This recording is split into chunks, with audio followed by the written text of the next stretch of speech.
Hello. Hello. So, today, our first match of the day is Superior versus Blue. I am Mango, and I have Sephiroth here commentating the first match. How you doing, Sephiroth? I'm doing great. I'm really happy to be on this match. Yeah, this is the first match of the day, and it's already starting off with a good one. Yeah. Really, all day, there's some really good ones, like we have Dawn and Drum, Aura and Emerald, SMB and Tapiz, as well as this run. So, we got a lot of really good runners going against each other. Yeah, this can be a fun day. Yeah, Superior is just not too new, but a new-ish runner who's really just shown themselves as a good player. And so has Blue. She's been around for I think around 2 years, and she's really improved her time. I believe she has a 24 hero. Yeah, so both really good runners. Love to see what they can do. Yeah. Spear's a new runner. Definitely not to be slept on though. He's been doing really well, and he still has more to go. Yeah, so that's the thing with Superior. He's improved really fast, and he's gotten really good at these games. Both runners starting now. So far having good sections. I hope they can both hit CE skill. Yeah, would be nice. Would really help out. Really help out the stream. It would really help out the stream. So Superior coming off the round section first with 26. Coming up on the C round. Let's see if he can hit it. Blue, not too far behind. Doing pause, and Alright. he hits it. Let's see if she can hit it. Oh, she misses, opting to go for skipless C. That's gonna hurt. Yeah. Superior also having a good rail section too. It's looking like it'd be a good CE. Oop. Didn't stick on the ground. Yeah, so it looked like Superior was trying to aim for the side in between the wall and the speed pad so he could get the stick. I don't blame him, but it's just overall a really hard strategy to get, but can be consistent. Yeah, Superior ending off with a 127 CE, which is really good. It's not a bad time at all. Not at all. Just made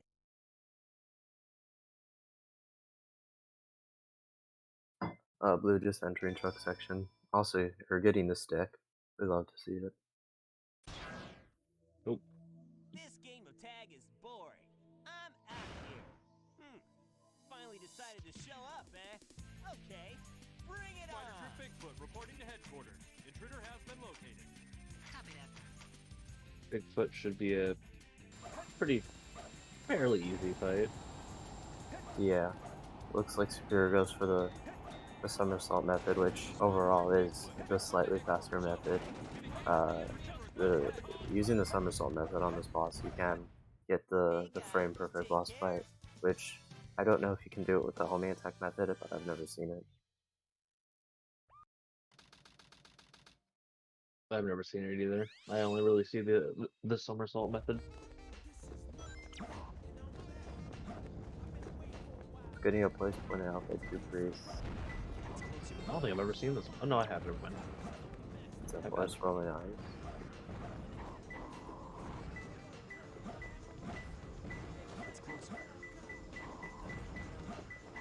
Oh. Oh. Blue unfortunately missed the first box. It's still looking like it's going to be a good Bigfoot.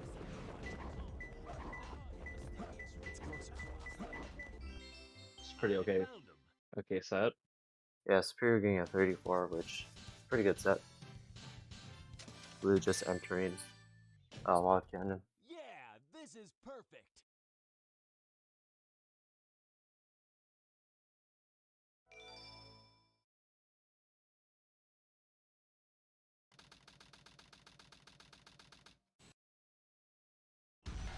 Getting a free piece. It's interesting. Don't know getting if they two knew that free was there. pieces. Just saw it. Or not 2 pieces. I'm dumb. Yeah, overall good set and slightly saving time over Superior on the set. Definitely played the set better than Superior did. Superior did have a bit of a fumble with the second piece, but Overall, both runners are doing really well so far. Superior made quick work of Eggman, like usual. Yeah, and Superior just entered Prison Lane. I'm really interested to see his Prison Lane.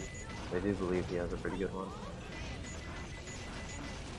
Yeah, having good prison lanes are pretty difficult, honestly. I've seen a lot Yeah, of Prison even Lane good is players die here. Yeah, Prison Lane is just a very hard stage because it's not too difficult to just play through it, but once you really get down to it and you want to start grinding out good times with the stage, it takes a lot of effort and a lot of work.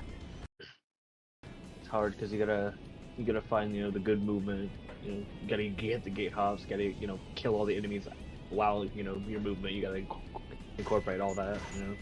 Yeah, I personally like to compare this stage to Iron Gate, just in the fact that both stages have, like, you can play through the stages normally and feel like you did good, but just get like a average time and not even being sure how to improve that, because especially with like both of those stages, there's so many tiny little things you need to do that if you do them all correctly will result in a better time. Oh, get shot there. You hate to see it when people get shot there, but he didn't fall off, which is a good thing. Yeah, Blue going on the elevator with a 37, which is a pretty good time to get the elevator on. I want to say that was faster than Superior's elevator time. I can't remember.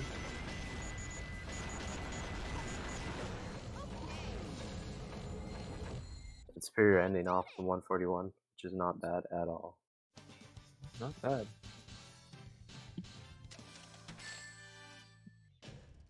That was easy.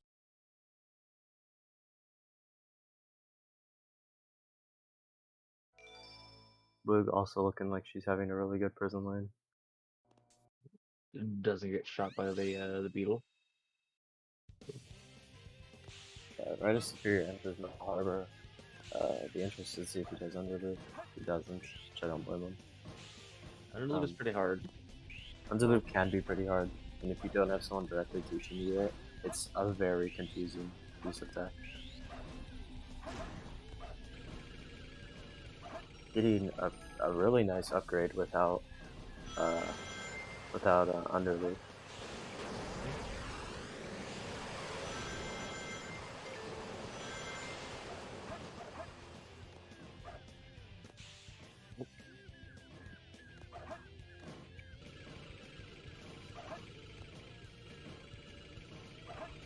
Just as Blue enters Metal Harbor 2, looks like she also goes for Underloop and getting a really clean Underloop.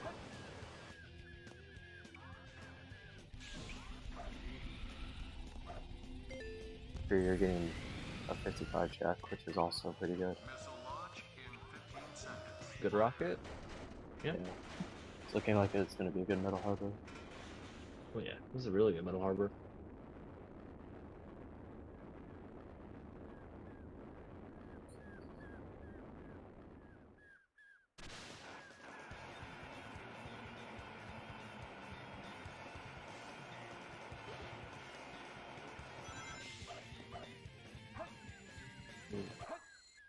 Yes!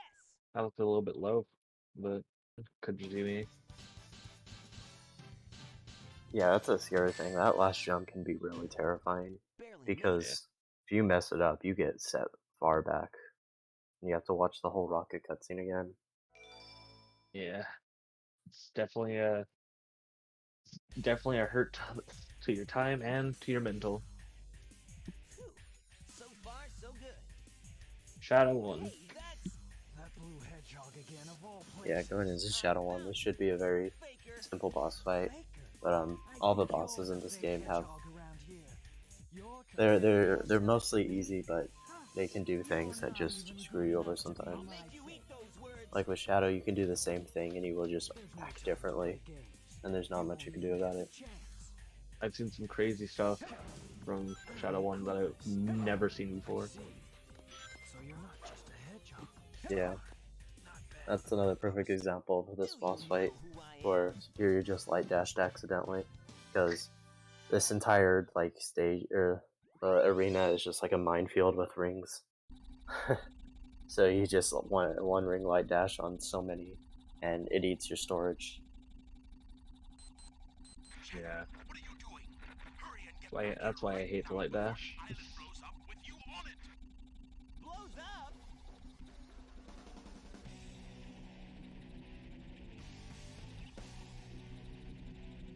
So Superior is just entering Green Forest. I don't know if they personally go for wall run, but let's see if they do. I don't remember if they do or not. Yeah, overall Green Forest can be a really tough stage, and then with the addition of wall run on top of it, and just make the stage even more of a reset point. So I wouldn't blame them if they don't go for it, especially in a tournament setting. Oh yeah. But we have seen a lot of runners so far go for it, and especially just nowadays, it seems like more runners are going for it in their runs. So it'd be interesting to see. Ooh, almost gets the mini wall run.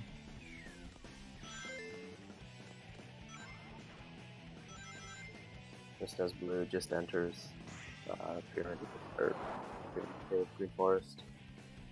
That stage is not for a while now.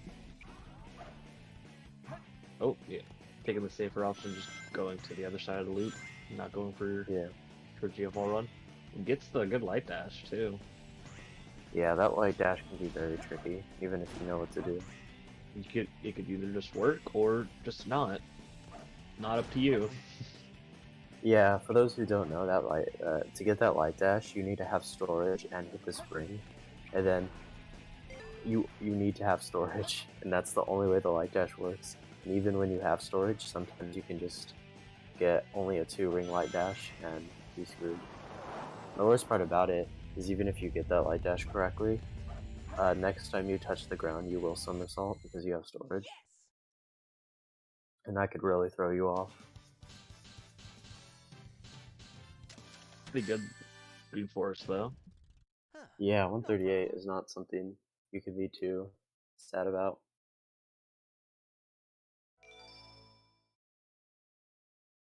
Lug is definitely catching up though, little by Yeah, little. despite missing Seaskid, Blue is doing a really good job at catching up. Pumpkin Hill, another RNG stage that could either be really good or really bad. I have to hurry and find the Master Emerald. Yeah. It's getting double containers and just choosing to reset it. I blame them. Test position, and if it's not on Ghost Train Mountain, then you don't want it. But since they did reset, they also have the opportunity to get New Game Plus pieces, which are very fun. Yeah.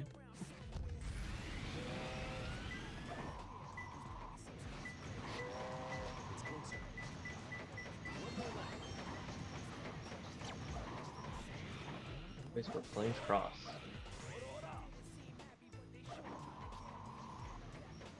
Not the worst. It's a pretty average set.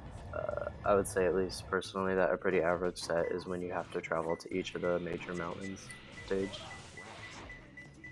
You hate that? You'd hate it? I know I do. Ideally, you would. Yeah, ideally, you would only want to. Ideally and reasonably, you would only want to go to 2 mountains. But Yeah, this is perfect. getting a 54 is Blue unfortunately gets King of the Hill, which is probably the worst piece in the stage. Runners really hate this piece because it's just very far away from every piece. She did play this set pretty well though, so definitely Yeah. saving some time on Superior. Getting a sub 40 with King of the Hill is like really, really good. Usually you would want to aim for anything. When it comes to Pumpkin Hill, the times you would want to get are between 30 and 40. So anything sub 40 is still pretty good.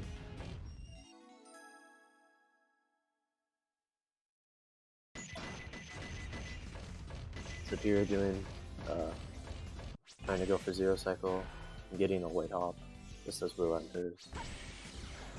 We'll see if he's able to hit it. Let's hope so.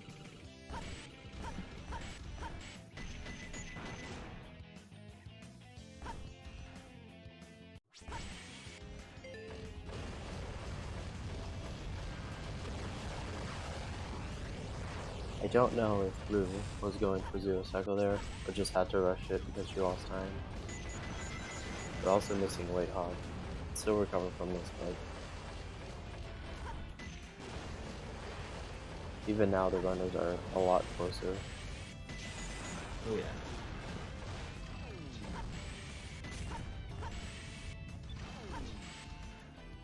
Almost misses the wave.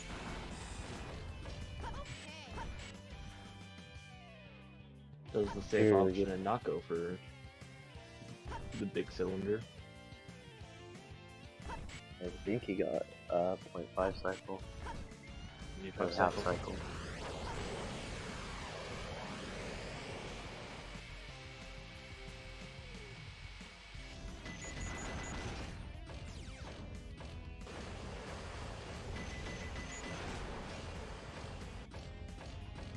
So red is superior is coming to the end. Blue is just now reaching the cycles to see what she got. Oh, we shouldn't be able to make it now. Oh, That's really unfortunate because you can shoot through the wall there, and right behind those cylinders is a balloon, the health balloon, and if you pop it, it will just kill all of your speed.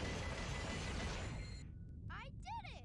Which, for some reason, I'm not sure why they did this, but hitting balloons in this game will just cut all your speed to 0 and send you up in the air, yeah. That was a little tough. unless you're on the ground. That's gonna hurt time a lot.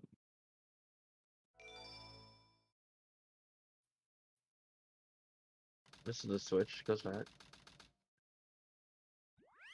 Yeah, red is superior and there's aquatic mine. Let's hope he can get something good. Looking for freaks. I don't think he got any. It Doesn't doesn't fuck either.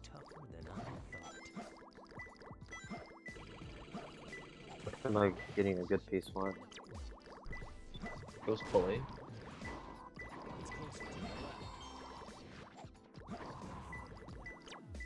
Getting ghost from piece 2. It's closer.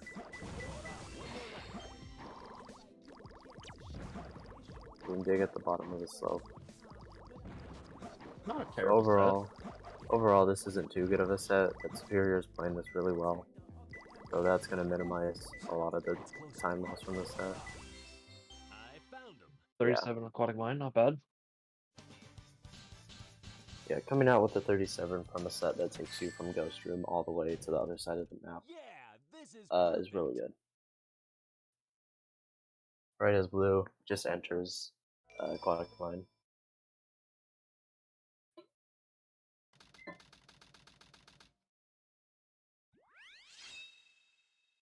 The president must be over there. Let's go. And Superior just enters Route 101.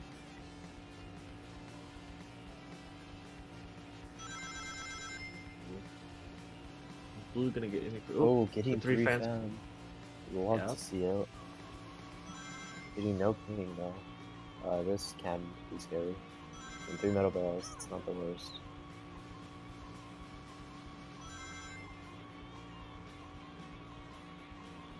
Stepping on the starter platform so she can flip through the floor later on.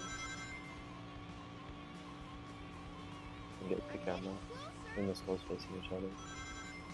So if you don't know, the reason Blue stepped on that starter platform was when you do the clip here, usually you won't get your camera back, and it'll be stuck. But if you step on the beginning platform and do that clip, you will have a free camera. It's a very weird piece of tech, but it's good to know. I was wondering that. I just didn't know how to put it into words. Yeah, that's cool. Little bits of optimization that helps go a long way. Yeah, like overall, hunting has a lot of very minor tech that can not really affect your time, but they're good to know. Almost, Sonic. Just a few more minutes. So both runners in Route 101, Superior being about the midway point.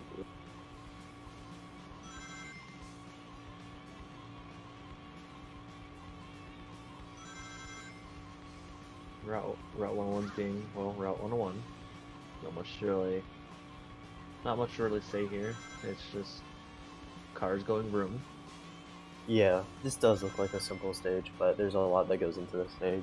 Like we have making sure you can collect all the rings at the right time, and especially with the cars, one thing we've learned about this game is the cars in this game will always be in the same place if you find them at the same time. So a lot of runners choose to memorize the car patterns in this stage, and it can be really helpful knowing that there's going to be a car around this corner so you don't hit it and you know to swerve. But Superior just exited 19th with a good time. Yeah, 216. 216 is something you can't really argue with. Okay.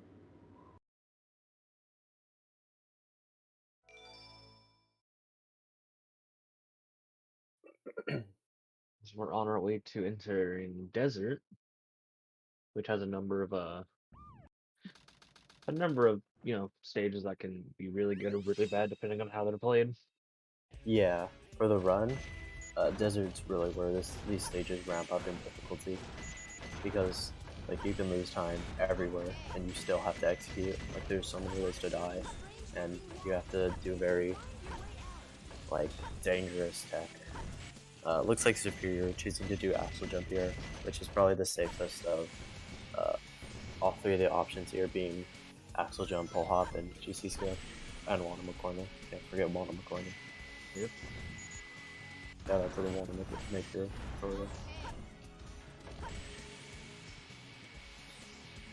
Desert's insane.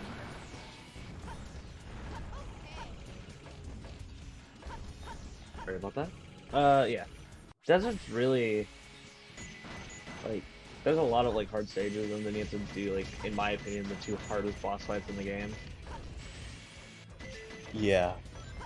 So the PvP two boss isn't really fights, bad. like, especially when you're just starting out, King Boom Boo can be like a very deciding factor of the run, and most people, you know, the better they get, don't really think about it the same way anymore, but like you mess up on that boss, which is really easy to do, but if you mess up, you lose like a whole minute. And that's like a very common theme with Desert, is it's very easy to mess up, and if you do mess up, you lose like an entire minute.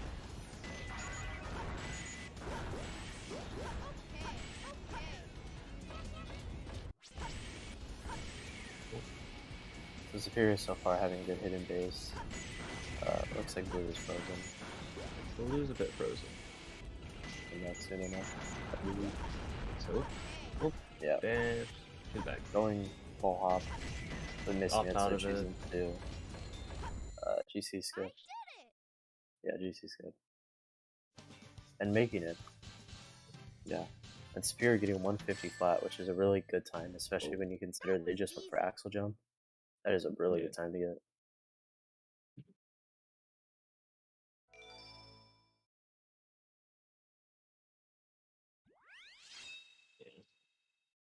On to Pyramid Cave, which is honestly one of my favorite Sonic stages. Yeah, this stage is a very rewarding stage because, like, you see, like, new runners and, like, old runners, and their Pyramid Cave times will differ so drastically because this stage, despite not having, like, any real skips, is a very movement-heavy stage, and making sure you can do movement correctly and fast.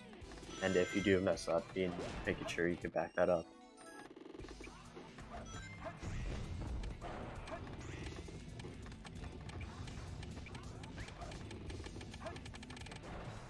Alright. It's the bounce. Yeah, getting the bounce despite being grabbed by the wall Ooh, and getting first try. First try door clip. That's love to see that. Yeah, we do love to see it. As Blue is just coming up on the end of hidden base.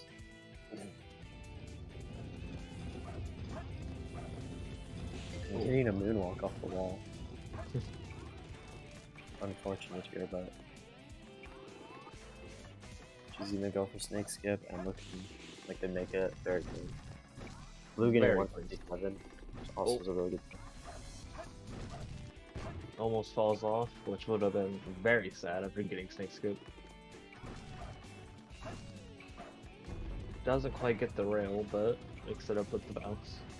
Yeah, that rail can be very terrifying just because it's so easy to get a weird angle off the snake head and fall in the pit. If you fall in that pit is terrifying. You have like 3 ghosts down there, which will hug you, just eat your time up. Then you have spike balls, which of course can kill you if paired with a ghost hugging you. Yeah, it's not fun. But as you saw here, it all can be like avoided by just going fast in the pit. Yep. Superior entry in Death Chamber. Love to see how they play through this Death Chamber.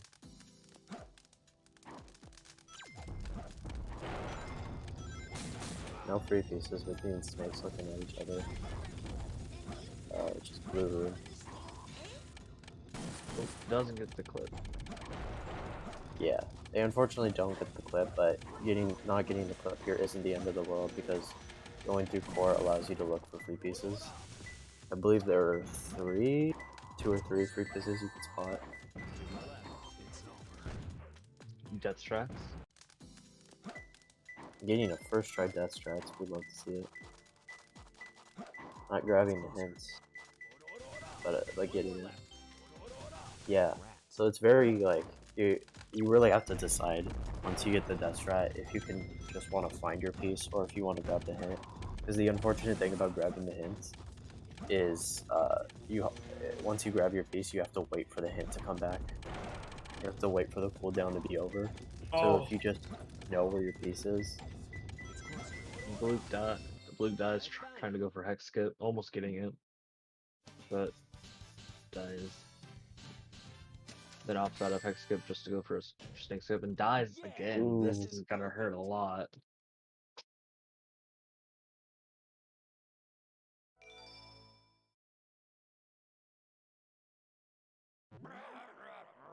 Huh?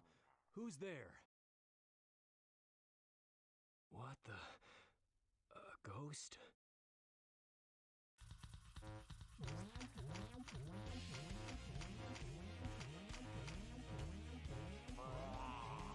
yeah, so Spirit just enters Team Limbo. Doesn't look like they do cat boost. Oh, but they do. And Blue is just now finishing.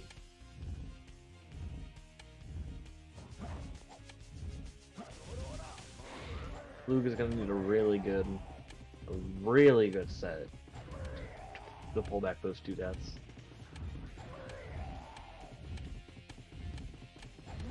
Yeah, you really don't know because anything can happen in space. Anything can happen. Space is so skip heavy, and then of course you got Meteor Herd, which straights.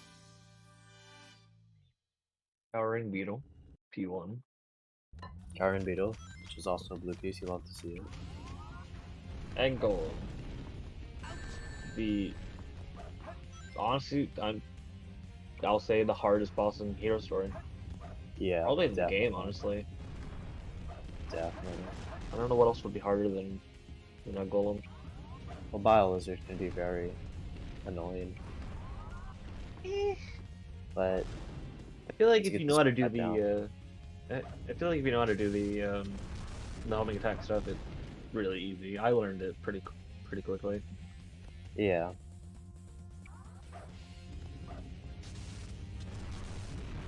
So it looks like Spirit's having a good egg golem here. It's a 40, Nice 46. try, Rocky. It's not bad. Yeah, that's not bad. We love to see those. I didn't see what Blue got as their P3, but judging from the time, probably not something good. Yeah, getting middle of green room is probably one of the better green room pieces you could find to get. And now just entering King Goomba. Superior's coming up on the Quan. Let's hope we can get some forms.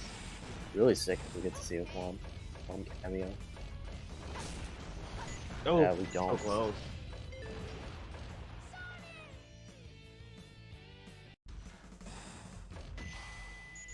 Let's try both maybe?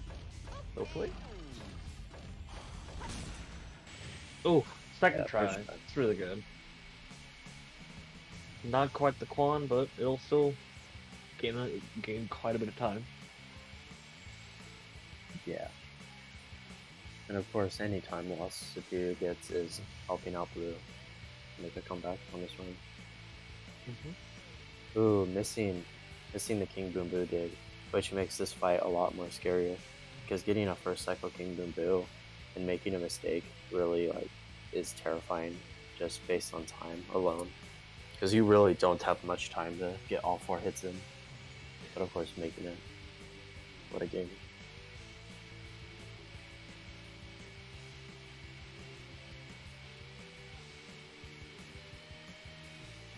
Going into King Boom Boo, or going into Egg Golem rather. Going for profit bounces. We've seen a lot more runners use recently.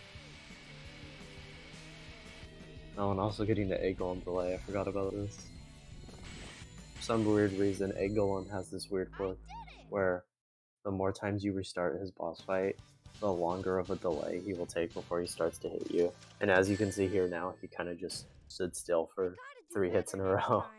Yeah. It's a very weird mechanic, but I guess it's more of like a mechanic, like if you're dying a lot to him or whatever, it like helps Yeah, you out. that's just one of those mechanics I was never able to figure out if that was just the developers making a mistake in this game or if that was actually intended to help new people, this boss. But like, if you reset this boss just like 50 times or something, he will never move. He will just stand Yeah, there. if I remember right, being told about it, I don't think it has like a limit of how many times you can do it, No, it really doesn't. and then like it just keeps stacking. Like if you do like 98 like restarts, he just probably won't move the entire fight. Yeah, you can reset him 98 times, like go get a sandwich, go take a nap, and he'll just still be standing there. Yeah. Getting a top piece 1, it looked like. Yeah. It's closer. One more left. Getting... I don't know what piece they just got. Then jump from the. I don't know what piece that was either. If someone in chat knows. Somebody should know. It's closer. Yeah, getting a 55. It's not terrible. Not terrible. Which is just kind of goes more into the idea of the stage really just being a slot machine. Yeah, this Because is like perfect. pieces are just so varied and times you get are so varied.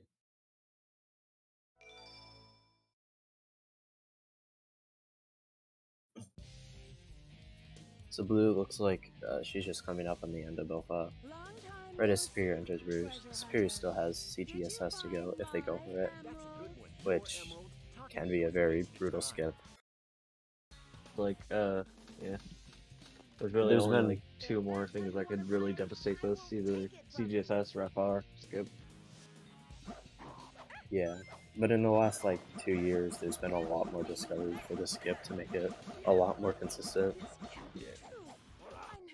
than what it Stay used away to be. from my emerald. Now it's more of just how much people have practiced and worked on consistency. Yeah. Yeah, so blue just entering Meteor. Let's hope she can get something good.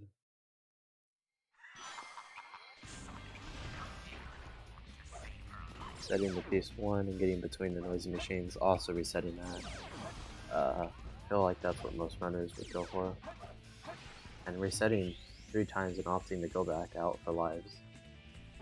Do not blame them. It's very rare to see Meteor Herd really roll you with piece 1s, but it can happen. I've seen it quite a bit. Yeah, usually you will see like maybe a piece, like 1 restart, but 3 just goes to show how cool the stage can be. Getting a really good piece 1, getting behind something powerful. Oh. So this can be really scary. This could be a bottom piece 1. We ideally want it to be that, or bottom piece 3. But it could also go to the top. And he Oof. goes to the top. That really is unfortunate. Superior clips out, but doesn't get enough distance to hit the ring, but goes on top of the goal, like, building thing. Huh, no problem. So, pretty solid. Pretty solid first try CGSS. Yeah, really nice they were able to back that up. now, if I remember right, it's Eggman 2, then FR. Yes, and it seems here that Blue has really gotten her piece fast because she made the best of a really bad set. Oh, I think it's like 1 second slower than Superior set, but not all that bad. We're going for the minute here. Didn't look like they quite got it, but it was close. Still gonna end up with a good time. I can't lose to I did it! Very good, Eggman 2.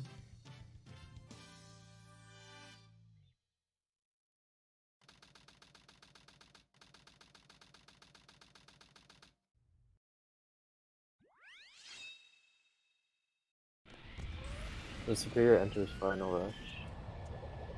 This stage can be really mean if it decides to. A lot of people look at FR skip as free, but there's still always the possibility that you can miss FR skip, and if you do, it can be very punishing. If you think a skip is free, you're probably overconfident, which could lead you to a very bad situation.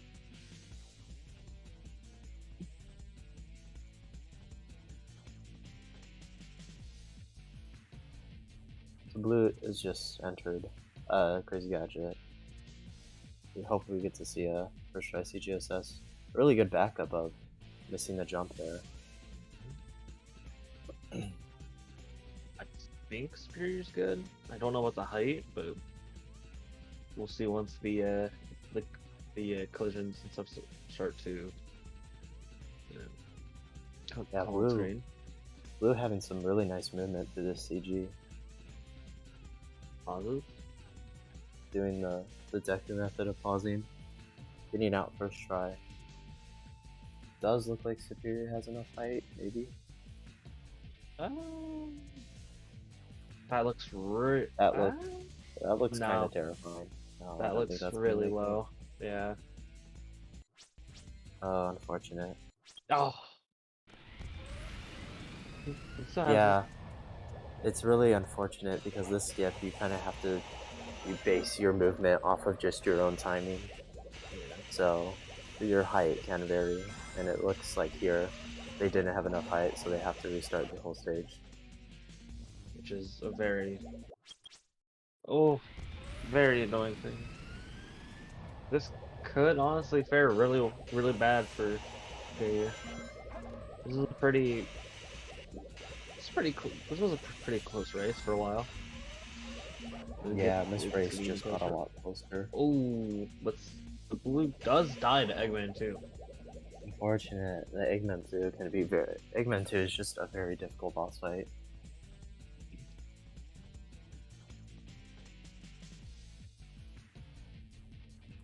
Not getting the manip, but still should be a good boss fight.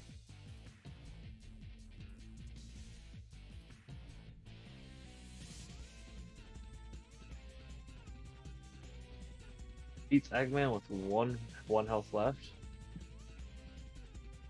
Very scary. Let's see. Does Superior have enough height now? I pray that Superior does, but Right as Blue enters Final Rush.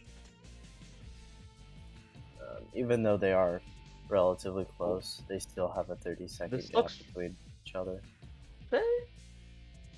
This looks kinda better, looks but terrifying. I think this is gonna be really close. Oh, I think this should make it. Yeah. Okay. Yes! Okay. Yeah. Oh, I think Blue misses it a bit.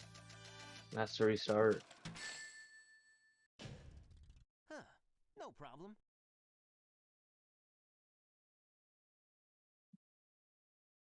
Alright. Shadow 2. I've seen a lot of people say that this is easy, and I've seen a lot of those people get destroyed by Shadow 2. Yeah. Shadow 2 and the stage is just very toxic. With the whole falling platforms. So Peter's in the rhythm. Feels it. and getting Easy. the final hit, GG. Superior GG. getting a 27-23. It's a very slow time overall. Very solid. Definitely has done his Shadow 2 practice. Yeah, and blue not too far behind. Should be finishing this stage off soon. Yeah, that height looks really good.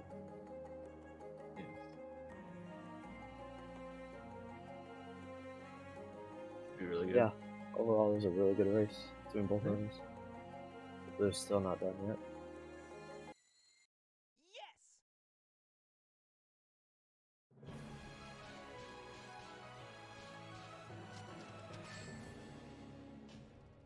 Huh.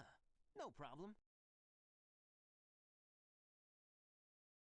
Because this is losers round, I do believe blue is going to be eliminated from this tourney, and superior will be going on forward.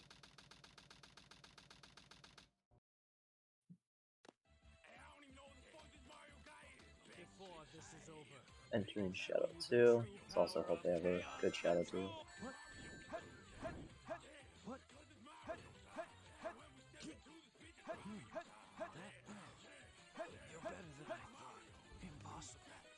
Yeah, we need a 16 Shadow 2. Love to see it. GG. Let's hope we could get either of them in for comms. Yeah.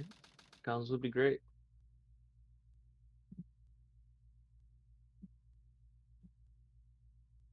Yeah, that was a good Sonic, attempt from I both did it. runners. Good overall time from both runners. Superior winning with a 27-23, and Blue getting a 28-10. But Blue still did really well in this tournament, and Wait. especially in this race, put up a good fight. There was a lot of close calls, especially near the end, where if Superior would have messed up FR for the second time, then Blue Yeah, would have 100% gotten the lead. It would have been really, really scary.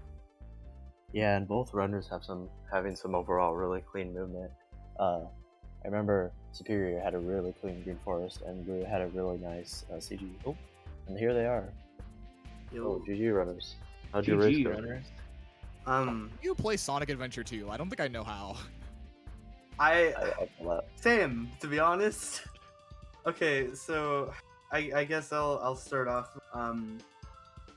So in terms of the run, I died in Mission Street because I hit the balloon that has like the health upgrade thing, and Oh yeah, we saw that. it killed my speed and I lost all my height, so I couldn't make the jump over to the platform. Oh no. After missing weight hop, so I was already getting a bad time. So it was really bad then. And then after that, I kind of just assumed I lost because I was having just like a pretty rough run. I had a terrible hidden base. So I decided to go for Hex Skin. And then I failed that once. And then I was like, okay, I probably shouldn't do that again. So then I just kind of like went off. And then I died in FR once. But other than that, it was an okay run. I also died at FR. Yeah. Yeah, I heard. Yeah, I it saw was- it from the chat at the end. It was But I- almost a comeback for you too, because Superior unfortunately had a death at the very end of FR. The very end. I didn't have enough height. Wow, that is unfortunate. So there was a point where both of you were on FR at the same time. That's funny. I want to say. You were saying? Sorry? Oh, I will say that I am kind of glad I lost. I did want to lose this kind of because I've been very burnt out with this game. I wanted to lose in my match against Deku. I was like expecting that to be my last match.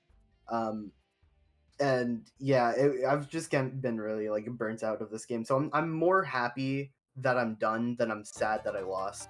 I will say that. Yeah. Yeah, that's a good way to look at it. Shoutouts to And- my Knuckles, by the way.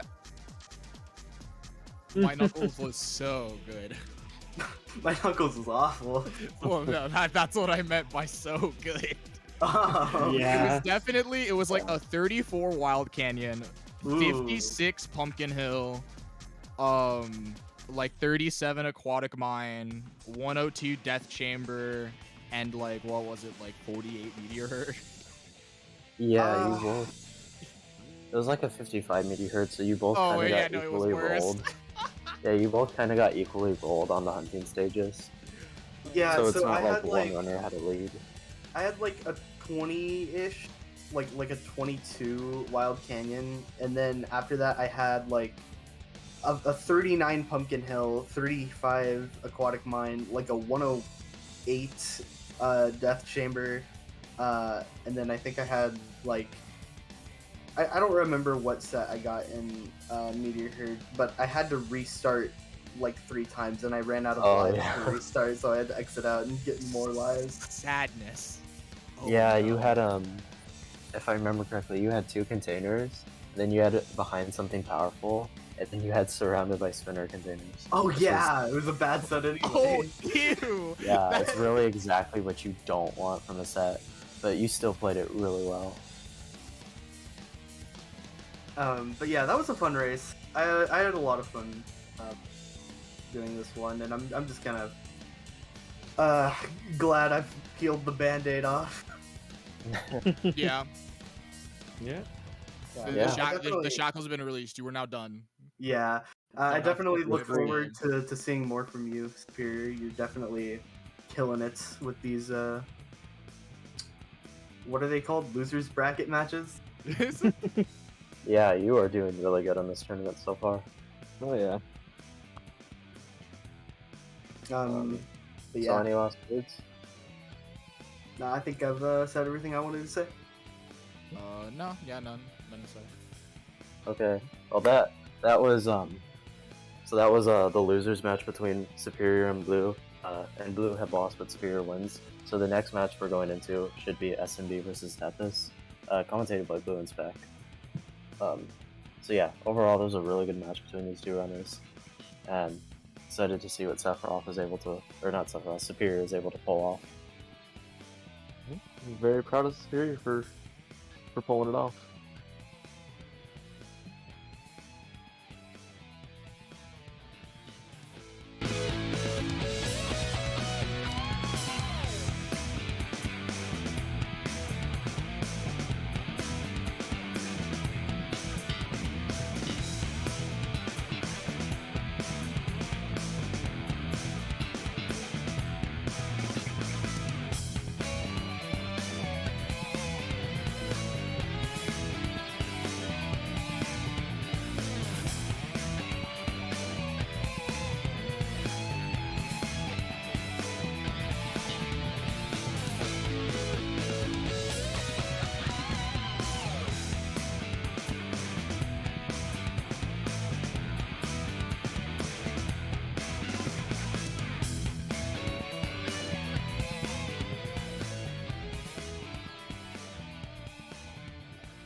What's up, guys? Welcome. Oh my god, back. it's Armada. What?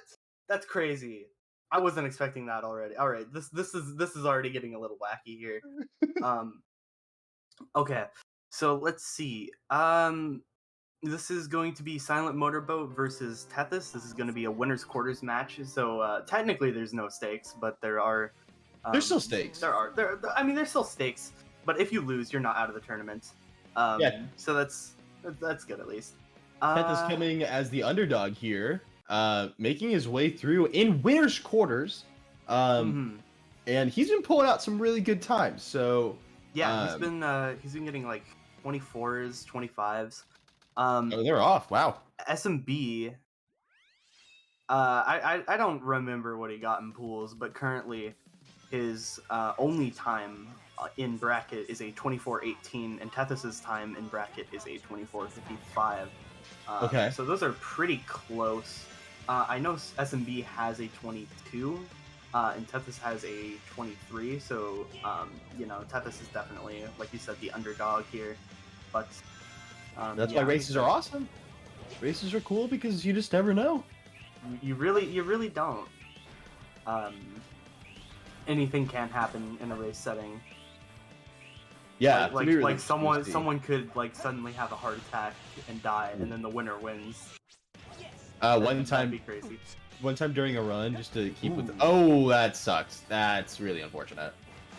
So SMB going to be having a 30-second lead now over Tethys. That's not what is needed. Yeah, Tethys really wanted that C skip because if he, God, especially being the underdog, you're already expecting, like, you're already going in expecting to need to like try really hard. Yeah. So not getting C skip is definitely not what he wants to see. Yeah, and I think for a lot of SA2 runners, well, just speedrunners in general, getting a good start makes all the difference. And so we're just going to see how Tethys works with us mentally. Hopefully Wild Canyon treats him nice, gives us a good RNG, but and able to pick him up. But yeah, the mental aspect of missing C skip in a race, especially when you're the underdog, it can't be understated how how much that can affect you. And also SNV getting a 121, kind of pog. While Tethys is not sticking to the ground. Yeah. So, fuck. Shit. Alright. Shit. Yeah. Commentary. Forgot how to do that. Anyways, SMB playing the boss fight. Yeah. I just completely had a brain fart there. I had something to say, and I just, like, lost it immediately. 21. Oh, wait, isn't that frame perfect? I think SMB just got frame perfect Bigfoot. Of course he did. What are you even gonna do about that? Tethys saying, you know what, shrug it off. See what SMB's got here for double containers first piece. Very nice first piece. Love to see it. You gotta punch the boxes, brother. Wait, where the wind blows? Okay, that's okay. Okay. What's his third piece? It's definitely up. It's probably like Sandpit or something, if I had to guess. Center the. Oh, that's like the worst piece in the stage. Let's go. So probably Tethys is hoping for here. Oh, I really like the little route he took there. That was cool. Yeah. I like that. I mean, 34 definitely, like, as a 22 runner, you really never want to see that. And Teth is getting a free piece, so this is going to give opportunity for some time save here. Here, Did earrings, get a pair of earrings though, which is not an ideal piece. So really? See if the piece 3 is out the bottom of a pillar. That's not very good. Despite getting the free piece, a pair of earrings can just like spawn really bad sets. So you usually never want to take it. Teth is getting a high 21 though, basically 22, is going to save about 10 seconds over SMB, a little more. I think it was 13. 13 seconds. Yeah, definitely not out for the count yet. And you can kind of see it slowly crawling his way back. We'll see how SMB takes Prison Lane. Blue, what do you think are going to be the determinants of this race? Like, so with Tethys being kind of the underdog, what are the things that Tethys needs to do in order to really equalize the playing field here and able to get on equal footing with SMB in this race? Well, you can always say RNG is a big factor because, you know, technically RNG does exist and it can have the potential to like swing leads. But I don't think that it's going to actually matter as much as other people might think. I think where the main difference is going to come is skip consistency. Gotcha. Because I know Tethys is like very consistent at the skips in this game. Only missing CGSS like once in the past like what 30 runs. Wow. He's done, and SMB I know has been struggling with CGSS recently, so that might actually end up mattering. There's also things like Green Forest Wall Run. There's also things like FR skip, which I trust that both of these runners will get FR skip for first try, but you never know. Yeah. And then like first try Bofa, so it's just like there's a lot of skips that can just lose you so much time, and I feel like that's really where the big difference comes from in these like more high level runs. Yeah, so we're gonna be looking for consistency here. Also, SMB getting the 132 prison lane, that is not a bad time. And Tethys is still going through with it.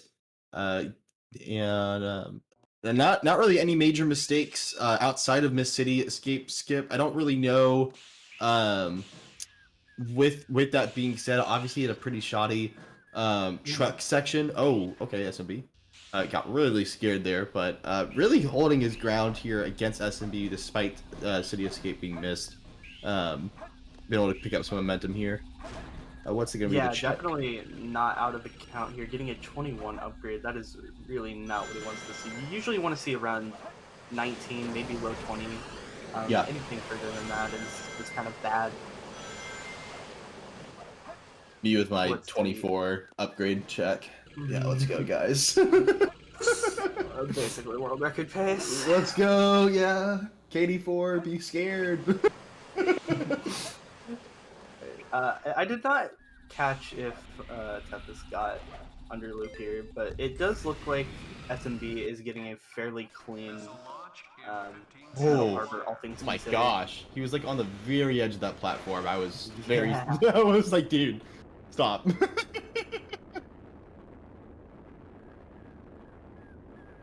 Getting grab the pulley here. Are we doing pulley skip? You can Nope. see the input display. Yeah, on, it's Silent from- Motorboat's nipple. that is Silent Motorboat. Yeah, SMB is actually Armada. It's actually SMB. That is Wow. Okay, getting a 123, not too bad. What's Tethys gonna be getting here? I thought he was gonna hit the ceiling there and like get stuck under it. It looked really sketch from the camera. Yeah, I feel like that's one of those things where it's like 9 out of 10 times won't screw you over, but then the one time you really need it, it's gonna screw you over. So far, so good. But Yeah, glad that didn't happen to we've Tethys. seen it happen to Many other a times. people. It happened when I was on comms and I screamed. I think you're the fake hedgehog around here. That was fun. You're comparing yourself We're getting a 126. Not too bad. Losing another second though, unfortunately. Or I think he had a 123, so they're losing 3 seconds. So seeing how the shadow fight goes and also how Green Forest goes, I think are going to be two really big indicators. Wow. Yeah, 11-17 is really good. SMB kind of playing clean right now. Not gonna lie. Yeah, he's playing nice. He's here to win. Yeah. And I know he was saying, "Oh, what's Tethys got in his hands?" Tethys has the. Is he on the cans right now? Let's go. Performance enhancing drugs. Those are true. Those are real. That's the, every PB I've had has been on those, and so yeah, they're actually all invalid. Yeah, it's actually it's blue because that indicates speed, as in Sonic. Oh So wow. it's actually a speed potion. Oh, it's a speed potion. I thought it was mouthwash. So. Yeah, yeah. No. All right. SMB. Let's go. Coming up to Air Yeezy. Not gonna go for it. Not do Actually. it. Okay. I Actually, wonder not if even taking the rail. I guess it's always really interesting to me because I always wonder if runners know how far ahead they are in races. Like if he has the stream open right now, and so I do think that sometimes does impact the strats that they go for later in the run. I don't know if you're listening to the music here, but we got some nice Metal Harbor for Green Forest, and pretty good. Let's go.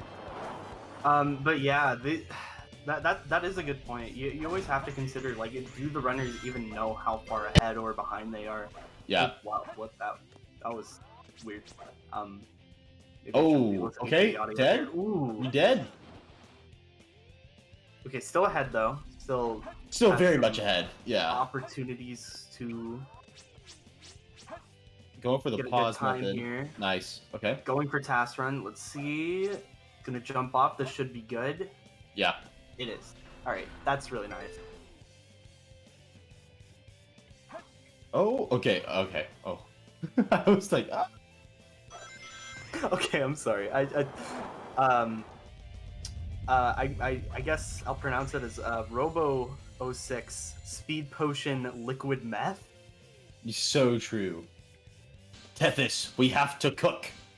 121. That's really nice. Yeah, it's a really good time. Also, Tethys getting Air Yeezy. Oh wait, not Air Yeezy.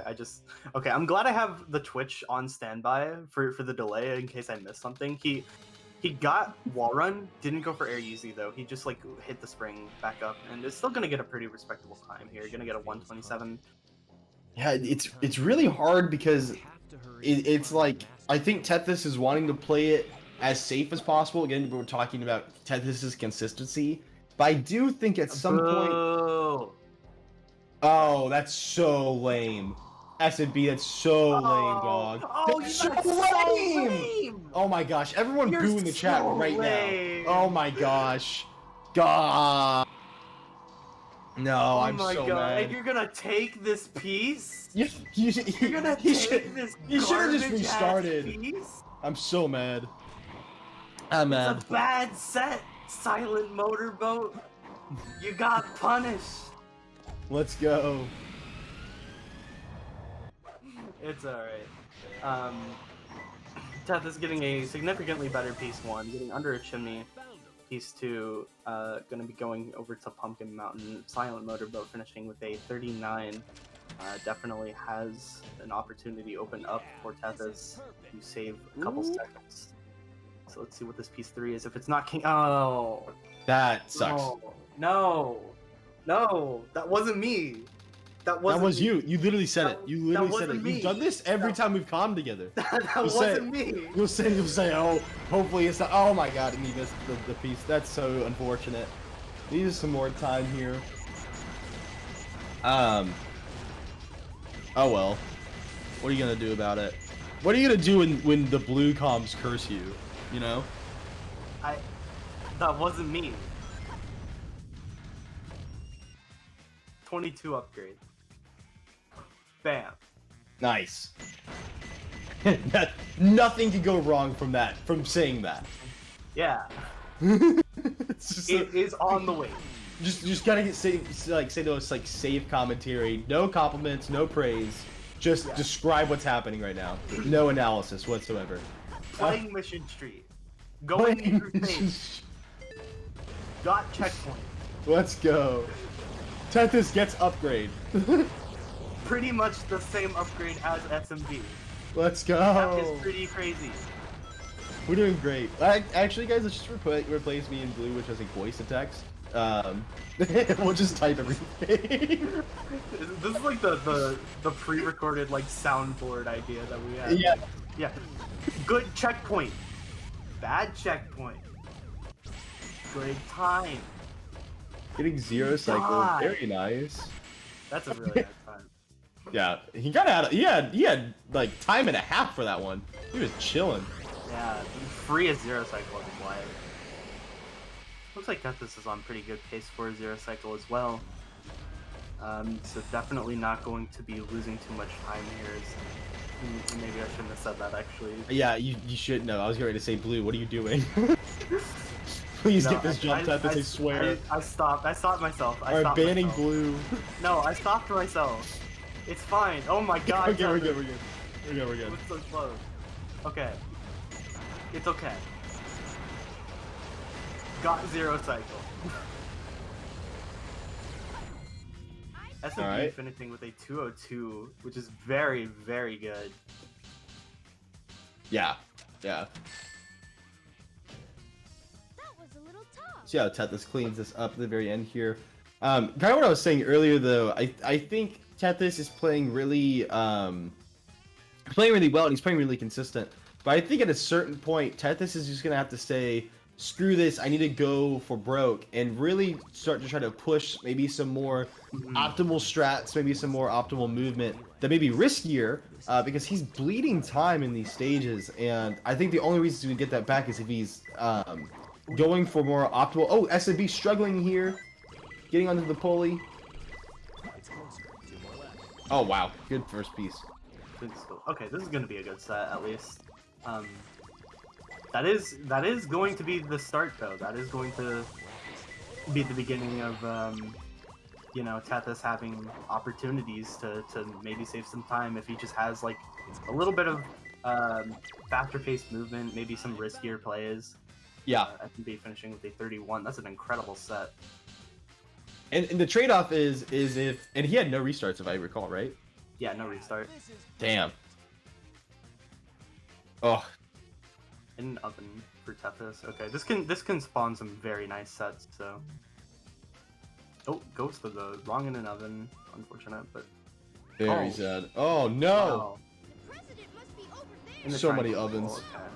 Is going through here? Is that faster? Oh, that is. What the? I'm so mad. Tethys is I've been playing going like up top 8 brain the right whole now. time. I just scolded. Oh, missed the Monix Missing the clip. Okay, that's That gonna be really stinks. unfortunate. That's actually gonna be bleeding even more time over SMB. So he's gonna really need to hope for another here.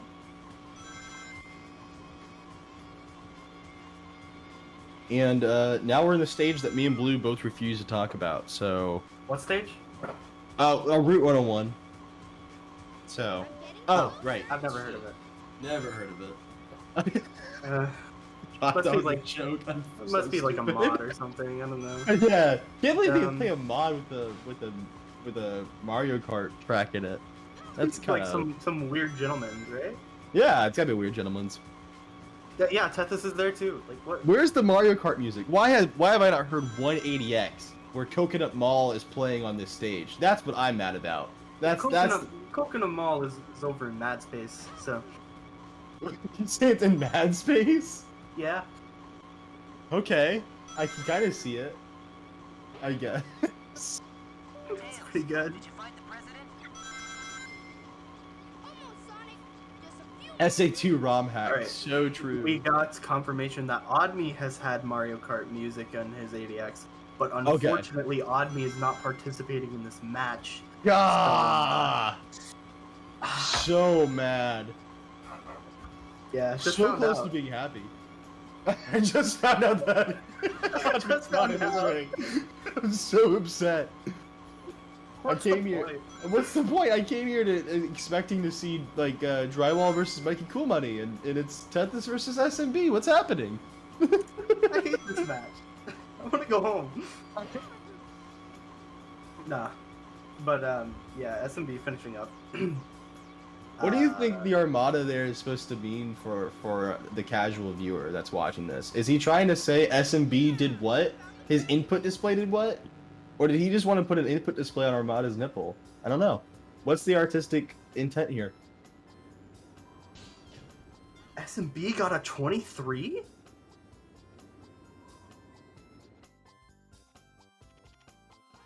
Nice chow music. Kinda hype. Kinda hype. Not gonna lie. Minigame kart racing with 3 courses is now available. Oh boy. Let's go! Quit out the game now. Go to the kart racing. You gotta. You gotta. No! Cringe! Dang, it's so cringe. Now we're in desert. And Desert's fun because it's the place. Or if you've been watching and you've been playing, you know what's up with Desert. Desert is the stage that loves to be funny, or stage sets that love to be funny. And so we'll see how it's funny to SMB here, or if it's going to be a pretty straightforward, gives a handshake with good eye contact type of stage or stage set today. But we'll see. You can already see there that SMB missed the time window for getting pull hop, so he had to go for axle skip, which is going to be like a 6-second time loss, even more, actually, because of that hiccup at the beginning. It shouldn't be too big of a detriment. Yeah, no, it's like only like 5 seconds, right? I think 6 seconds. 6 seconds. Yeah, not the worst time loss in the world. And also wondering what Teth is going to go for, if he's going to go for pull hop here. It'll be really interesting. Some cleaner movement he in the definitely beginning. will be going for pull hop here. Ooh, has kind of a long pause, but gets up there just fine. That's probably like a 1.5 seconds worth of pausing, which is like really... I mean, you're still going to save time with it, but it's definitely not what you want. Yeah, again, it's just these little tiny execution things that Seth is just and I can't even really blame him for it. Like, it's not like it's like a skill issue type thing. I just think it's just as on that journey of becoming a top runner, which Tethys is very much on the cusp of becoming a top runner. Just so everyone knows, Tethys stocks are rising rapidly. No, yeah, Tethys is cracked. Dude, he cracked as fuck. So that is not an indictment on him. I just think that's a part of the journey, though. It's just being able to get those small execution things cleaner over time, and we're seeing that live process kind of take place in this race. And SMB has just that gift of experience of being at the top level for a little bit longer. So, but yeah, Tethys is still hanging pretty strong. I can talk words. As SMB is going into Pyramid Cave, we'll see how that goes. Pyramid Cave, what a lovely stage. Very fun stage. They're getting kind of owned by that light dash there, but it's not going to be anything that's too bad. Pyramid Cave is definitely the hardest Sonic stage, I would say. Oh yeah, so, no, definitely. You know, if SMB is going to make like a big mistake, I think it would be here. Otherwise Crazy Gadget, but I feel like both of these runners, like being top runners, I feel like I have decent confidence that they'll both get first try. I missed the first try on the first door clip, but second door clip going just fine for him. Watch I say that, and now both of them are gonna have meltdowns, and look at these synced hallways. Oh, I love that. I love when stuff is synced. I think it's so aesthetically pleasing. All racers stay even the whole time, please. Thank you. It's beautiful. All right, how's I think Snake we Suit should gonna just treat him? Nice. We would just play the same run on both screens the entire time. SMB is not slouching at all. He'll make like little tiny is. mistakes here and there, but like, damn, dude, kind of going off right now. He's like quickly recovering from everything, and he's gonna still get a low 130 from that. And ooh, that's clean ending right there. Jeez, a 134 with a bunch of mistakes. Like, definitely what you like to see. Nuts, dude. Oh, Teth is missing first try on the second door. We're getting it second try. Let's go. Yeah, probably losing about the same amount of time that SMB did with the first door. So, not too bad. Maybe a little bit more, because the second door skip kind of sucks, but... Really need... Tethys is really hoping that SMB has bad RNG here, but...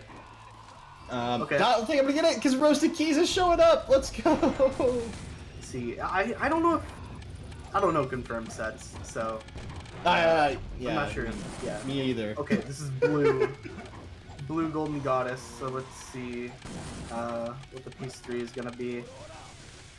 If it's like a green piece 3, then probably gonna be seeing a death strat either way. Because death strats are still faster. Oh yeah, dying here is... Please die. He's opting not to. Okay. Okay. You know what? That's okay. That's fine. So, death stratting is still fast when you have your both piece 1 and piece 2. It's not always only like it's not only faster if you get like a blue piece 1 and then you're like trying to get your piece 2. That's it's also faster in the sense of like it takes you back to Red Room, which is just like the universal area of Death Chamber where you can just get anywhere. And you can also re-roll your piece if you don't like it. The Sound Defense doing math for me here. Silent Motorboat is ahead by 56.58. SMB gains 322. Thank you again, the Sound Defense, for the math. I struggle with it. That's why I married an accountant. So, but yeah, that's kind of where the lead's at right now. We'll see how Death Chamber treats our boy Tethys. Alright, getting a blue piece 1, so is going to be able to Death Strat this effectively. Has 6 lives, gets it on the first try. What's going on here? This is going to be roasted. Showing up on belt with runners. Let's go. Very so pog. let's see what this piece 3 is going to be for Tethys. 2 guys far away from each other. That is not bad at all. Probably going to be seeing a red box clip to this. Or no. Oh, please work. Okay, nope. Alright, just going to be running to it. It's not that much of a time loss either way. Oh, if he's going to be gaining that much time, though. Got a 49 last time, so we're going to see... Okay, gaining about a second there. Yeah, definitely save time, but... Oh, Egg Golem being Egg Golem! Oh no, you hate to see it! SMB does have the lives, at least. So that's true. You can afford to, you know, lose a couple on Egg Oh Golem. my god. Alright. Oh my goodness. Brother! Oh, Egg Golem, please. Behave. Most Egg Golem of all time. See this last hit goes. Please be clean. Alright. Oh no. Oh goodness. Okay, we're good. We're good. That was... The fear I felt in my heart. That was kind all. of a scuffed Egg Golem, but got out of there just fine. Looks like Tethys has been having a alright KBV so far. Let's see, punch. Okay, he waited a while on that punch. Did get it just fine though. It is pretty lenient, KBV, because like you can like miss a dig or miss a punch, and still be able to get one cycle. So it's like you can afford to take it slow if you want. No Quan, so sad. Really, okay, let's see how really Egg Golem goes. Every time. Egg Golem, yeah. Tethys can save a bunch of time on Egg Golem if he plays his cards right here.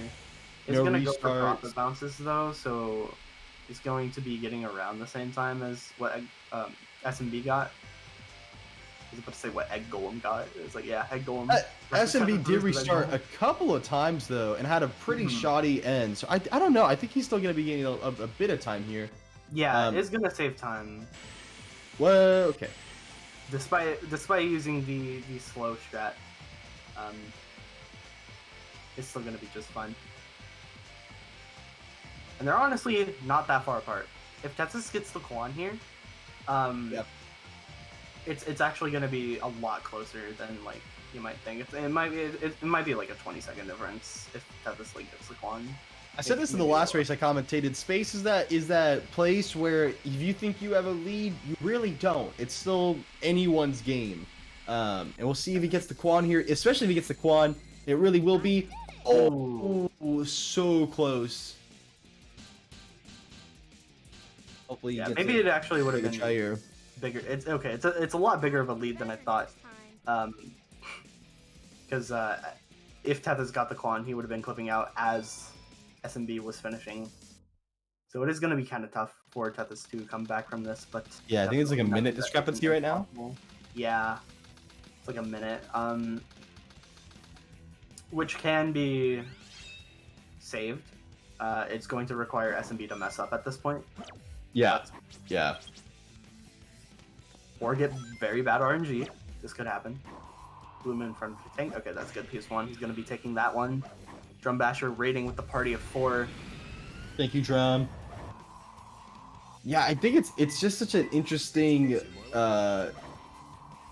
it's such an interesting conundrum for Tethys because there's not really much that SMB could mess up.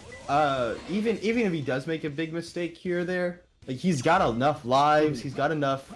There's enough backup options for SMB at the current moment. So it's yeah, this is tough. There's 3 stages and 3 bosses, and 2 of them you skip, and all the bosses are kind of free. So it's Yeah. like you need to you just need to hope something goes catastrophic. Which, to be fair, it can. It's just a matter of having to see. Yeah, this is perfect. Yeah, just have to see. I don't doubt.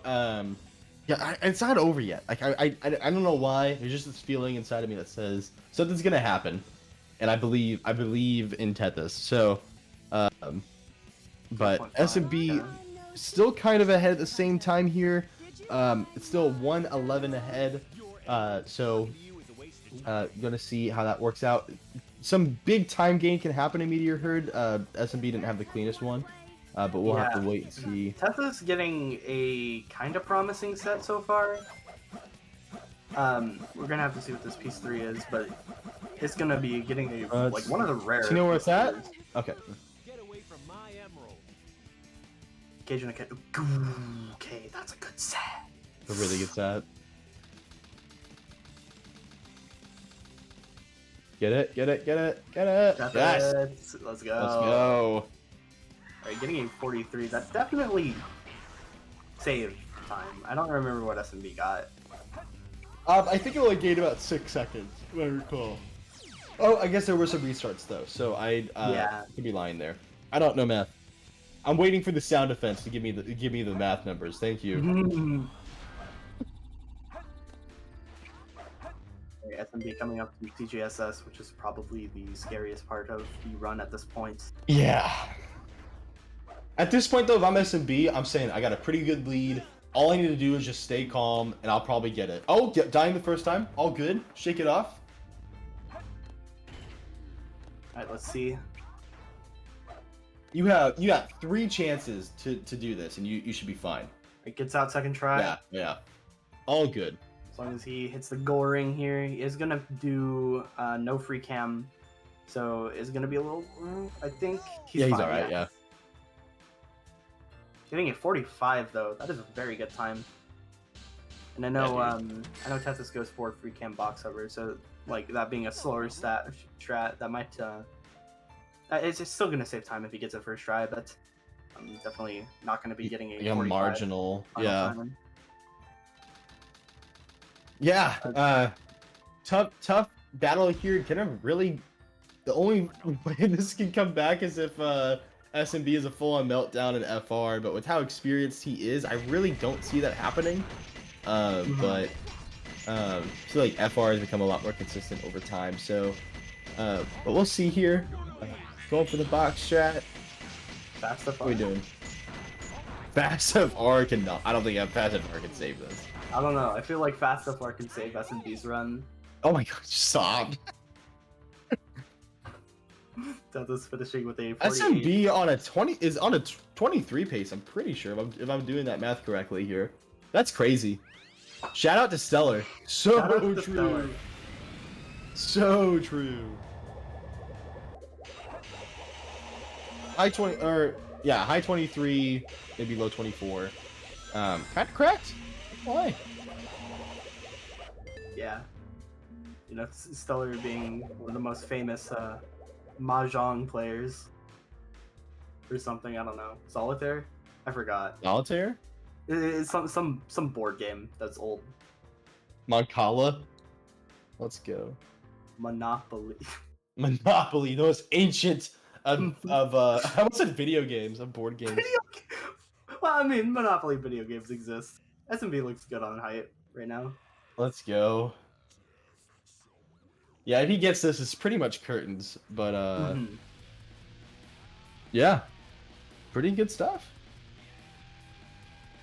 I mean, there's really not much to say. I was outside of Miss City Escape Skip. It's not like Tethys has really made any major mistakes or anything. This has been a really good execution race. No, yeah, they both played cleanly throughout the whole run, and it was just like Just tiny C things. skip and just like tiny things that's kept this away from the lead. Yeah. But Dang, that does dude. mean that SMB will be going on to the next match, which means there is a chance for either a rematch for SMB versus Emerald, or SMB versus Aura Ace, and they're both gonna get their first 21 in that match. I believe it. That would actually be hype. It's gonna happen. I'd love to see it.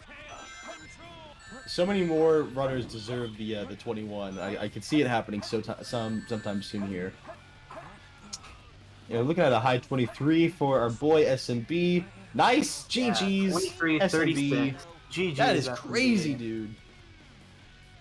And Tethys is gonna be finishing like around 50 seconds ish behind, which was like not terrible. I think this will still well. be a.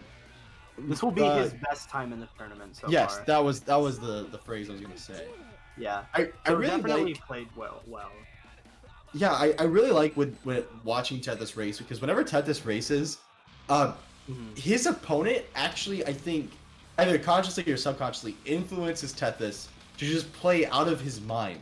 And when, like his KD4 race, this race, whenever he's against high level opponents, he will just play at a different level that it's just great. It's really consistent. It's really cool to watch. So yeah, next year HST, and also in the losers bracket, be terrified, because Tethys is gonna be taking some names in the losers bracket. We'll probably see him again in losers semis, losers finals, and giving us the flex. Holy shit! Yeah. GG's. Tethys is actually going to be. Who's he gonna potentially face? So he's gonna potentially face ID Geek or Superior. Okay, both really good races. That's gonna be hype as hell. Yeah, that's gonna be really hype. So yeah, you can't really fault Tethys too much for losing this race. Not at all. He would have needed to PB by like 20 seconds to beat SMB's time. So wow. it was a tough ask. Yeah. But wow. Definitely put on a good show. Definitely had a good run and played very close to his PB. So he played well.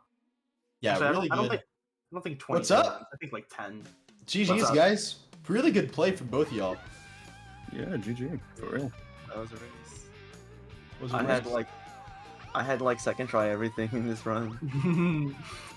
Yeah, the skips were kind of rough. Actually, the space in general was like really rough for SMB, and I think Tethys was like that. That was like where the big opportunity really came from for Tethys to maybe catch up. But you still would have needed PB, so it was a tough ask. But I don't think I could have played much better, to be honest. I think I missed C skip, got RNG. Yeah, I think I did okay. You played really well, yeah. Yeah, no, that's like 24-29. That's my best time in the tournament. Both of you played really consistently, all things considered. I just came up against the better runner. Definitely could have played the main time loss just like came from the skips. Like that's where both of you only lost time. Like I got second try CG, second try EE, and second try wall run. So that's like 30 seconds there. Yeah. Still managed to basically beat me by nearly a minute. Other than CE, I kind of did okay pretty much everywhere else. I think the only splits like really were kind of like everyone great was Aquatic Mine and Death Chamber. Everything else was basically good as far as I'm concerned. I think I played pretty much as best as I can. So yeah, I'm not sort of down and out about this. I think I'm pretty happy going into losers now. Yeah. I think you've been really carrying forward momentum. I said this before you came in, but I think there's something to be said about how you'll go against the you went against Katie in pools, you're going against SMB now in winners quarters, and or just finished going against SMB. I think you really rise to the level of play that is required of you with your opponents. I think going forward and seeing like, oh shoot, this is what I can get erased. I think it's going to be really cool to see how you keep on carrying that forward in your bracket run into losers. I think it's going to be crazy. I mean, we'll see what happens. We'll see who I go up against, and I'm proud for sure. You know, I'm proud to have even gotten to this point. But yeah, I mean, I don't know because like sometimes like today, KT as well, like it's just out of my reach. You know, I'm coming up against the top cops, so I'm not sort of let down. I'm not sort of in any sort of mood of like, oh, I didn't do well enough, because I think I did as best I can. But SMB is too cracked. What can I say? Thanks. No So problem. I'm gonna fight winner of Aura versus Emerald. That'll be interesting. If I fight Emerald, it'll be the third rematch, or second actually, because I fought him in HST20 and in pools. So I don't know. I would like to fight Aura though. He is the boy. What's the score at the moment? Who's got the wins? Against Emerald? Yeah. I haven't lost against Emerald in a tournament. Can he make it through now? We'll see. I believe. Yeah, definitely good luck for that. Yeah, I'm super excited to see the next matches that you two have in store. You know, whoever wins between Aura and Emerald, it'll be a fun race either way. And then whoever wins against ID Geek or Superior. Okay. I imagine that will be a very good match. Because Superior and ID Geek have been playing pretty consistently throughout this entire. No easy opponents at this point, to be honest. Yeah. You know, I mean that's how bracket works, really. You know, the further you go, the harder it gets. But, there you go. But yeah. Who's next? Who's up next? Who we got? Next up, we have Dawn versus Drum. That's gonna be really exciting. That's gonna be a good ass race. Yeah. Get your Orville Redenbacher ready. I believe that's a popcorn brand in America, just so everyone knows. Oh, we don't have that. I'm British. I'm sorry. That's so sad. Oh my gosh, Tethys. Oh. I need to send that Drum to you. recently got like top 20 or something. So, you know, like Dawn is top 4. So it is going to be kind of tough for Drum to take the win, but definitely not impossible. That is going to be hype. Yeah, it's gonna be a really good race. I'm Drum super did add excited. skips. Looking forward to it. He did finally learn how to do CGSS. I'm proud of him. You know it's kind of cracked when you're in winner's quarters and you just learn how to do CGSS. That's nuts. I mean, he has a 23 without C skip, CGSS, wall run. Like, he's cracked. Oh my god. It's crazy. Yeah, definitely not someone that you want to sleep on. So, yeah, that's going to be exciting. And then after that, we're going to have Aura versus Emerald. Which is going to be that's the match I'm most excited for. Lots of good matches today. It's gonna be really good. It's a good day. This is a good day for matches. Dude, this is so fun. I think it's one of the most fun parts about you know, when you get in a later bracket. It's like once you get like top 8, top 12 or whatever, top 16. There it is. Top 12. Is that every match that you're watching is gonna be like nail biter and super close, really fun. Yeah, so, especially at the beginning when you like don't know what's gonna happen in the run. It's just like, oh man. Yeah. The beginning of your look forward to that. We don't have commercials, but are we gonna cut to commercial now? I believe that's everything. Yeah.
Hello, and welcome back to one hell of a match we're about to see.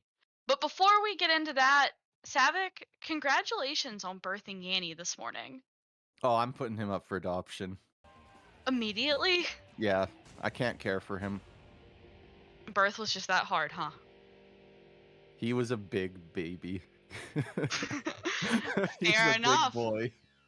So first off, I'm glad that y'all all came in to celebrate Savik giving birth this morning. But on to what you're actually going to see on your screen. We have Dawn and Drum for y'all.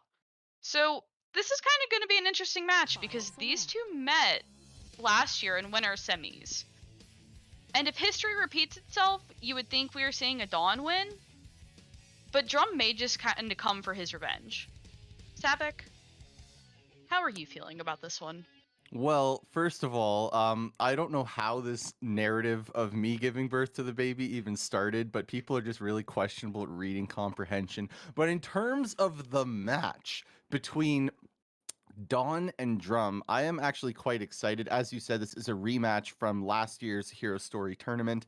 Last year, Drum played Ninja Frog, then played Dawn, lost to Dawn. This year, Drum played Ninja Frog, and now he's playing Dawn again. So yes, he is looking for revenge. However, if history is to repeat itself, Dawn will only lose to Aura. So if that's the case, he beats Drum here, he beats Katie on Saturday or Sunday, I guess, and then loses to Aura in winners finals, I guess. That's just what the script is probably predicting. In terms of this race, though, I do expect it to be a very good race. Dawn is, 4th place in Hero Story. Drum has recently discovered that skips are actually a thing that people should do in this game. So he has unlocked his potential, and we are going to be seeing perhaps a 22 from him in the very near future, maybe even right now. The runners load into City Escape, and we get to see some lovely boarding section action. And we might even see Drum not even bother to do the skip because that's just what he does. He ain't even gonna try. Unless he does. What do you think? Predictions? Well, if we're going off predictions from last night, then I did not do too hot. Okay. I think I agree. I do not expect us to see a CE attempt from Drum just because I know that he is very consistent at skipless. Mm-hmm. Oh no. Oh no, that signals an attempt. Okay, Drum. Okay, all right. Drum Basher really is coming for it. Drum has discovered skips, ladies and gentlemen. It's just like Dark Story New Game Plus. Sorry to bring it up, but when he was just intentionally not doing Swiss cheese and decided once Katie started doing the category seriously that he was just going to start doing the skip, and now, just like that, Drum has decided he is going to be doing skips. So that's probably going to signal a pretty big change here. Normally doesn't do Green Forest Wall Run. Maybe that's on the table. Normally doesn't do CGSS. Maybe that's on the table now instead of his usual CGS. And if he goes for all of that and continues the consistency that he is very well known for, then we are potentially looking at a 22 today for him. Meanwhile, Dawn is having a pretty good skipless CE given that there was an attempt that ootsed. We're looking at probably a low, maybe a 152, 153 if I had to guess. The 128 that Drum got, obviously it was a little bit scuffed by that movement hiccup just before the skip, having to go back up onto the ramp. But obviously a very comfortable lead there. Oh no, it is a 154 for Dawn. So, I mean, we're going to be starting off right away with a 26-second lead there for Drum, and that's about the time save that you would expect. I don't expect a whole lot of deviation for that lead on the Bigfoot fight here. Probably going to see 21s from both of these runners, and then we really can turn our attention to the first RNG split of the race. Actually, a pretty good time there for Drum. Frame perfect is 21:39, so Drum is only 4 frames off there. It's 4 frames that he'll never see ever again. However, still a pretty good time. We'll see if Dawn can beat that as we see what Drum gets in Wild Canyon. No free pieces. Unfortunately, no. This is still a nice piece 1. Sandy path. Obviously, it's unfortunately the far one, and hopefully he doesn't have to travel too far to get his final piece. going right down for Wild Canyon track, which is on It's right cycle next for to a him. really quick grab. Very nice. We'll see what Dawn can get here on Wild Canyon. Okay, yeah, Oh, yeah, okay. respectable. That's not really what you want to see. That he traded up for sure. That's a way better piece to get. Other Unfortunately, side.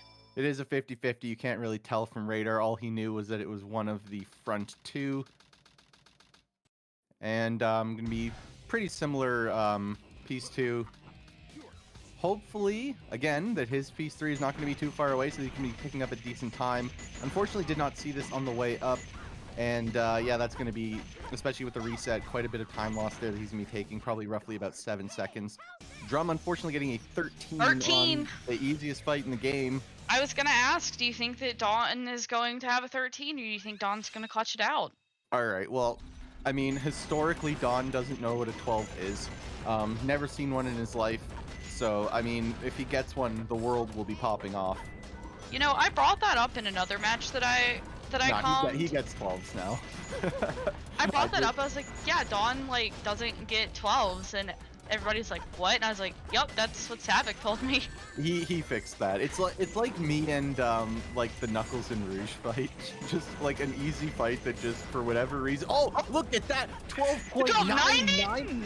Dawn conquering his demon there, and you can see he's like, oh, sigh of relief there. Savick's not gonna roast me on commentary. It's also worth noting that Dawn turned on the light, so we are not getting evil Dawn. Damn, I was really looking forward to that. He was like, yeah, the light's off, and then he's like, I'm gonna turn it on though, and I was like, but what if he didn't? But he did. Look Clean at that, movement. Dawn getting big sex. Love to see it. Excuse me? That's the name of that jump. It's called Amazing. big sex. I've never heard the name of it. I know that that's a thing, but... Well, so what you need to understand is Tethys named it, and that's what you need to understand. Understandable. Have a nice day. Yep, so a nice 37 elevator there for Dawn. So Drum got a 51 check to the top there. Probably going to be seeing essentially the same thing there for Dawn. Pretty clean movement from Drum, all in all. Yep. I mean, as a he's very proficient in mech movement in general. Probably because of his years of experience in the other category. But Vendor category? You know, the one that has a lot of Eggman stages in it. Well. Yeah, I mean, I don't know much about it personally, but he definitely plays a lot of mech stages. Just I mean, yeah. in general.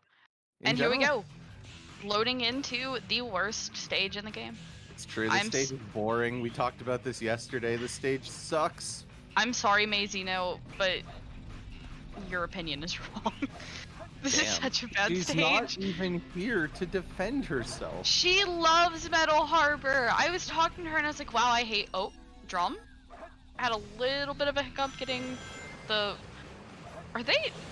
What are those shoes actually called? Are they... They're not called the Light Dash shoes, are they? Or they just Light Dash? You know, I really feel like I should know this. It's like air shoes for Shadow that I never grab. Fair enough. I think it's just the light shoes or something like that. But anyway, we got a nice 49 check there for Drum. However, I do expect Dawn to be picking up some time save here. He's having a pretty good starting movement there. An 18 upgrade, fantastic. So yeah, he's going to be looking to save some time over what Drum gets here. And certainly, given the disparity in not hitting CE skip, he's going to be looking for every little bit of time save that he can pick up. It is worth noting that Drum went for the Iden strat of Pulley Skip, and so the one that Dawn just did is technically a little faster, isn't it? Yeah, that's the conventional one. And sorry, Anvar, no birthdays for you today. Hate to see it.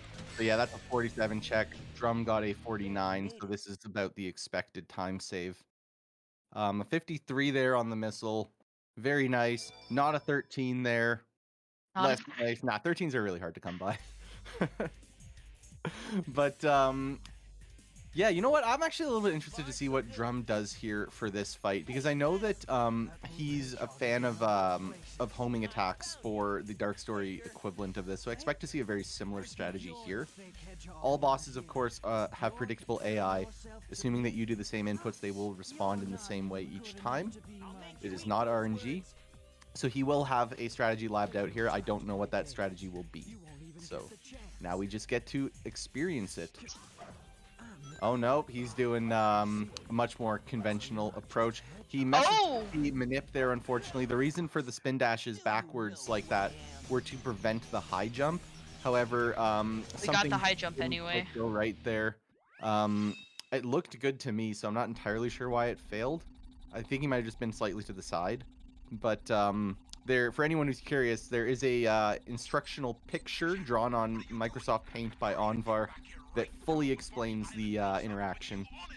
If anyone wants to see it, it is in the resources tab on the community Discord. We'll see what Dawn does here, though. 13 definitely opens up some potential time save. Just don't jump into the air, Shadow. There you go. So yeah, that's I was about to say you're wanting about an 11. Yeah, I mean, like, if you go for the IL strat, you can get a very high 10, but if you're not going for that, then an 11 is what you're looking for. Who IL's Shadow 1? Draco Dan. Fair enough, understandable. I mean, Katie goes for the strat in runs. I've also seen some other runners do it. I think Silent Motorboat also generally will go for that. Okay. I mean, at this point, every time a skip is brought up, anytime... Ooh! Drum having a little bit of trouble in Green Forest and also didn't get Air Yeezy, so that will just be a little bit more time for Dawn to chip back at. Yeah. But I'm interested to see if Drum is going to go for Wall Run or if he is just going to go straight for Bungee. Yeah, that's definitely the question on my mind. And of course, I'm also going to be paying a lot of attention to Dawn. He's very proficient at... Oh, okay, we're not going to be seeing a Wall Run today. But yeah, Dawn really does... pride himself on his Green Forest execution. I definitely don't expect to be seeing a 38 check from his end. I expect to probably see about 34, maybe even better than that, but I think 34, 35 is probably what, okay, yeah, it's probably going to be, okay, oh. all right, well, we enjoy a nice 36 now. So, as, Drum does Drum the looks standard good. Bungee skip. So, on, this is just me not being completely sure of my numbers, Dawn goes for Task Run. Oh yeah. How much 100%. faster is Task Run than Bungee? Because like it's gonna be a pretty nice chunk of time. So that's a difficult question to No! answer. That is unfortunate. But there's multiple different ways that you can finish Task Run. Notably like 3 specifically different variants. But in general, you're probably looking at over 15 seconds of time save for doing it. I mean, even with that. And Dawn having to back up with Bungee, that's still going to be faster because he skipped the majority of the springs.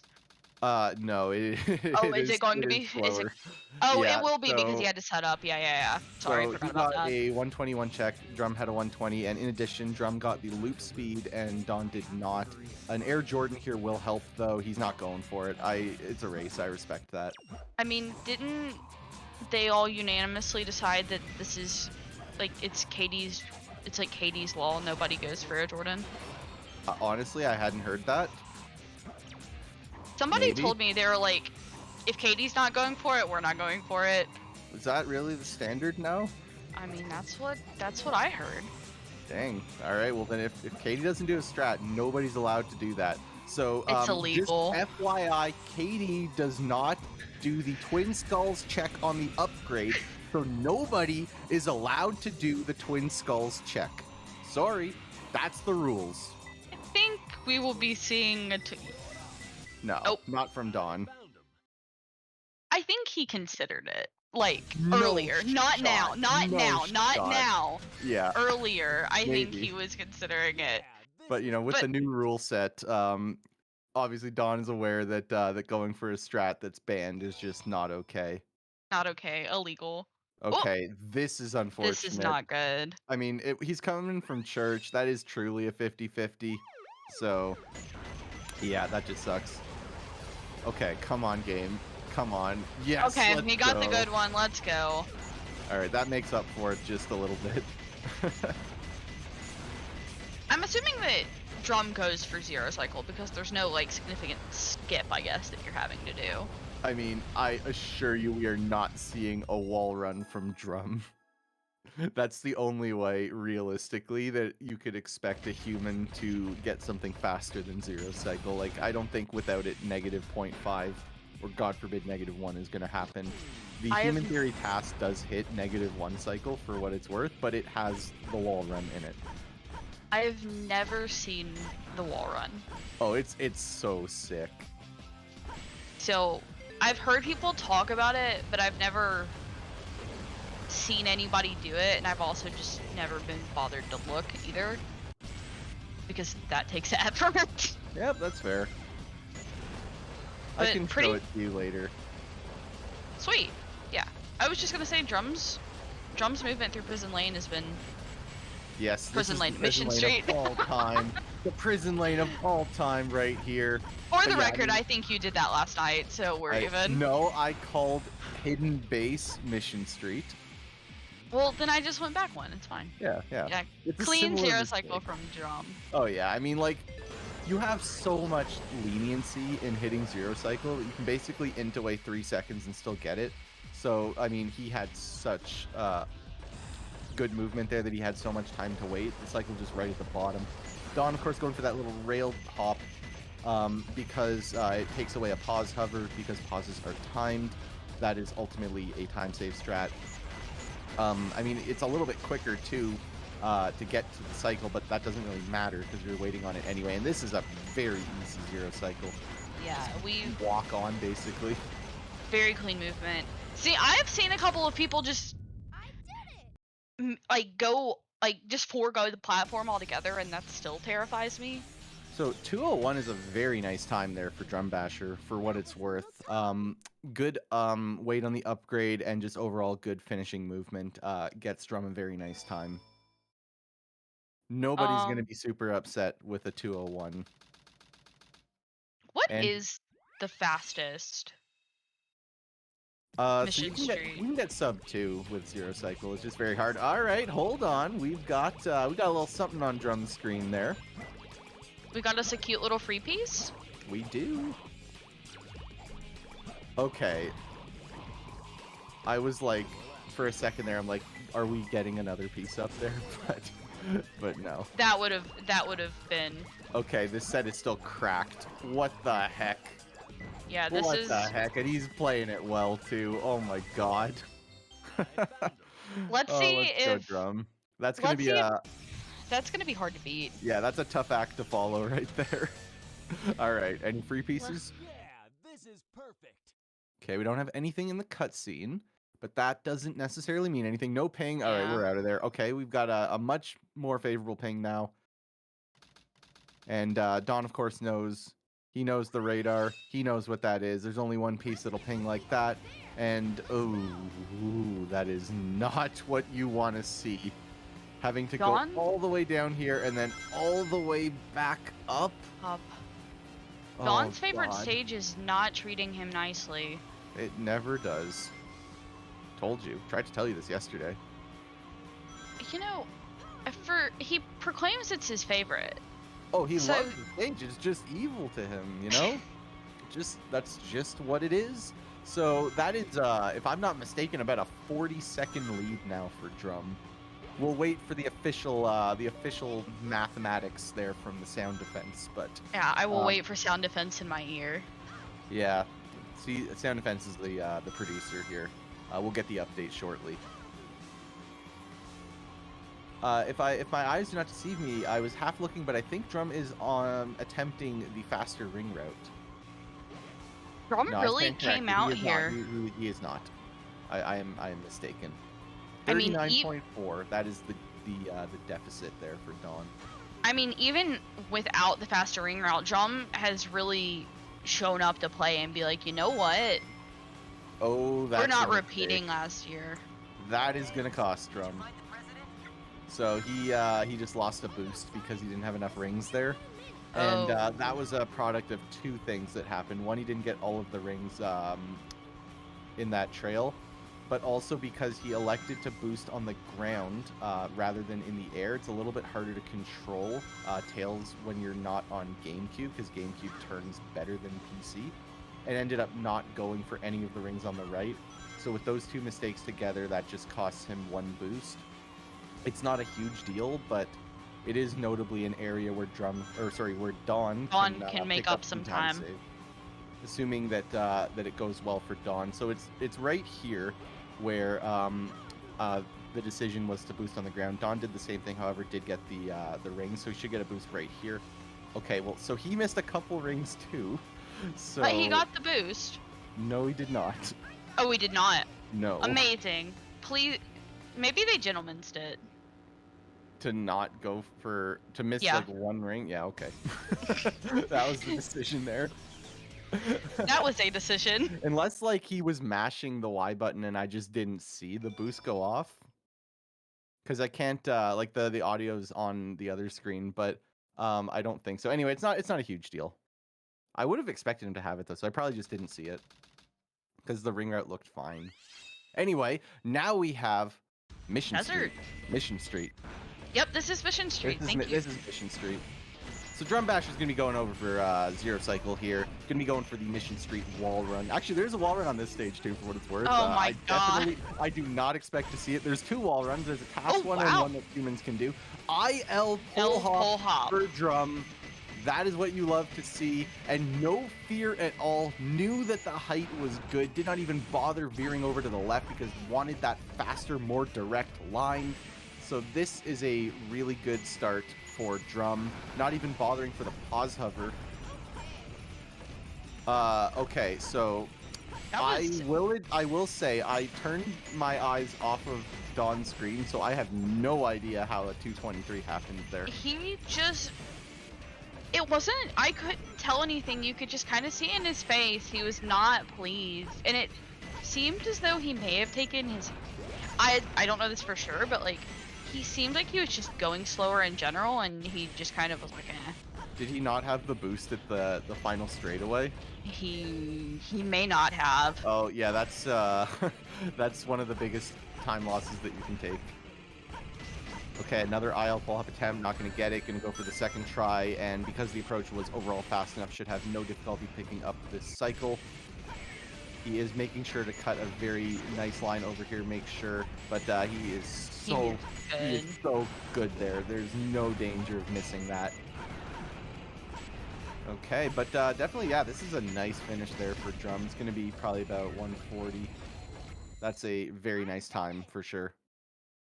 So I'm sure he's going to be pretty happy with that. Ooh, Dawn just a little bit too low there.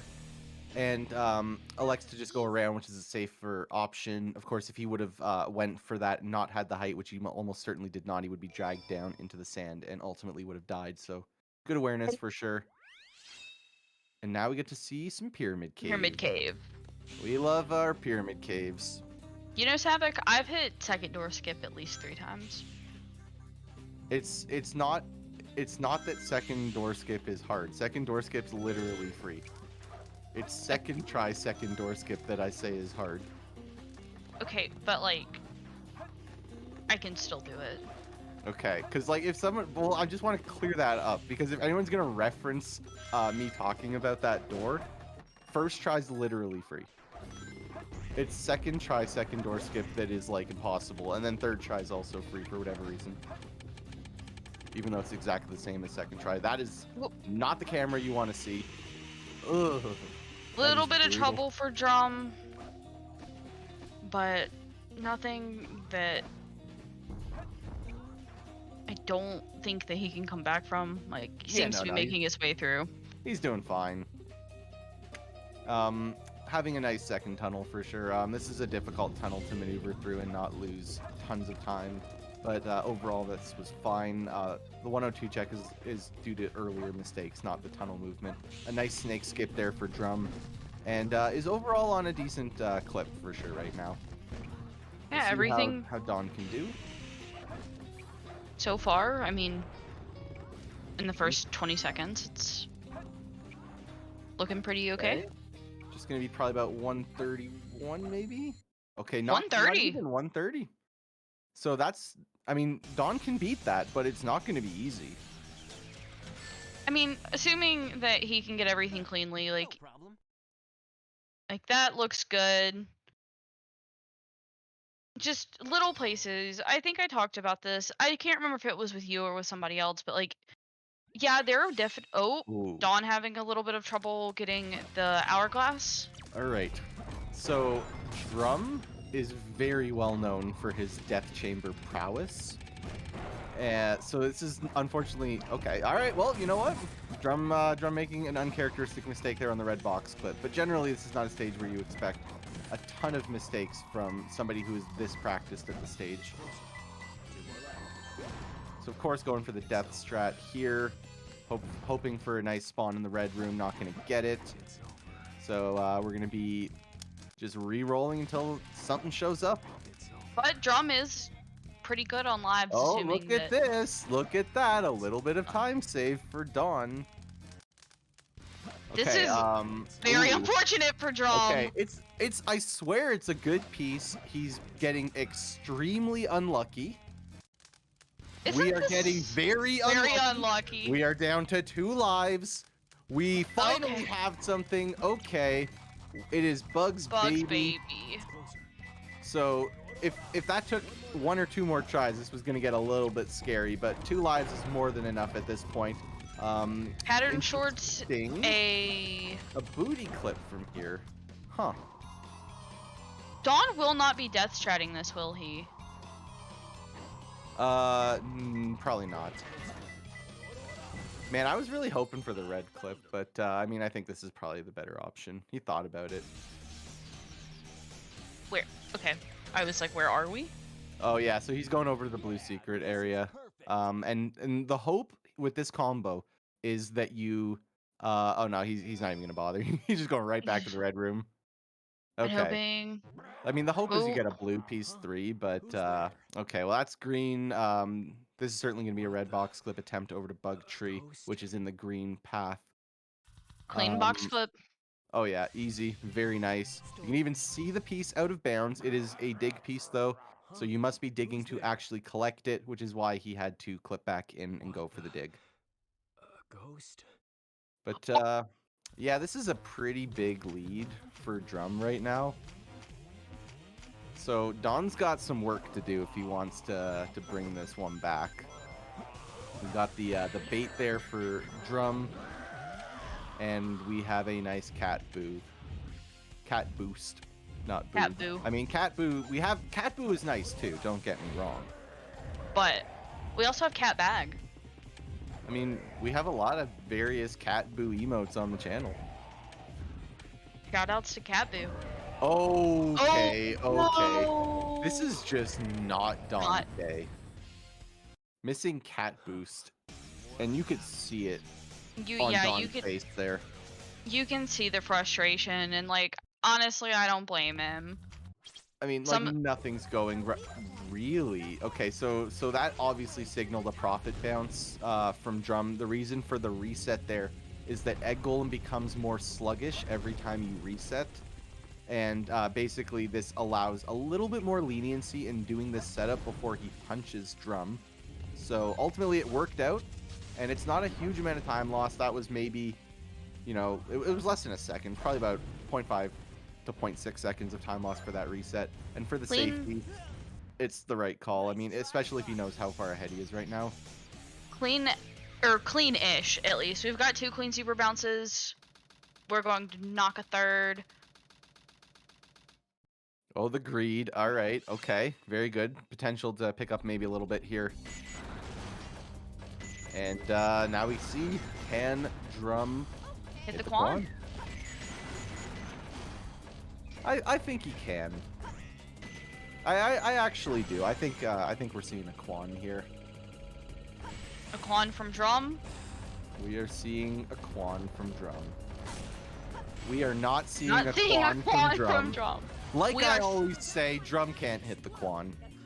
We are seeing a Quan from Dawn. I'm calling it now. It's true. The way to Quan. The way God damn it. We did hit Bofa.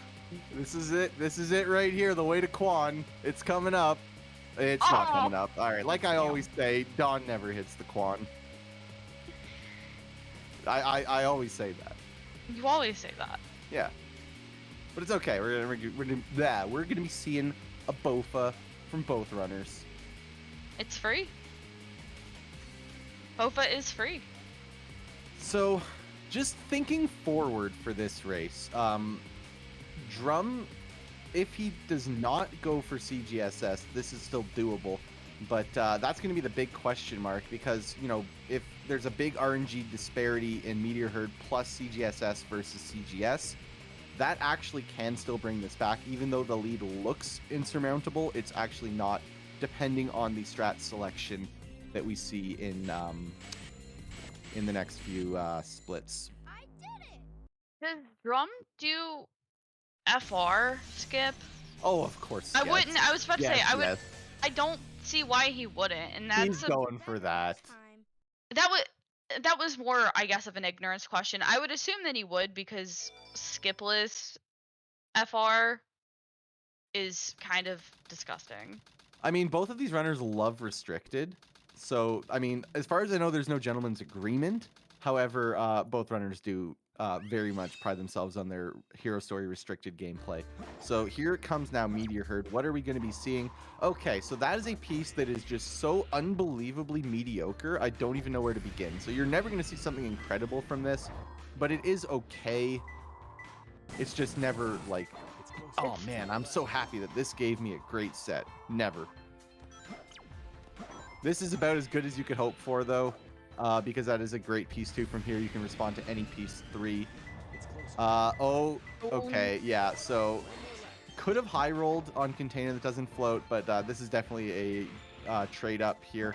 And honestly, as far as that piece 1 goes, very good set for Drum. That's about as good as it gets. Hopefully Dawn can save a little bit there, but oh. If we get a top, Better not. that would be very, very sad. Oh, come on. Please. You have got to be kidding me. This is just sad. Life is not fair sometimes. I mean, what can I say? Just getting absolutely rolled. Dawn was talking about before that he has had some incredibly paced runs and Meteor Herd just kind of stomps all over it. I would like to formally apologize to the nation of Scoob for the things that I have said and caused. I hope you accept my apology, all of the Scoobians. What did I do? I think that's what they call themselves. What did I do? I didn't do anything. I did. I just may have, outlined the path to a potential close race, and, the game is just like, I don't think so. It's not happening. Well, the big question then is, what is Drum going to do in this stage? I don't know if that's a question that we can even predict on. Oh, I can't. I don't know what this... I mean, I know he knows how to do it. The question is, will he go for it? And the question is, if he can do it, how well? Oh, no. If he's going for it, it's because he thinks he can do it. Okay. Because, I mean, even with that, we have definitely seen Crazy Gadget kind of derail. Yep, we are going for it. Okay, here it comes. We're on the box. And we're not out. Was going for the Deku method, but did not pan out there. It's usually pretty consistent, but unfortunately, this is going to be a CGS. And a CGS death. That is unexpected. You have 3 frames to make that jump. So a very uncharacteristic mistake there for Drum. I mean, this will be a place for Dawn to get some time back. And he's having difficulty with the setup now as well. Okay, that's going to be good. Oh my god, it's not. Oh my god. He did not have the distance. He hit the kill frame. He doesn't have any lives either. Oh my god. Okay, well, Dawn's also going to be taking a death on CGSS there. Drum is now going back to CGSS. Oh, he's... Okay. Okay. This is the right call. This is the right decision, and he got out of bounds. He's out. It's He's out. He's out. the right decision. If he went for CGSS there with all the time loss that he was taking, that could have been curtains. But and Dawn is also out. Both runners are out now. Okay. Oh my god, for a second I Okay, did not think Drum was hitting close that. call. So Drum still has a very, very significant lead there, but that was almost disaster. I mean, there was definitely some time that where Dawn was able to call back. So, and Drum has no lives. And I Yeah, know people say that FR is consistent, and if you can do it, you can do it. But like, Oh, I feel like you just gotta let this one rip and just go for it. I mean, I feel like that's what we've mostly seen. I'm always like, oh no, we're out of lives, and runners just go, Huh. and that matters. Wasn't in the right spot for the. Oh no, Eggman with a late turn there into the wall. Okay. Wow, what a fight. Okay, both runners having a little bit of. Oh my gosh. Oh my god, Oh, Dawn, wow. please. Whew. Yeah, that was something. So I don't expect anything more to happen at this point, but we're gonna see maybe an opium boyfriend toaster. Nah, we're definitely not seeing that. I'm sure everyone would love it, but that's just not a realistic thing to see come out in a race like this. I still don't understand what that is. I know it's like I know it's a skip, but That's all you need to know. oh, Okay. Dawn. All right. This is not his day. This honestly is probably curtains unless Drum game overs. But he seems to look good for as much as you can in space. But yeah, I think this one may be curtains for Dawn unless we just have an absolute disaster on Drum's end. Yeah, I mean, this is just one of those races where everything is just not going right for Dawn, and the key is, how do you bounce back from this? This is a double elimination bracket. Dawn is not out of this tournament, still has a chance in the losers bracket, and looks fine on height, right? oh yeah, no question. Nobody is dying at this height. Okay. But yeah, I mean, just Drum started with the lead and just didn't let up. I mean, the RNG certainly was was helping too. Was something. But and Dawn is also going to be a-okay on height there, but oh boy, this is just not a feels good moment. You can see on Dawn's face right now. He is not happy with the way that this run has gone. And I mean, I think that's reasonable at this point. Over 2 minutes behind PB, not going to feel great. But it is what it is. Yeah. You bounce back and you keep playing. Dawn was on 21 pace 3 times last night in practice runs, so I mean, can still be feeling good overall about the level of play coming out. But Drum, of course, will be taking this victory with a 23-52. GG to Drum Basher. We'll be playing Katie 4 in the next round, if I'm not mistaken. So yes, that is correct. That's an opponent. A race. That's an opponent. And GG's to Dawn for finishing it out. Yeah, 24-43. I'm gonna have to check the bracket to see Dawn's opponent, but definitely having to play. Was Dawn into JW? Dawn will be playing Flub. Dawn will be playing Flub. Yes, so that'll be a good race, and of course, yes, Drum Basher advances to play Katie, who has not gotten anything other than a 22 has not gotten worse than a 22 in this tournament. Has a 21, obviously. Hello, Drum. How are you doing? Hello, Drum Basher. Hello. GG's. Really? Mr. Man hitting. Congratulations on discovering Skip. Yeah. I suppose I was totally preparing to miss it. I don't have too much TE Skip consistency. It depends, but it's still always going to be one in something. Yeah, I think it's always worth going for it. I will say also, I 100% respect and agree with the decision to go back to CGSS for the final life. Yeah, at that point, I was more confident in my CGSS than my CGS.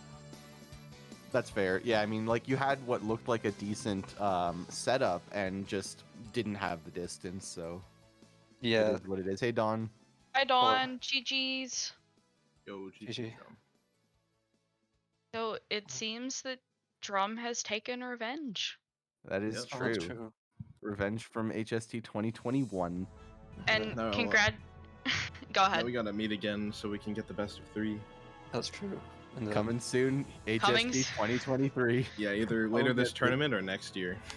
I mean, it could happen. I'd have to look at the bracket to see what needs to occur, because I'm pretty sure that means that both of you need to make a deep losers run, Yeah, or you know, one of you make it to grands. I guess. Yeah, we'd have to meet in like losers semis at this point, or losers final, depending on when I lose, which will likely be the winners semis.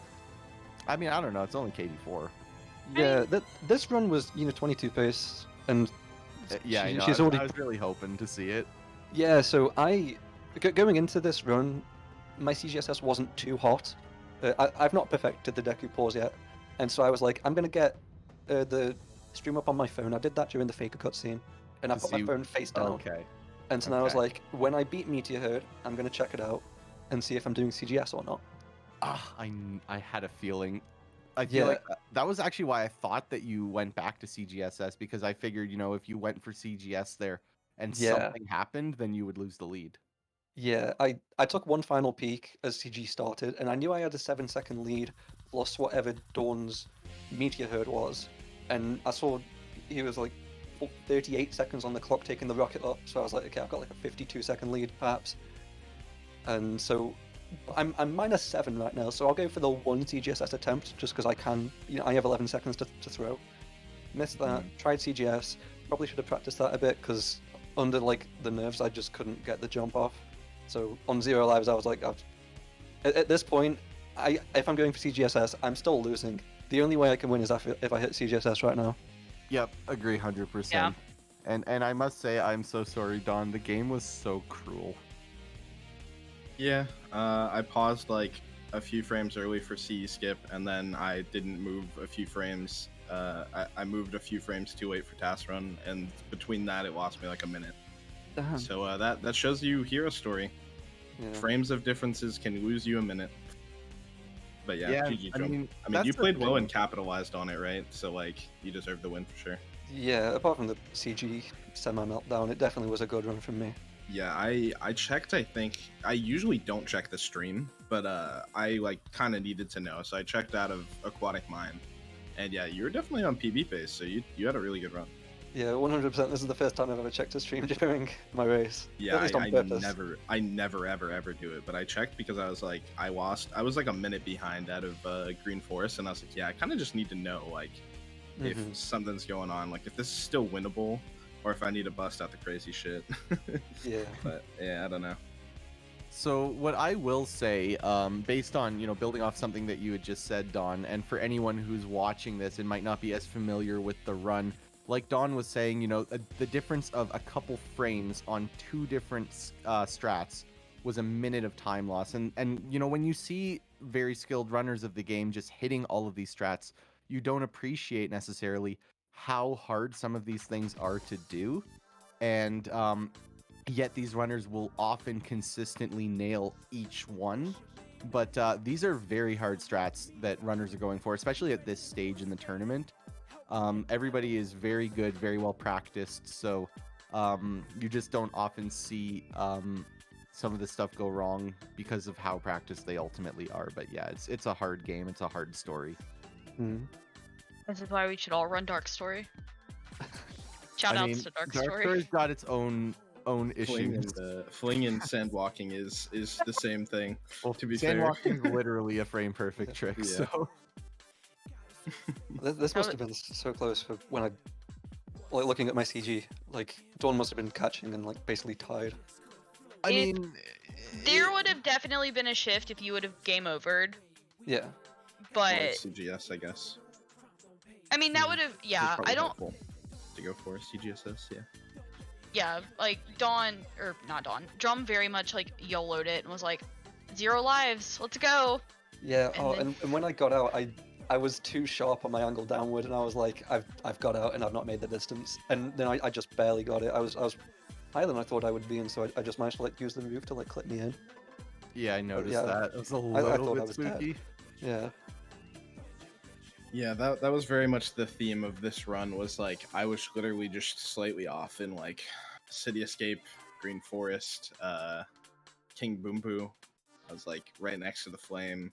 Fofa felt good first try, just like barely missed it, and then CGS I just didn't move the stick just enough, and it's like I just kept feeling that. I was like, oh, it's just everything. It's like so close. Fine It's margins. unfortunate. But yeah, I'm looking to go on a loser's run. It'll be interesting to see who I see down there. Well, so you play first up is Flub. Flub. You play Flub, and then from Flub, Winner of JW. Winner yeah. JW Yanni. Yeah, whenever that may be. Oh, and then I have to. Even if I win those, then I have to play the loser of Wait. SMP, Aura, or M. Oh, that's interesting. That's Wait. insane. All right. Yeah. So basically, the Dawn Emerald match is possible. it is Yeah, possible. M has to win and then lose, and I have to win twice. Do you know the Wow. match that I'm rooting for? I don't know how it's gonna happen. I want the Dawn and Ninja Frog. It's pretty rough now. Yeah. Yeah, they'd have to go to loser semis. Yeah. So sad. Them's the breaks. I mean, Ninja Well. Frog has a low 23. If he Yeah. pops off, he can totally get top 4. Yeah, for Let's sure. be real. Well, like, the only people, well, assuming Superior loses, which I'm not praying that will happen, but say that happens, then the top 12 will only be upper pools runners, so literally anyone can win it. Everyone like That's really is there, exciting. like just by like having an incredible time and a lot of skill. I mean, Superior may be pulling the Alice arc. We can't just. I would could love that. happen. It would be great. Shout outs to Alice Stellar. Love you, buddy. Going on a crazy run last year. Oh, and I'm looking at the schedule right now, and oh my god, do we have a match after this one? Yes, we do. Yes, Oh we do. boy. It's me and my opponent for the next match on comms. Just talk shit to each other. Yeah. Trash talk. Build the hype for tomorrow. We're gonna schedule in the middle of the match. Do it. That match has to be played tomorrow, I'm assuming. Yep. Yeah. Okay. Yeah. Because it is Maybe- officially yeah. top 12. Well, scheduling has proven to be a little harder than we thought, but you know we'll do our best. We'll just at the moment assume all of the 10 matches will be tomorrow. Yeah, it looks like we got a nice 10 matches tomorrow. Okay. Yeah, the idea was like one every 50 minutes. Maybe some people start early if we have like some European pairings, but it looks like other than like JW and Flub that no one's free until like 1 p.m. Damn. So Okay. like this If, gonna be a if bit it's of a really headache. like rough, then people can potentially pre-record and just have it Yeah. play early in the day. Like I Well, think that's also, a yeah. solution that can be done once. Another option is simultaneous matches, and then like one of them goes to a dummy stream, and then we just play that VOD at a later point. Yeah, that's a good point. Could do that. That could work. Well, Alright, plenty of games tomorrow, but banger coming up. I am so excited. I don't want to say too much about this match because I'm sure that Dawn yourself and of course Flub will have a lot to say. Both of these runners don't really need much of an introduction. We have the literal president, the head mod, the super mod of this game, Aura A66, taking on, of course, Emerald. That's it. President Aura versus Emerald Forehead. Yeah, President Aura versus Emerald Forehead. What a combination. It's true. So yeah, y'all stick around and get ready for another kick-ass match. Heck yeah, ladies and gentlemen, the world went Emerald.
Let me show you who I am and what I'm here for.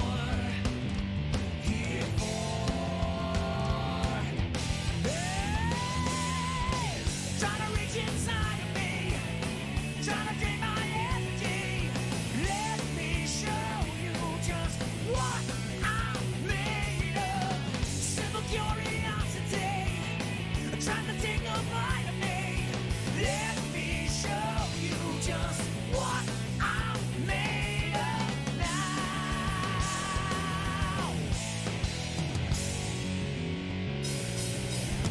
Like a million faces, I've recognized them all.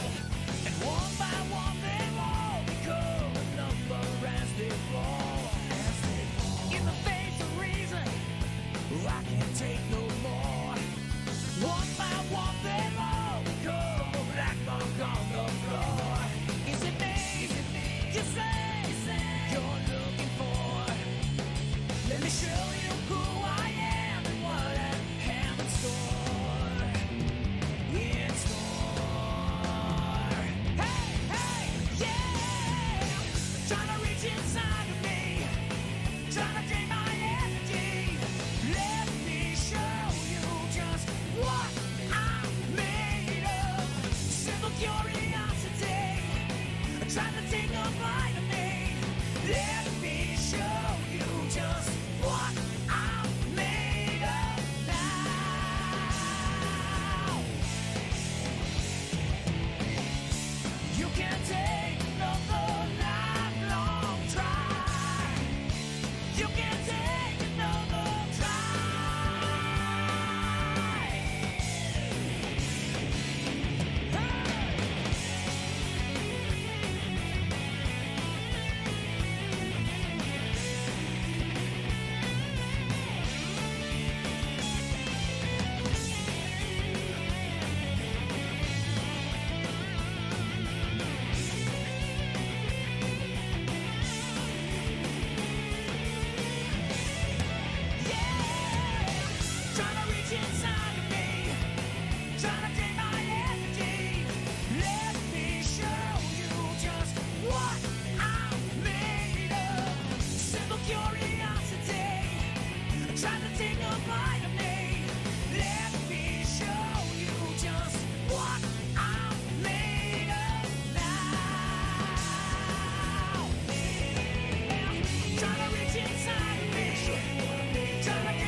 Hello, everyone. We are back for the final match of the day. We have quarterfinals. The very last match is going to be Aura versus Emerald. Probably the closest match here in the quarterfinals. I am Dawn, joined here by Flub. How's it going, Flub? I'm doing pretty good. How about you? Doing all right. Good to hear. This race is looking very, very exciting. I was particularly waiting for this race for a few days because I knew it was going to be a close one, given that their PBs are within 15 seconds of each other. So I'm expecting a close race here, honestly. Yeah, these runners are honestly really, really close. Like you were mentioning, I think their PBs are within 20 seconds, which in a They're race right setting, next to each other on the boards. Actually, 5 Yeah. seconds. 5 seconds. I was well, wrong. Aura does technically have a new V1 PB that's not on the board, so his time is a little bit lower. But Okay. still, they are very close. I think 22:15 for Aura, 22:33 for Emerald. But yeah, in a race setting, like anything can happen. I do think Aura will have a bit of an edge in this match, but yeah, it's Hero Story. I mean, you saw what happened to me last match. Just anything can go wrong so easily, you know? Oh yeah. Also, you love to hear the 06 music.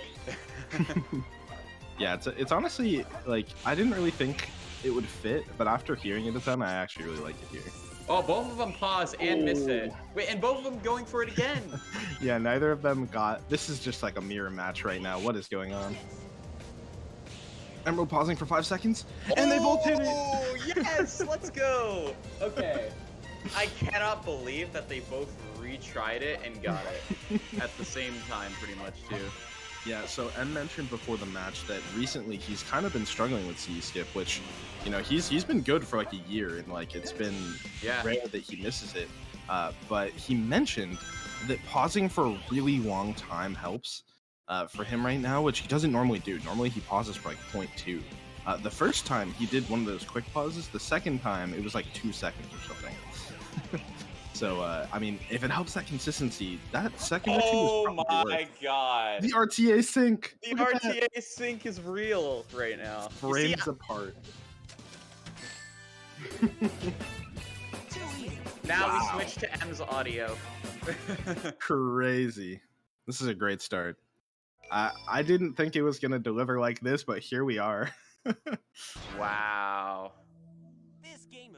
You know, M really just going on a conquest to like have the hardest matches in the tournament.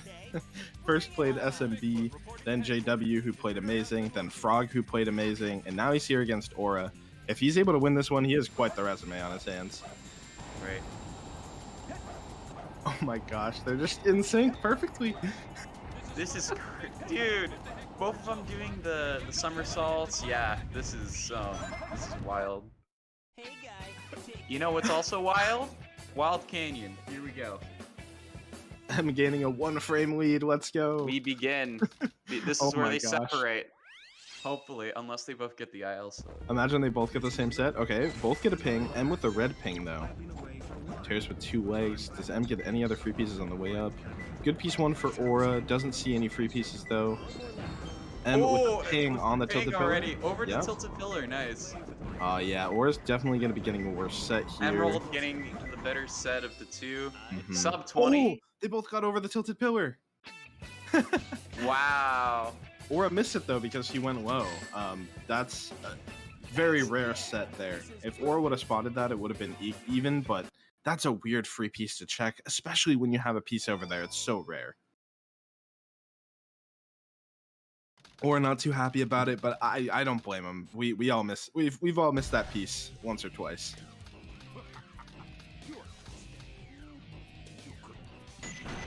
But yeah, M with I believe about a 5-second lead now, heading into Eggman 1. Really all from getting the slightly easier to execute. They get 1 frame off each other on this. Yeah, their combined bosses has M with a 2-frame lead so far. Kind of curious to track that for the rest of the run now. See if they continue being so close.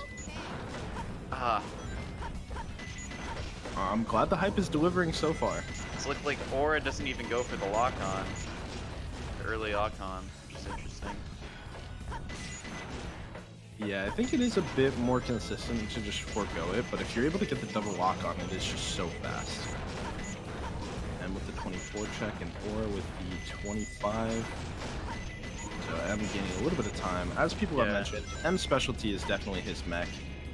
It's pretty solid. He's able to get pretty consistently good times in hidden base and prison He lane. can get like 132 on this and sub 140s on hidden base. He's playing really, really well. So, and Aura does that as well, along with many other things. Yeah, I'd say Aura's focus is a bit more Sonic centric, but his Tails is definitely no slouch. And I mean, the biggest thing is like the unfortunate part for M is that mech is not as prevalent in Hero Story. It's more of a Dark Story thing, because two of the stages you're not really doing too much execution, as long as you're getting the cycle and hitting the skip, right? Hidden base and prison lane are It's really more good. Sonic and hunting. Yeah, even honestly, just mostly Sonic in Hero Story, which doesn't. But I mean, Hero does have 5 stages, whereas Dark has 4 for hunting.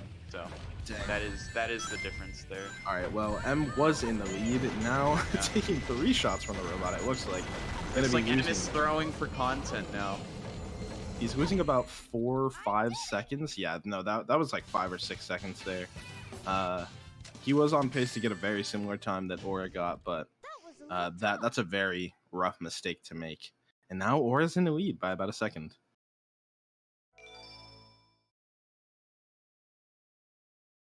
This match is crazy. I hope we get to see the lead keep interchanging, and we give the chat a collective heart attack. Also, reminder: drink water.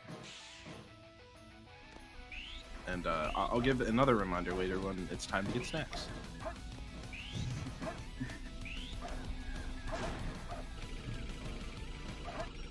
Or with a 1908, 1942. Yeah, so pretty close. Or with a few tenths lead there. I know M hasn't been going for pulley skips, so if Aura's able to successfully get it, he'll be able to save a bit of time here. Or chooses not to go for it. Wow. Neither does M. It's surprising how similar these runners are right now. Oh my gosh, M. That birthday risking skip it. from Emerald was crazy. It's such a crazy decision for me to, not go for pulley skip, but then go for such a risky birthday skip. But it works out for him, so. This is really close now. I am loving this race. It is delivering.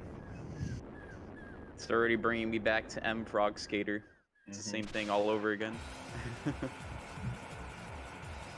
Yeah, the big story is always where the lead shifts, like where the two break apart. Is it going to be Green Forest, Desert, RNG? It really could be anything in Hero Story. You never know. I'm getting the slightly better Metal Harbor, but still both of them getting 120s. Yeah, M with M only behind by 0.3 of a second right now. And honestly, they're still not on bad pace despite doing CE skip second try and having like mediocre prison lanes. Yeah, I mean, exactly. Like, I think if they both got first try, they'd be on pace for almost 520, which is really solid. 520 out of Shadow 1, I mean. Like a nice milestone. Wow, 0.31 is the difference currently. M does go for slightly safer strats here and usually ends up getting a 12. So Aura might be able to pick up a second here. If I may be correct, I think Aura goes for TAS wall run? Yeah. M certainly won't as well, so that's another point of time save potentially. I've seen M try it before, but I don't think I've seen them pull it off. M has been learning TAS run lately, and he was doing it in runs for a long time, but for the tournament, he decided he wanted to go with a old reliable for himself, which is Moonshot. He's very consistent at it.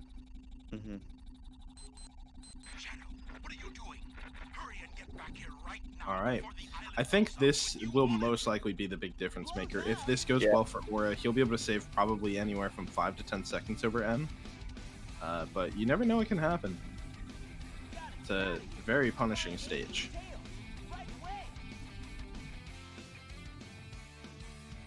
No reset for either runner.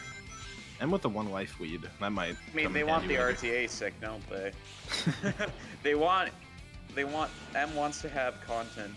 Yeah, I mean we're not too far off on RTA right now. M missing air easy while Aura just nailing it. Yeah, it's tragic if you accidentally hit the rail while setting up for air easy because that rail is just so slow if you don't have good speed. And Aura not getting mini wall run. Alright, let's play a game. Let's see if they both get 2 for 3. They're both 1 out of 2 right now.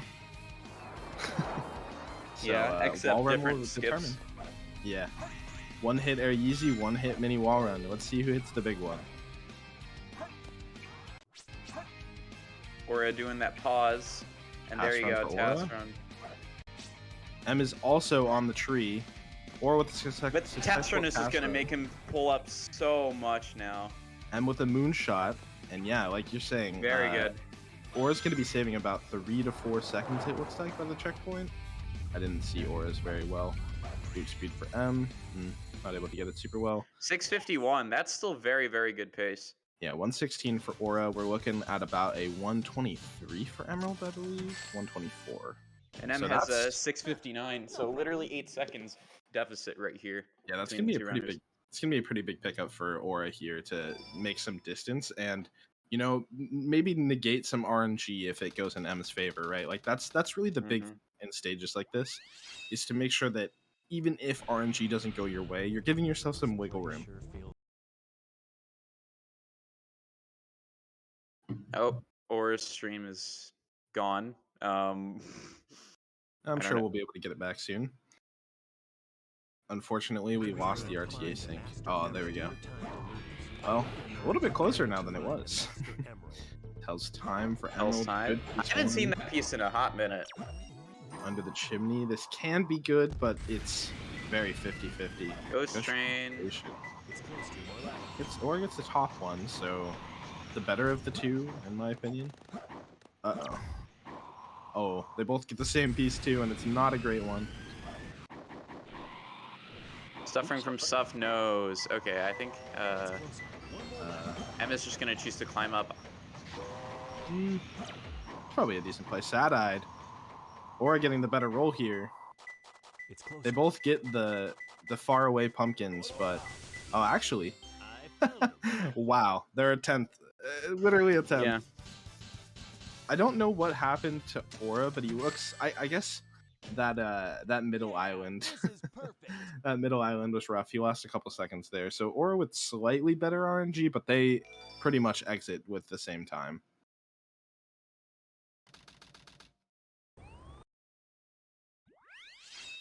Mission Street. Yep. This stage is incredibly consistent, but will both runners be able to make the cycle is the big question. Yeah.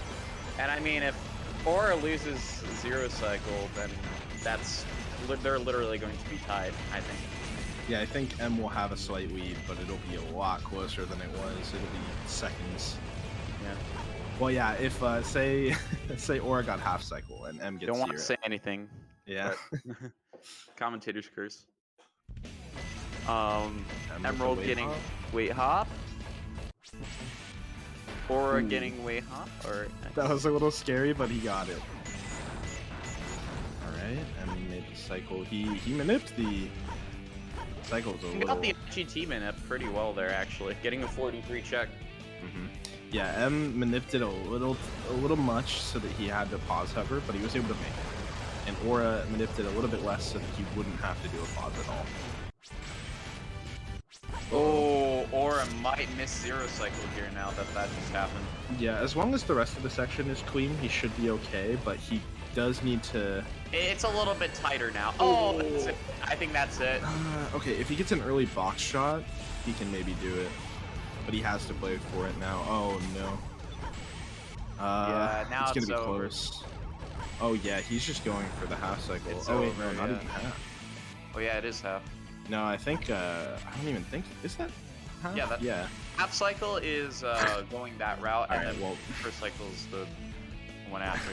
So yeah, now despite not tied. being RTA sync, that I think they're going to be around tied. I think Aura is still slightly ahead. Yeah, because I, actually. I think half cycle loses like around 8 seconds. So, considering that was the lead, whoever paused less is probably going to be ahead. Oh, that was also another second time loss. Or not too happy right now, but you never know what happens in Aquatic Mine. You can get free pieces galore, you could just get rolled. You never know. So let's see. It looks like Aura is gonna be. Oh wait, are they ahead, gonna I be? think. Yeah, I think Aura's slightly Just ahead barely, still. like a second. Oh my Less than a gosh. second. No way. This race is crazy. Less than a second. Gotta do better next Unreal. All right. Any free pieces? I don't see any so far for None. Emerald. He doesn't look too happy about that, but still getting a ping. That's corner of the tracks or something other than a minecart, probably. And a free piece. Oh, there we go. The minecart. Corner of the tracks. Yep. Called it. Called it. Radar reading is fun in the quad. Okay. Oh, that, Look, so I always advocate. Oh, dang, that sucks. Aura with right eye. In the skull fence, not bad, not bad. So I always advocate when runners come out of the corner of the tracks area, they run towards Ghost Room instead of forward. But M's actually got rewarded there for doing that. Wow, so both of them with the really freaking good set, but I think M's blunder made him lose time. I think they're probably both around the same. I think the same, like, I don't know, rank of set. Like they probably should have been the same time. Yeah, but M M with the blunder messed up the sign clip there, which lost him a few seconds, unfortunately. But I think they're on 22 pace right now. Yeah, for sure. Or with 10:06. Did you see what M's time was? I don't know. M got 10:12. 10:12? Yeah, this is definitely still 22 pace for both runners. All right, well, this race is going well. As I mentioned before, this is time to get snacks if you need any. Yes, because it's just driving. Yep. For 2 minutes. Probably not going to see anything crazy here, so now is the time. You got to go to the bathroom, got to get some snacks. But we will be looking at the paces. M with a pretty good start, and Aura also with a pretty good start. Yeah. And Aura just had like better execution and set in Aquatic Mine, so Aura did gain back some time on M through that Aquatic Mine. Yeah, Aura with a slight lead, but nothing insurmountable. It could just evaporate right away at the beginning of Desert with something like Pull Hop or anything, really. Like, there is so much that can happen in Desert. Being 6 seconds apart headed into the second half is essentially nothing. They're basically even. Let's see. Emerald getting 1965, or is getting 1986. Yeah, both of them solid. They're on like. Oh wait, did they get the same lap too, or am I crazy? No, they got a different one. I think it's 65 and 85. Still very close. Yeah. They're both on like mid 215 pace or 214 pace, I think.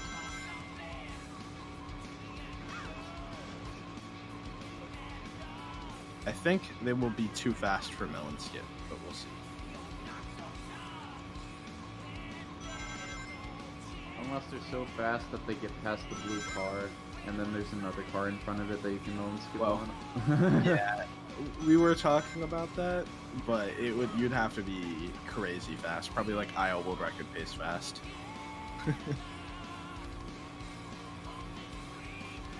All right, time for probably the best and the hardest section of the run. 12:21 and M with a 12:27. Wow, yeah. Yep, reached 214 from M and a low 215 from Aura.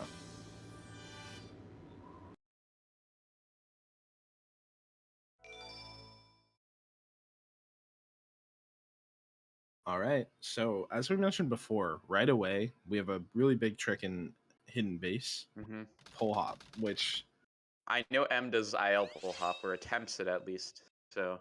Yeah, I think M will go for an attempt at IL pull hop, which is a very small frame window for both inputs to get on. Let's see if he gets it. Yep. He gets it. Ooh, that was so clean. He's very solid with pause hovers. Aura's not going for it, but still on the pole nonetheless, losing only a tiny bit of time there. Yeah, M is on really good pace right now. Mm-hmm. Aura really not far behind at all. I think. Well, Aura's ahead here. Yeah. I mean, in the stage, but yes, Aura will still be in the lead. I mean, we'll have to see by the end of the stage, but to really tell. Pace check, 49. 49 checkpoint. And then Aura, basically the same thing happening to Aura with the pulley there. Aura getting a 51. Yeah, so about a 2-second lead for M so far in hidden base. 107 check. 107, good. Can't ask for too much more there.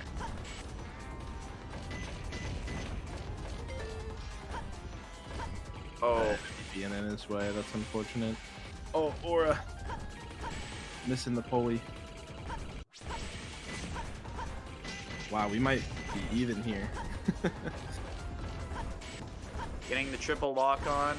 Nice, M. Ooh, Aura's playing this risky. But alright, I respect it. I have a feeling Aura knows. I'm getting a 141. Yeah, 141. Very solid. Not much to complain about there. Aura's looking on pace for like a 144, 145. 3-second difference. Actually, Yeah. 2.5. Yeah, less than 3.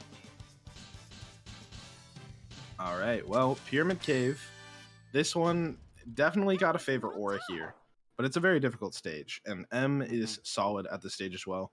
He can definitely pull out a mid 120, but I don't think he'll be going for the most optimal stuff. I think he'll be taking his time in some spots. Flying up in the first tunnel.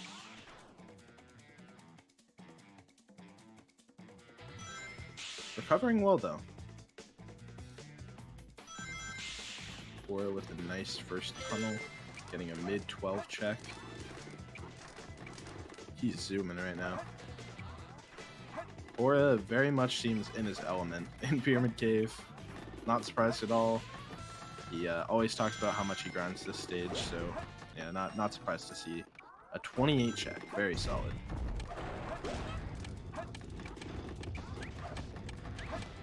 Oh.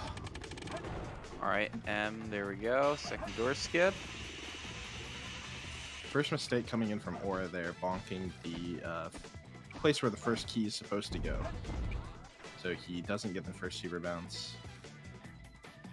I think Aura will still be ahead in terms of Pyramid Cave, though. We'll have to see. M with a 101 check prior, and Aura with a 1 check. So only, or a 1 flat. Only 1 second's difference out of the second tunnel. Oh. Nice backup, though, from M. Yeah, he played it nice and safe. There we go. A little bit. Oh, Aura dang! Oh, that's a huge time loss. It's like 15 seconds, I think. I didn't even see where he Oh died. man, I was paying attention to M. I've been watching him this whole time. Alright, Aura's still on a nice pace despite the death. Death is going to cost Aura a lot, though. M is now going to be in the lead. Oh no! Oh, not another death from Aura. Oh. Oh my goodness. You hate to see that. Alright. Emerald coming into depth chamber. Between the legs. Nice. Great piece Great one. If first I piece. remember, it has the best odds for death strat. Oh my gosh. Aura is scaring me so much right now. I'm missing red box clip. Gonna go through core, see if we can spot some 3 pieces maybe. Nope. None. Nothing. Aura with a very rough Pyramid Cave after the beginning. Not even I'm getting struggling the to get the gravity piece a downs. little bit. Depth stratting. Nice. Yeah, we're gonna see. M has really good odds to get a piece first try here. Does Nope. not. Doesn't get one. It's over. Bugs or anything? Well, M is getting really unlucky because there is like a 43% chance somewhere within there to get a piece. Gets it 4th try. Roasted keys. We're gonna see what the 3rd piece is. Can make a big difference in the time here. Angel's Ring. Not bad. Solid. Angry Man, also a great piece one. I think Aura. this is a sub 1 set. I think from M. Yeah, it'll be sub 1 most likely. I don't remember exactly. Oh, his that was time. nice movement to the piece. Yeah, he got the bounce. Aura not going for any box clips. Fair enough, to be honest. They don't save that much time, and if you mess it up, oh my, he almost died. Aura is scaring me. First tried that strat. Or getting a bit more lucky and not doing doing the radar read, so he's gonna be able to get the hint instantly here. Bug tree. Into bug tree, or is saving some time on Red him. box clip? Nah. What the? Yeah, not a single box clip here for Aura, which, I mean, if you have good execution, you don't lose that much time, and Aura's playing well, so he definitely could have saved more time over M though. M getting the cat boost. Let's go. Waiting for the sound defense update. I'm curious to see if Aura actually did gain time, or if I'm just, I'm not too sure. It's hard to tell based off all the death strats. Okay, so yeah, M lost about 7 seconds there, or gained 7 exactly. Yeah, so not too bad. Aura with some good execution gets the first try death strat. M with a King Boom Boo. Aura also getting the cat boost. There we go. M in Egg Golem. And This his boss boss sucks. buffering the bounces. I don't think that was intentional, but he accidentally did. All right. Oh, nice. wow. Nice. Good nice goal. Let's see if he can finish it out with the last 2 hits. Known to generally be the easier part, but it can certainly go wrong. Yeah, there it is. Commentator's curse. Well, you know, it is delayed, so I didn't curse it, but I guess it does come off that way. I don't know what it is, but whenever M gets a queen bounces, he always messes up that last hit. It's just Sub classic. 18 into space though is pretty good. Yeah, definitely on 22 pace with a queen space. I usually determine a good space is 5 minutes or less. So. But I think unless M has to hit the quantum 22, yeah, it's there needs to be a combination of the Quan or good meteor herd RNG to get a 5. But I mean, if M gets it second try and gets the IL, so that also works. But, yeah, exactly. Like and if M in the past has gotten really good meteor herds. If you can get like a sub 30 meteor herd, Quan doesn't really matter for a decent phase. Oh, missing the Quan. He does miss it, but he has room to play with. Aura with a 41 egg golem. You hate to see it. This boss is absolutely terrible sometimes. Alright, M is out. Second try. He's gonna do the fast camera swap here. Let's see if Aura can get the Quan. That'll be some time save. M is looking very nervous right now. I think he's just focused. He took a deep breath after he got Bofa. Nice camera switch. Well, if you see, he is not breathing at all. I like to say that M goes underwater. Aura with the first try Bofa. Let's go! Aura hit the Quan, and that's also going to be really time cool save. Quan. Yeah. Can Aura ace, push it back, clutch it back? Yeah, I mean, at this point, I think we're within RNG range of each other because M is ahead by about 30 seconds into Eternal Engine, Aura with some time save here. So, M will still be ahead but the lead will be cut by quite a bit. Okay. 1922. Yeah, it's could be 22. It just needs a good meteor herd. Yeah, this is where RNG does matter because good RNG here for M can separate the lead even more, or bad RNG can bring the lead together and they could be tied. Hang on, has anyone gotten 22 besides Katie in this tournament so far? I'm not sure. I don't know. We'd have to look later. Ooh, scary for Aura, but 20-second difference now. Yep. Between the two runners. So almost exactly. all it takes is for M to get floating stone. Rough piece 1, but it can be good. Just please no middle bottom top. Oh, yep. Oh, M getting 3 tanks. Let's go. This is when it can be good. This is exactly what I mean. Now you just have to collect one more piece and you're at 20 seconds. And from here, you can get anywhere pretty quickly. And that is fast. Damn What good a set! I'm telling you. 29. sub 30. And he just shrugs. He says, you know, like, imagine getting that in a PB pace run, right? Like, it has to be in this I random mean, run. M always gets good meteor. I feel like. Not even seeing what piece 1 Aura gets here, but that is devastating for Aura here. Dangerous Water Drop's not a bad set, it looks like, for Aura, but when you're comparing it to that set that Emerald just got, he high rolled. That piece 1 is usually not that great. Actually, what is this Ooh, combined that's a knuckles? good I'm just set. curious. I wonder if anyone has done the calculations. Aura with a very weird set, but it is good. Or getting double top? Interesting. Yeah. Aura gets a pretty decent set, but yeah, 2020. again, still loses 10 seconds to M here on the RNG. I think M got 1955. We will see the sound defense update in the chat real soon, I believe. 2006 going into CG. Shout out to sound defense. But yeah, this is, I mean, all right, M is ahead by almost 30 seconds into or out of Meteor Herd. Actually, wait a second. M can't PB, right? No, I don't believe so. I haven't really done the math, but I don't think so. But this is still definitely 22. We'll see after CG. Because after CG, there will be less than 2 minutes of gameplay left if everything goes well, right? So it'll be pretty easy to tell. Yeah, I think this can 22, but yeah, I don't think it can. All right, let's see. Does M get first try CGSS? Free cam box hover. Oh, and he's out of bounds. Oh, Aura is come on. hot on his heels, but M's out of bounds. Can he hit the goal ring? And it's and good. looking good. Looking good. Nice. Again, Aura hot on his heels. It is not over till it's over, but at this point, some of the biggest barriers in the run are gone. Ooh, Aura with the clip. Is that was President Clip, right? Was that Yeah. is that what just happened? I don't know. Is it was that hard. President Club? That's hype. Oh, or And Aura's doing out of bad bounds. cam.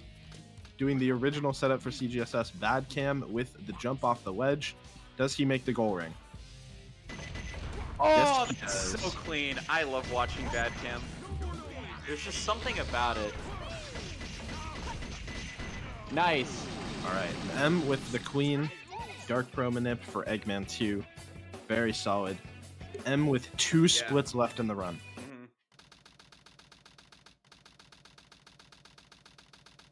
All right, all that separates it is Final Rush and Shadow 2, or loading into Eggman 2. Let's see if he can get the Manip as well.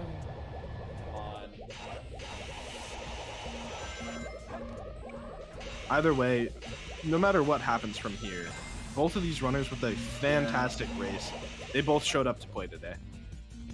M not getting the checkpoint. Oh no, this is gonna be scuffed. Okay, he's off the rail. That was good, Seems at least. okay. Yeah, he had a pretty clean backup there, but you never know. Sometimes that can fluster you on your timing. Come on. All right. I didn't see what happened with Aura, but time looks fine. All right. Okay, he M's at least didn't die looking to the kill fine. plane. Yeah, we the big question is if M has enough height here. But he made it past the first kill plane. And Aura, again, right behind, so... Aura That with a was very clean good. start. Aura gained a single frame on Eggman 2. I don't know if M can come back from this. Alright, let's see. The stage should load in any time now, and he looks a little low. Oh, he's going wide. He needs to turn in now. Come all right. on, M. It looks like he's okay. Leave. Just barely, but he's okay. I Any think- lower and it would have been rough. Yeah, barely. Yeah, there we go. Oh my gosh. Yeah. That was insane. This run could have been a PB for him Whew. so easily. Yeah, Like, M, the timer stops before the last split under M's PB. He's playing within 10 to 20 seconds of his PB as long as Shadow 2 goes well. What can you say? He's just playing well. And Aura looks to be good on height as well. As long as he turns in soon, he's going a little wide. Yeah, he'll be okay. Wow.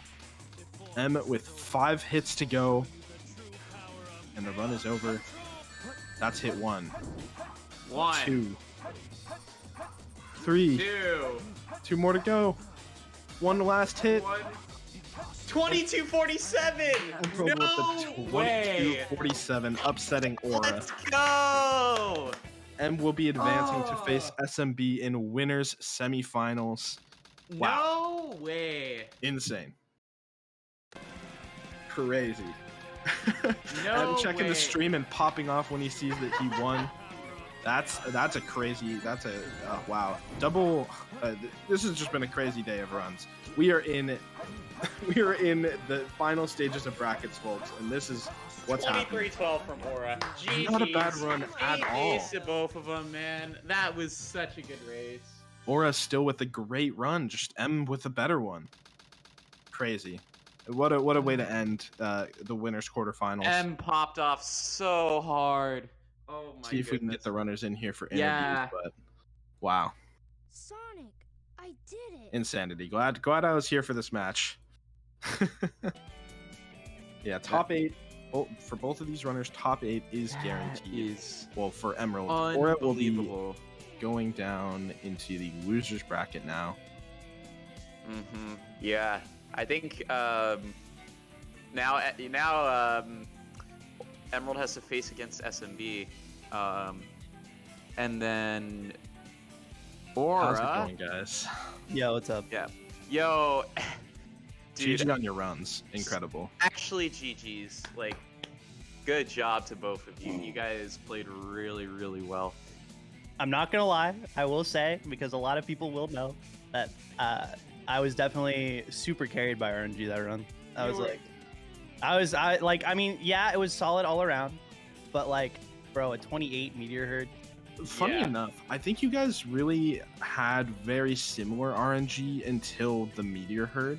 I think like it was basically the same. Like you both kind of had like a around 20 set Wild Canyon. It was basically the same until the meteor herd, but that meteor herd was crazy. Yeah. Yeah, that was insane. That's like probably actually top 5 RNG for me for meteor herd in a run ever. So kind of insane. Good stuff. I would definitely recommend watching back this race for both of you because it was so close and the lead kept trading. It was an amazing run from both of you. Yeah. And I mean, I think this might be the first 22 that wasn't by Katie during this tournament. So. Oh, what? I think this is. Is it actually though? That's what I want to know. I think so. Let's go. And it was 15 seconds off of your PB as well. So that's. Yeah. Ridiculous, I mean, too. Dang, dude. It was just, like I said, pretty solid all around. I missed CE skip the first time. I got it on the run back, but. Yeah, so just so you both know, you both missed C skip the first time, both not getting the inputs, both went back, RTA tied, and hit it. Let's go. Yeah. It was crazy. Dude, it's only like 7 seconds if you miss it the first time. So. Yeah, no. It's like definitely worth the risk to go for it again, but it's like if you miss it twice, then it's like, damn, that's really rough. Yeah, so Sound Defense with the calculations in the chat, the combined knuckles was only 0.45 apart from each other. Oh, okay, wow. Yeah. Yeah, I got Just that really close. lucky too. I just fucking threw in Pyramid Cave. I lost like 45 seconds in Pyramid Cave to dying twice. Did you all twice? I think that did end up being the difference maker in the end, but like, I mean, honestly, great runs from both of you, seriously. Like, besides that one split Aura, you played a great race as well, so no shame in this run at all. Yeah, really congrats to you, and good luck on your race with SMB, and you too, Aura, for losers as well. Oh yeah, I don't know if anyone else noticed, my fucking monitor went off during Route 101 and I got so fucking scared.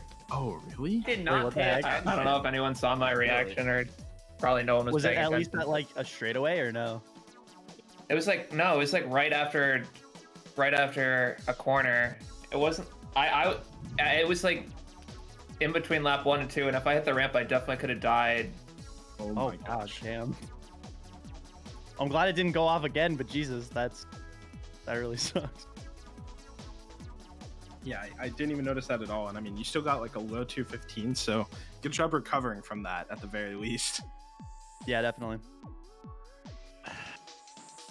All right. Well, looking ahead, we have, as Flub mentioned, M versus SMB, and we have Aura going to losers against Ninja Frog. So those are both going to be some really good matches. How do you guys feel about those? Dude, I want my run back with SMB, bro. Yeah, because you guys had a match in pools as well, so it's going to be interesting to see the rematch. Yeah. I mean, go I ahead. think you've gotten so much better through this tournament as well, Em, with the second half hero story practice that you've been doing and stuff, and then no resets and stuff. So I have a feeling you're gonna kill it. Thank you. Yeah. I mean, I hope to just do well, like as best as I can, and that's like all I can ask for. But you know, I definitely like I want to beat SMB, but like also, you know, if I lose SMB too, like I'm not gonna be upset. It's just gonna be like I just want to play my best for the rest of the tournament. And prove myself a little bit. I feel like I don't know why, but I just feel like I have to like prove myself just a tad. Right. So. And I mean, if you just beat Aura with who has a very similar PB to SMB, then you could probably do that as well. It's up in the air. Could go either way. Yeah, it's hero story. Yep. But yeah, Aura, how are you feeling about? I know it hurts just coming off of a loss. Trust me, I had to jump right onto comms after mine. How are you feeling about the losers run? I don't know. Yeah, I didn't. Wasn't planning on losing, so I wasn't really looking into it. Yeah, same. So looking right now, your first Ninja match is Frog going to be and against Tempest. Ninja. Yeah, and yeah, then I feel pretty. If I just play like this, I should be fine till quarters probably. yeah, and then the loser of, assuming you keep winning, the loser of Drum versus Katie will be joining you. So yeah, I think you certainly have a good shot to go on that losers run, and maybe we'll get the rematch. Who knows? Yeah. But yeah, GG. That was one of my favorite matches to watch of the tournament so far. Like I would say, go back and watch it. It was truly insane. But yeah, GG's to both of you. Thank you. Yeah, good stuff, guys. And I don't think we have any more matches lined up right now. I think we have a match later on in the day. I'm not too sure But if we're just gonna. I don't think end. there's one right after. So. Yeah, it looks like we have Geek versus Superior at 6 p.m. Eastern, so in about 2 hours. So I think we're most likely going to be closing off the stream for now, but make sure to be back for that. Yeah, what a way to end off the stream, though. I see in the commentary channel Drum saying DST21. Yeah. So we actually might be continuing the stream and playing some of the. Oh wait. Okay. Yeah. Okay. Drum is saying that we're going to be rating someone. So cool. Okay. Yeah, I think we still have some Dark Story tournament matches that never got put on stream, but I think it might be too short notice to do that. But yeah, either way, GG's, and we'll be seeing a match later at 6 p.m. Eastern, like I was saying. So yeah, GG's runners, and Goodbye, we'll be rating someone. everyone. Bye. Bye, guys.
Hello, hello.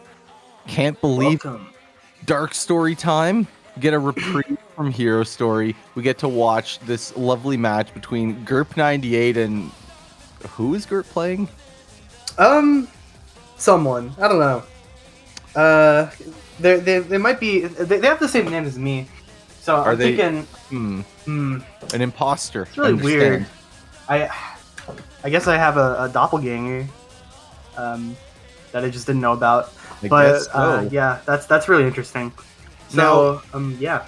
So this is a match from the Dark Story tournament that happened last year that has not been aired yet, and that's the reason that we're showing it now. I believe that this is a top 8 match, if I'm not mistaken. This And I believe is- loser gets 7th for this. Yeah, the loser gets 7th, and then the winner progresses to, I think top 6 or top 4, something like Yeah, that. so I'm trying to remember who the winner of this match played before playing me. But anyway, that doesn't matter. I because think you are after this match. I'm 100% after. Yeah. No, not like right after. Because I play the eventual winner of this match in loser semis for 4th. So there's one match in between. But anyway, it's all good. We've got a lovely match here between two talented runners of Dark Story, and I'm very excited to watch it take place in my favorite place, my home away from home, my office, Iron Gate. I spend 90% of my time here on stream, so I know it very well. Every nook and cranny in this place, I've been there. I know it. This is my happy place right here. Except for those boxes. Yeah. I hate those boxes. They're evil, but both runners, no problem, because they're not doing the strat at the beginning, affectionately referred to as Ethan Hump. Yeah, so to get a little backstory here on the runners here, so GURP's PB is a 23:43, so a pretty respectable time, you know, in the top 10 of Dark. Bloog's happens to be a 26:13. Ooh. So It's a bit of a difference. Quite the difference. This is 2021 Bloog. Dang. Yeah, this is wacky. Well, I then don't know. one might say then that Gerp is the favorite to win this. Are you sure? Because I don't know. This is purely based on the numbers. Hey, I'm just saying. Everyone loves an underdog story. All right, I know. believe I that know was- it's Gerp. I know it's Gerp, and Gerp is. Okay, You know, so we've got a pretty big discrepancy here. Gerb hitting the elevator at basically 110. It was a very high 109. And Blue hitting it at 113. So we've already had a very significant swing. Both runners have routed between 80 and 89 rings for speed shoes. They're waiting 22 seconds for the elevator to reach the bottom. And that allows them to take full advantage of the speed shoes for this straightaway section here. Ultimately, it's over a second of time save. About 1.5 as far as I recall. Certainly worth doing. It's literal free time save as long as you route the rings. Looks like Gerp will be getting a sub 2 iron gate, which is the bare minimum that you want to be getting. Unfortunately, obviously impossible with the elevator time that Blue had earlier, and a bit of a hiccup there on the missile. But yes, you do see Gerp there with the 159.65. The 207 for our friend Blug there, not really what she's going to want to see. yeah. There's definitely a lot of time that was lost there. Gonna have to maybe look for some good Dry Lagoon RNG. Maybe hope Gerp has a Death in Sand Ocean. Oh no, I don't want to see that, especially if Gerp elects to sandwalk. I don't want to see a death. That's bad. That's a really bad death. That's Sand the Ocean only deaths worst are death. like catastrophic. They are. There's only one death in all of Dark Story, I think. Well, two. Route 280 Melon Skip and Bungie Skip are the only things that are worse. But we won't see a Bungie Skip. There's only one runner who knows that strat. It's true. There's only one runner that really can do it, you know. So, okay, that's a fantastic set for Gerp there. Holy crap. Seeing by next to Giant's chair with Undershell. Looks for Plants in the Shade piece 3. Cannot possibly be there, but you've got the time to look anyway.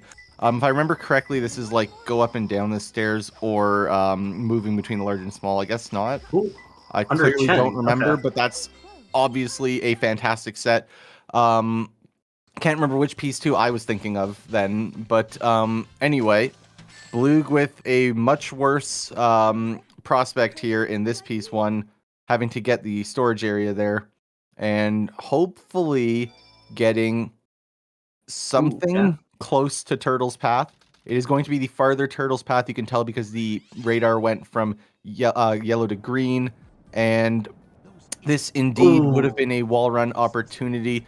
Unfortunately, did not recognize the ping there, and had to elect for the hint.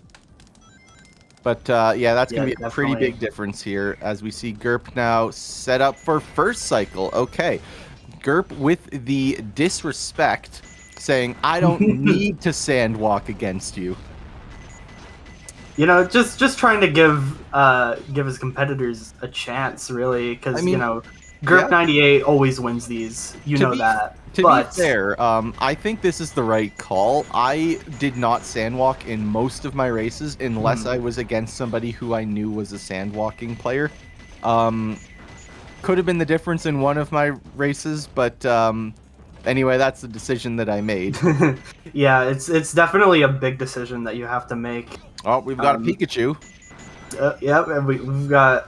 All right, Blue turned her camera on. Fun fact, that is actually what Blue looks like in real life. It's true. I would show you right now, but you know, I can't. Yeah. No, you can, and you are. You're Pikachu. I mean, it's right there. Yeah. So yeah, it's a little outdated, but you know. So Gerp's most likely going to be going for the Chow Box jump here. It's not actually necessary for first cycle, however, most of us do anyway. And if you go for that, there's so much leniency on this cycle that it's actually insane. You're going to be seeing just how much time Gerp has here before the cycle's actually ready. That is several seconds. Blug also appears to be on a nice little clip here. But, okay, Yeah, Gerp going for, that is not the Deku frame, and we are on the ground. Okay, Was the nice Deku frame even around? No, it did. I don't think it existed back then. So Gerp was going for what used to be conventional wisdom, but we know better now and know that that is not what you want to see. But what you do want to see is first cycle from both of these runners, and that is in fact what we have seen here. Yeah, barely making it with that Melter's jump. Definitely the riskiest jump of the entire run. Yeah, I mean, I find that Melter's jump is the most obnoxious on second cycle, but I find on first cycle and zero cycle, or any of first or zero cycle with the cutscene, which are slightly different, I find that it's very easy. For whatever reason, it second cycle is definitely just evil. It gets harder like the longer you wait on it. Yeah, I mean, it's just the merry-go-round is in a horrible position on second cycle, and you really have to kind of wait a little bit, and I just don't like it. Oh, we are going to be seeing a GURP exclusive on Radical Highway, the famous GURP Beetle. So what you're going to be seeing GURP go for is he is going to spin dash jump into the Beetle and then bounce up to the platform. So he's going to be going for it right here.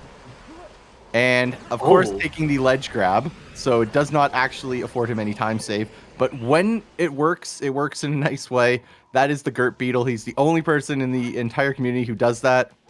So I wanted to point it out. Yeah, I don't believe I've actually ever seen anyone else do that strat before. You never will. I never will. Most people just do a slope jump and then like homing attack. Oh, that is certainly not what most people do on Blue. Oh, really? There. I mean, you jumped off the box. That's not the way. Oh, I did. Yeah. I was never really good at this. Oh, you went wide there as you reset gravity. I would argue that Shadow, at least back then, was probably my worst character in the game, just like all stories combined. I mean, I think that's fine. Like, I don't personally think that Shadow matters very much in Dark Story until you're at the very top level. Like heck, I could not play Shadow, in my opinion, particularly well until after I had a low 23, and then I started working on it. Okay, we're having some trouble over there on the right. Unfortunately, we're really having trouble. Okay, the homing attacks can save this. Fortunately, aware of this. This final one's a little bit risky, but it does work. And we are going to be okay. GURP there with a 148 Radical Highway. You know, generally GURP's looking for, at this point in time, probably about 145. But I think he's probably, in a race setting, going to feel okay about getting a 148 here. Yeah, definitely. If I'm having blunders like this. I did back that up fine, so I definitely didn't lose as much time as I could have, but it's obviously isn't ideal. All right, the question on everyone's mind: will Blue hit very fast, very easy? I don't think I saw a jump there. I don't think I saw a jump. We are yeeted into the air. We did not hit the very fast, very easy. Unfortunate, because as the name suggests, it is very easy and also saves like half a second, so that means it's very fast. Stone walls on the right, left, and above. That is a piece you like to see. What you really like to see from this is, what is it called? Freaking monkey. Not that. My brain's having a moment there, but Fear of Heights, you get the combination called I'm a fucking genius / I'm a fucking idiot, depending on which piece 3 you get. But yeah, we're not going to be seeing that here. Under the tail. Yeah. So because GURP has read the hint now, hints will be on cooldown. He's probably going to run directly to altar and read a hint on the way. No, he's stopping. Okay, well, running to altar would have apparently been the play. It usually is, but you never know. Invisible Container, unfortunately, is in the upgrade room.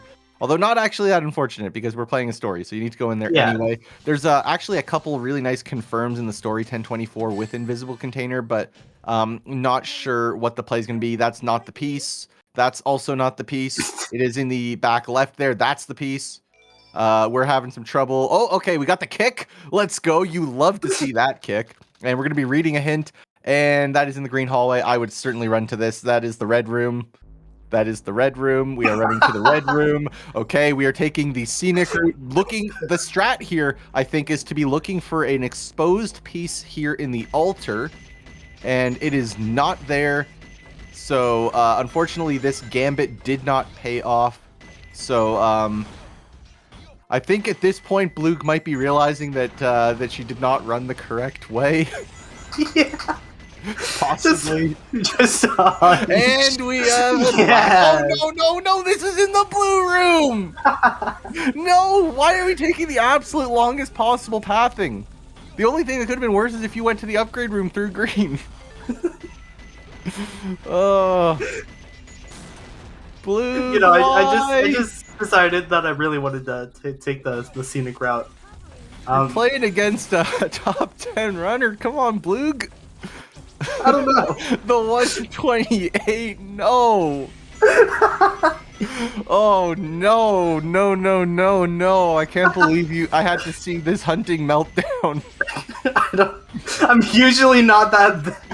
I mean, I'd hope not. This is 2021 Bloog. 2022 Bloog knows where these pieces are. It's true. Wait, 2022 Bloog does know where these pieces are, right? Yeah, you know me. Just very good headquarters player. Gotcha. All around. I see.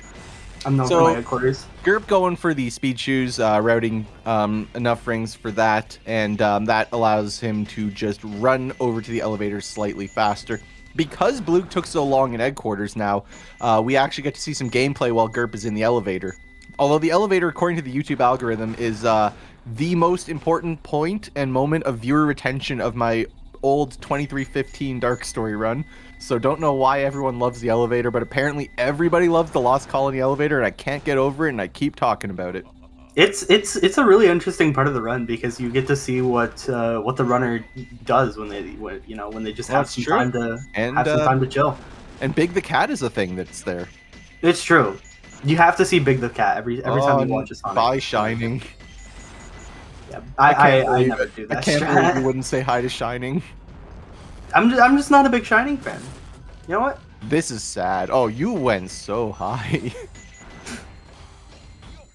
Oh no, Yeah. they're with the Savick colony. Ooh. No. 220. Very. No. All right. This is how Blue can still win. That was too close. Blue, you're gonna get better than that, right? I don't remember. I mean, I'm watching it unfold right now. I've got my doubts. Well, oh god, wait, I have all right, 90 without speed shoes. You know what? I think this is going to be a 218. So I think this is still going to be not a Savick colony, assuming that the ending is played well. Well, on the bright side, you can think about it this way. I'm setting up for Security Hall. Okay, fair enough. Notably, Gerp did swing wide to the right on the water tower there. The reason for that slow detour was to make sure that the plane had safely passed over Eggman by the time that he got there. Because you're... Oh, ooh, Gerp taking a 28-second death there. That is awful. This is how Blue can still win. This is how Blue can still win, baby. It's true. So we're gonna see. Oh no, he didn't swing as wide that time. So really, if you beat out the plane or you do a little bit of a short hop, then you'll get under the plane, and you don't have to worry about that. So that is the recommendation. However, if you're not confident in that and don't want to get smacked by the plane, then swerving to the right, slowing yourself down is acceptable. 219 for Blue there. That's going to be maybe some time save. We are timed with variant 1 loadless, so the pauses are going to count too. But I'm assuming that that your pauses were not that much slower than Gerp's. Yeah, that was going to be a 218, but the goal ring was like right above Eggman. And I mean, I know it was going to be a 218. I saw your pace onto the elevator. That I can add 59 seconds. Let's go. All right, let's see what Gerp's going to do here. Going to be, of course, going for this little leap of faith. But, I mean, when you've done Dark Story as much as Gerp has, you have enough faith. You know you're going to make that. And, obviously, a 106 there, not what Gerp is going to want to see. We've got a funny camera, and it has now caught up to Eggman. All right, and let's see. Pause hover there for Blue. All right, wants the safety, making sure to get around those steel containers there. Not what I would recommend. However, I do think in a race setting, going for the safety is fine. The only reason I don't do it, I have died from whiffing that pause hover before, and all it took was one time during DST for me to be like, yep, never again. I'm just going to double tap A really fast. Yeah, I only recently actually started double tapping A there, which I honestly should have done a long time ago because this is V1 era. Easy. Yeah. Okay. I mean, your pause hovers are pretty quick, I must say. Yeah, I think I never retimed. I retimed like one of my dark runs, but I never really cared too much. I know in Hero I only lose like 3 seconds in total to Tails pausovers. Oh yeah, that's actually pretty good. And Gerp with a nice 13. On this boss, we do actually like 13s because that's usually what you get. 12s are very rare. When you get them, they're always quite special, but it's definitely not the expectation. Now we load into Security Hall. I do fully expect Gerp to have yellow safes set for this.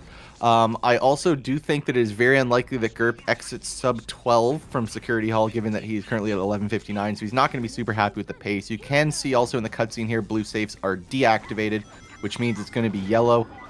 And Gerp electing to take the hint here for under the unbreakable container rather than going for a radar read approach. This is an interesting hint to select from there, but I'm assuming this is going to have to be the one up top. This is an ambiguous piece. It could be both of them, but of course, given where Gerp was coming from, this does make the most sense. The other one would likely be locked out of piece generation. And let's see what the final piece is going to be for Gerp. Fantastic. Ooh, nice. Love to see that. Amazing. Not going to go for the clip, just going to take the switch there for absolute safety. Gerp has tons of time to get into this now and gets the instant grab because Gerp was positioned correctly there for that dig. And now we get to watch how Bloog handles some treasure hunting. This is redemption. This is your chance for redemption, Bloog. It can't go worse than headquarters. Absolutely. 2-color container. Okay. All right. Okay, that's not the one. Go up into the room there. The room. Go back down. Go back down. All right, come on. There are 7 of these, so it is challenging to know the unique radar for all of them. But we are seeing what happens when you are not practiced in radar read. No, just gives up on it completely. Okay, well, there's only one in the tank, so that's going to be okay, assuming that you know it. Maybe you didn't know about the 2-color container that you had, might have never encountered it before, but it was in the missile room. So I was playing Dark Story last night, actually, and I got that same not this. You're not having it. You don't want to Omachow clip into there. And that's respectable. And Gerp conquered his demon there, Flying Dog. Gerp has a run that would have been so good if Flying Dog didn't have 2 resets. So it's like, it's the hardest strat in the stage, really, getting that spiral upper.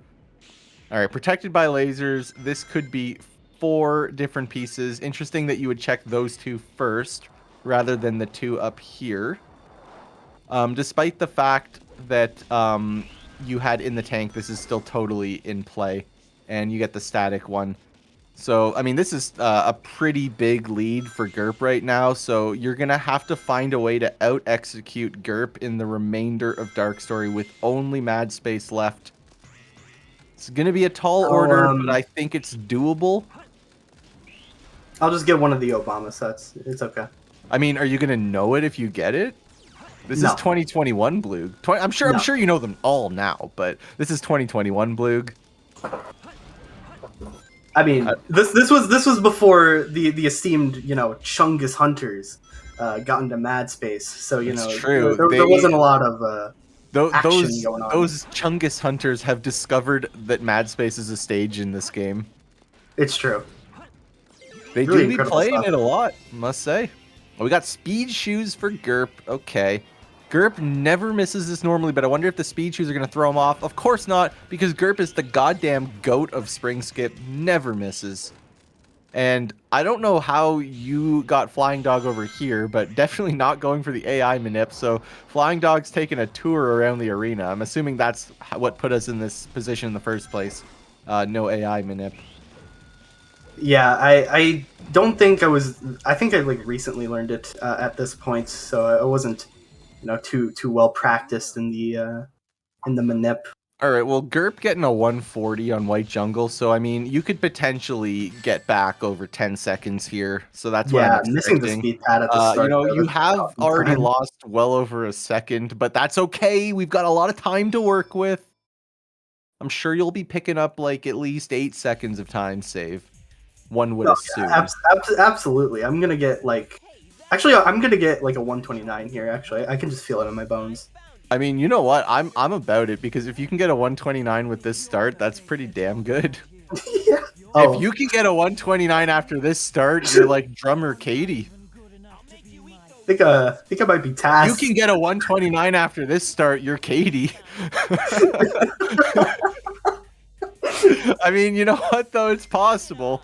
It is still possible. I believe. I believe for sure. Oh, this is incredible. We're taking the long way around. You know what? If you can get a 129 after this, you're better than Katie. You're better than Katie. It's happening, I believe. Let's go. All right. Yeah, this is Oh my gosh, that was so scary. This is the fucking white jungle of all time. This is truly the white jungle of all time. And I don't even think that spring skip's gonna work.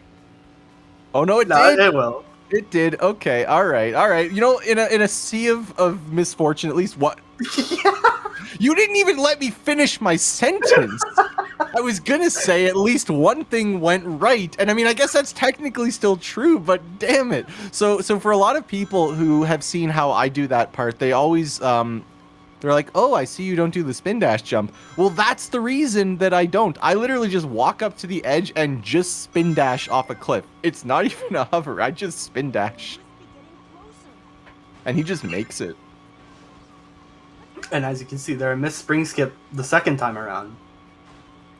You know, I realized that white jungle was going a little too well after I hit spring skip, so I went back. You should have got the gold beetle. Oh my gosh.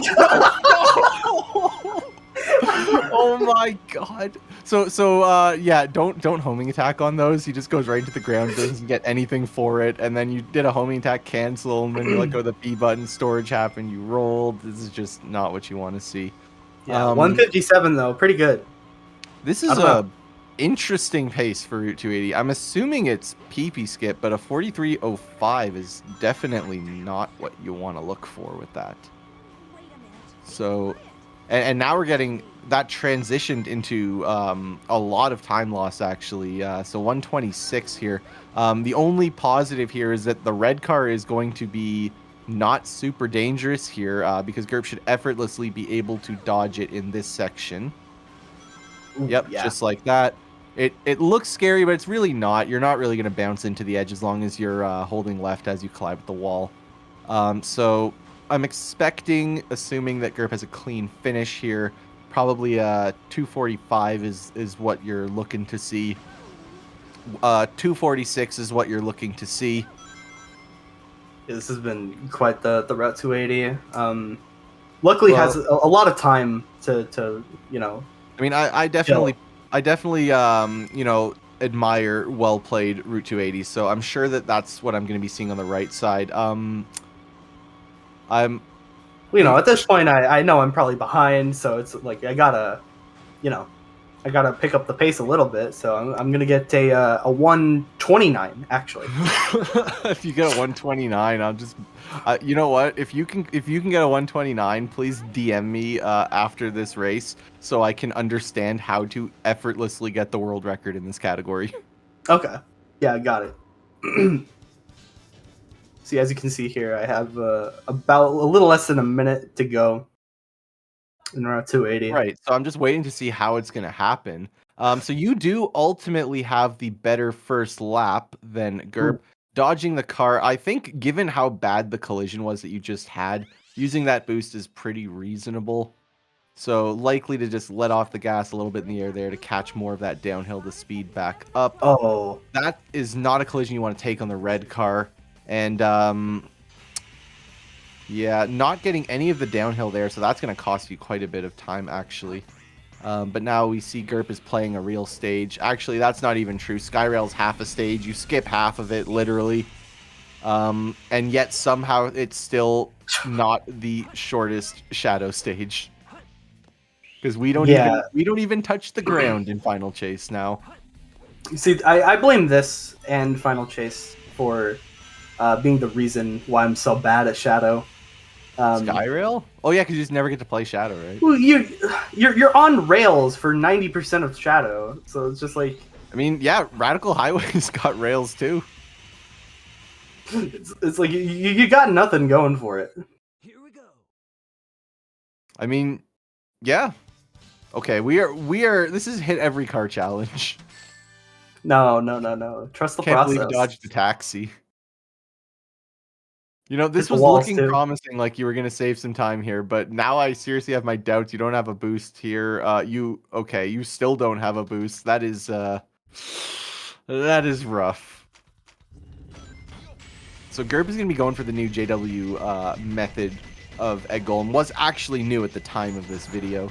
So it's really nice because the strategy generally will pick up like an 18 at worst. However, it does look like a little bit of a hiccup there from Gerp, so going to be getting likely a 20 with it. And a little that's fun fact. Unfortunate. Little fun fact about that split: if you name your egg golem split JW13, he will get mad at you. So will he? Yes. Oh, that's interesting knowledge. I'm going to be renaming my split to JW13. He does not like that being his stage. Okay, 3-color container, piece 1. That is a nice piece 1 for story style for sure. Yeah, I gotta get the upgrade skip, aiming for the Yoshi. Yeah, you gotta aim for the Yoshi. So there's 3 potential 3-color containers here, and that is relevant, especially if you've delved into the 1024. So we're gonna have to see. It's gonna be the far one.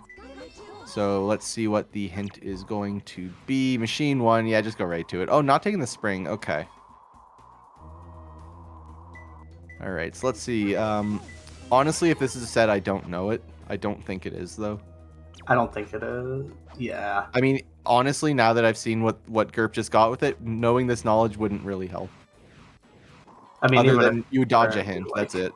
So I mean, it's not something you would be doing out of order. Oh, that was a restart in Skyrim. Oh my God, oh, Gerb, wait. don't play with my heart like that. That was that was a little spooky. If you went a little bit lower than that, I mean, it's fortunately that piece has a gigantic hitbox, because if it didn't, casual players would die trying to collect it very frequently.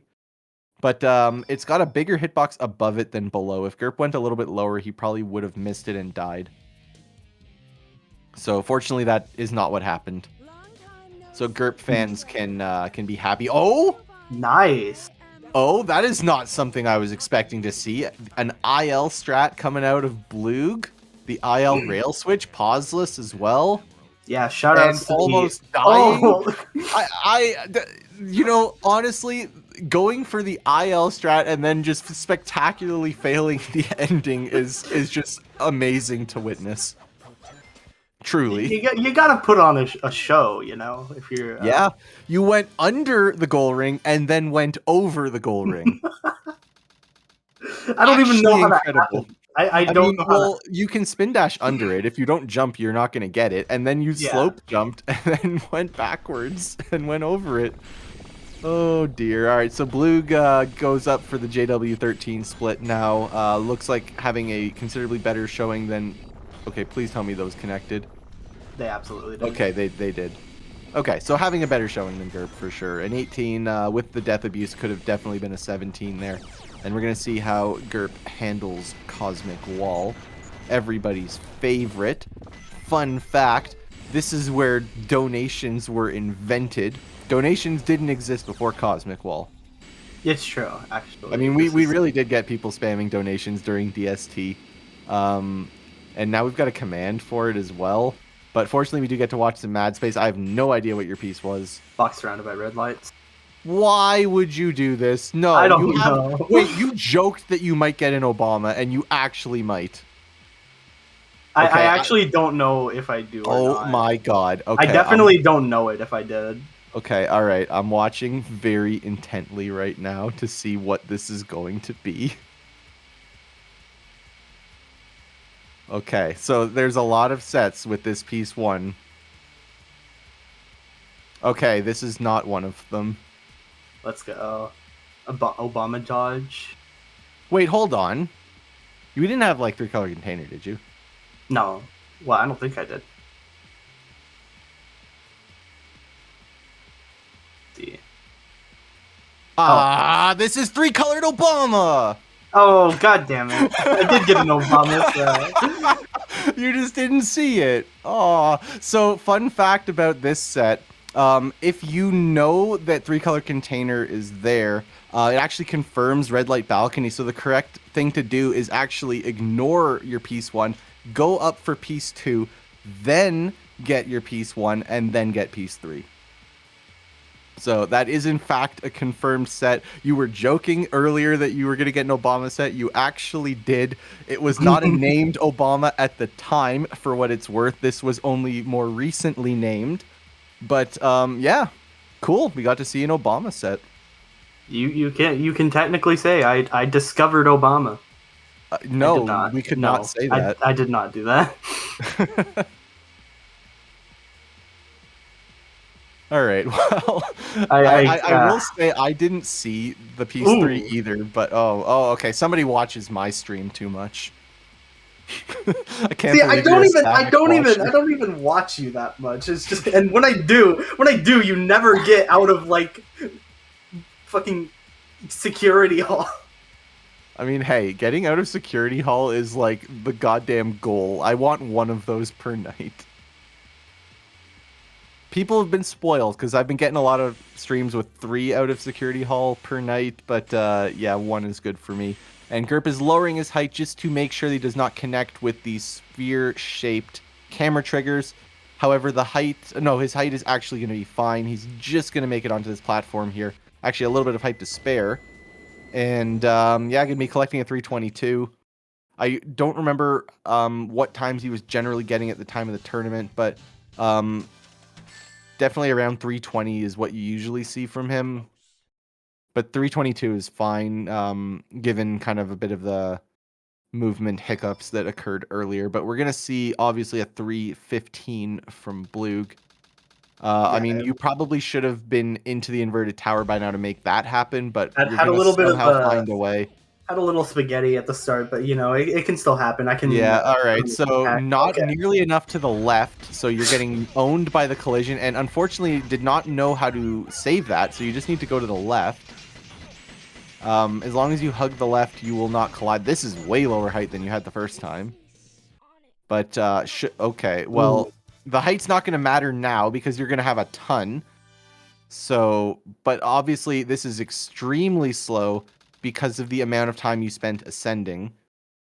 But you know what? You lived. And you know who else is going to live? Gerp98, who is going for second load final chase fling skip. Come on, Gerp, what is that? Incredible. All right. Blug should be adjusting to the left anytime now. Anytime now. Okay, 815 is the frame you want to see. That is a 2-frame jump. That is not what you want to see. So Gerp's going to be giving it another try. Meanwhile, Blug has still not adjusted to the left. So Blug is way off course for this this tube. Oh. There we go. What was I looking for?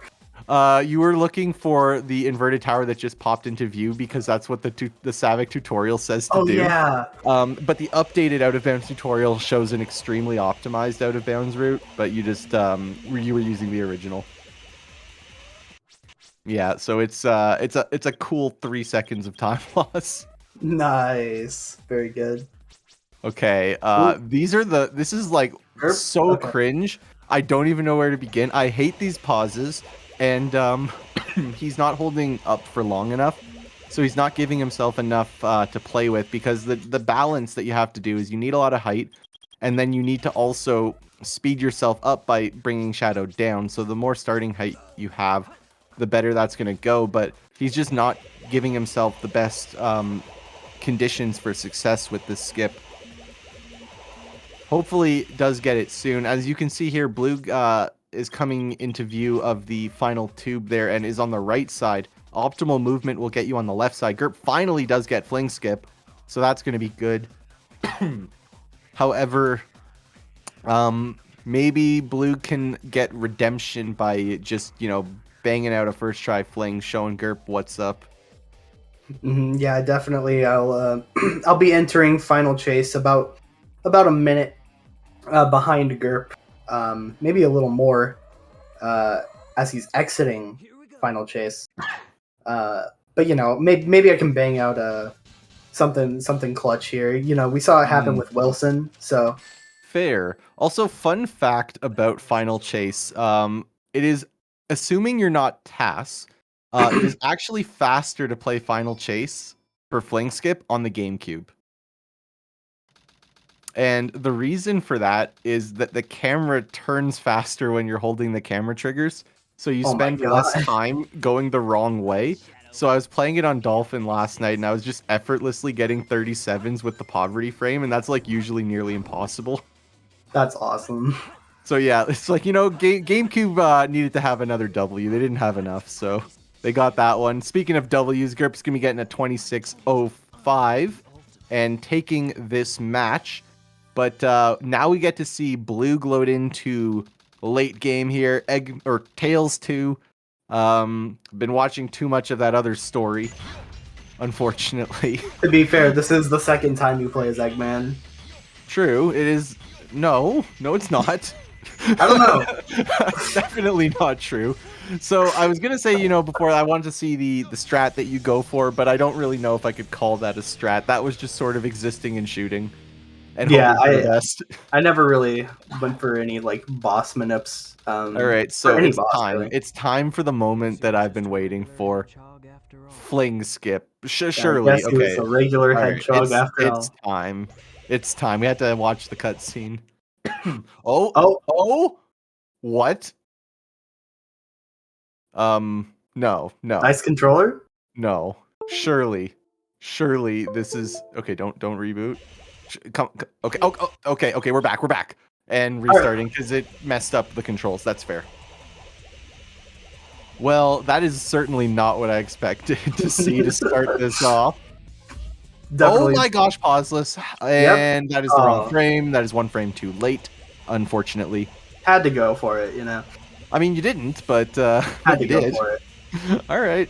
Maybe pauseless would have been an okay. All right, we got our pauseless rail switch, and you smacked the top kill plane there. That is a kill plane that people do not generally see for Fling Skip. And we are now sitting in the menu. Blue is probably aware at this point that Gerp has finished.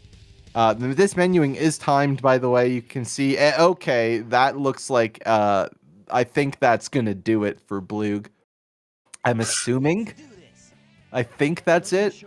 Yeah, that's gonna close it out. Well, maybe Bloog will hop on the mic for a post-match interview. Yeah, yeah, we can maybe get her in. All right. Let's see.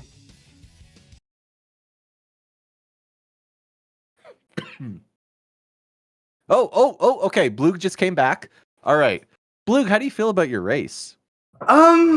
Well, you know, I had a pretty good. I think I had a pretty good Rouge. I just kind of really got rolled in Final Chase, you know, and I couldn't really clutch out the win there.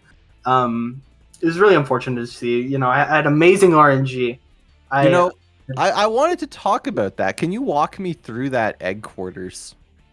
So yeah, I think this was probably my third or fourth match of the day. This was when we were still doing like 1 weekend brackets and stuff like that. So you know, the hands were a little tired.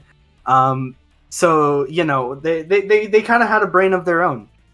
So they decided that they wanted to go on strike in headquarters. And then they just wanted to go to different areas, wanted to see all of headquarters. You know, you don't really get to see too much of it.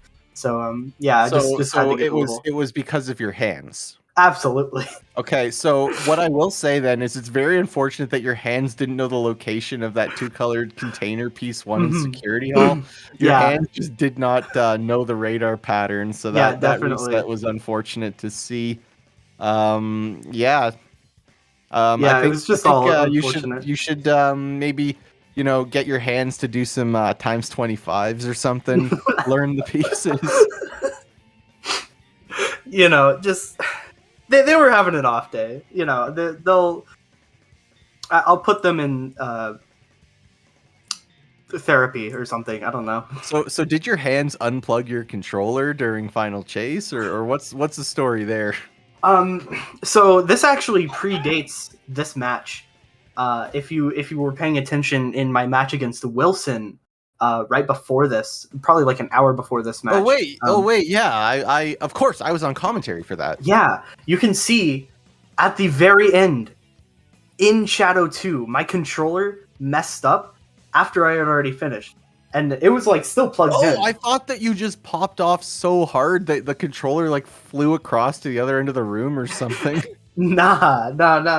I actually just have a bad controller. Oh. So, it just likes to unplug itself. This is a micro USB moment if I've ever seen one. And after Micro that, I USB was just kind of sucks. like, all right, I'm done. That's Luckily, I have a new controller, and it has an actual good USB cable, and it should not unplug itself anymore. Let's go USB-C moment / the micro in the Wolverine because it's got like a little indent. Yeah, it's the Wolverine. Yeah, they at least I don't know why a product that is supposed to be that premium is using micro USB, but at least it's got an indent there, so the wire should not come out. It should be overall protected. I think they specifically designed it so that would never happen, which is really good. 100%.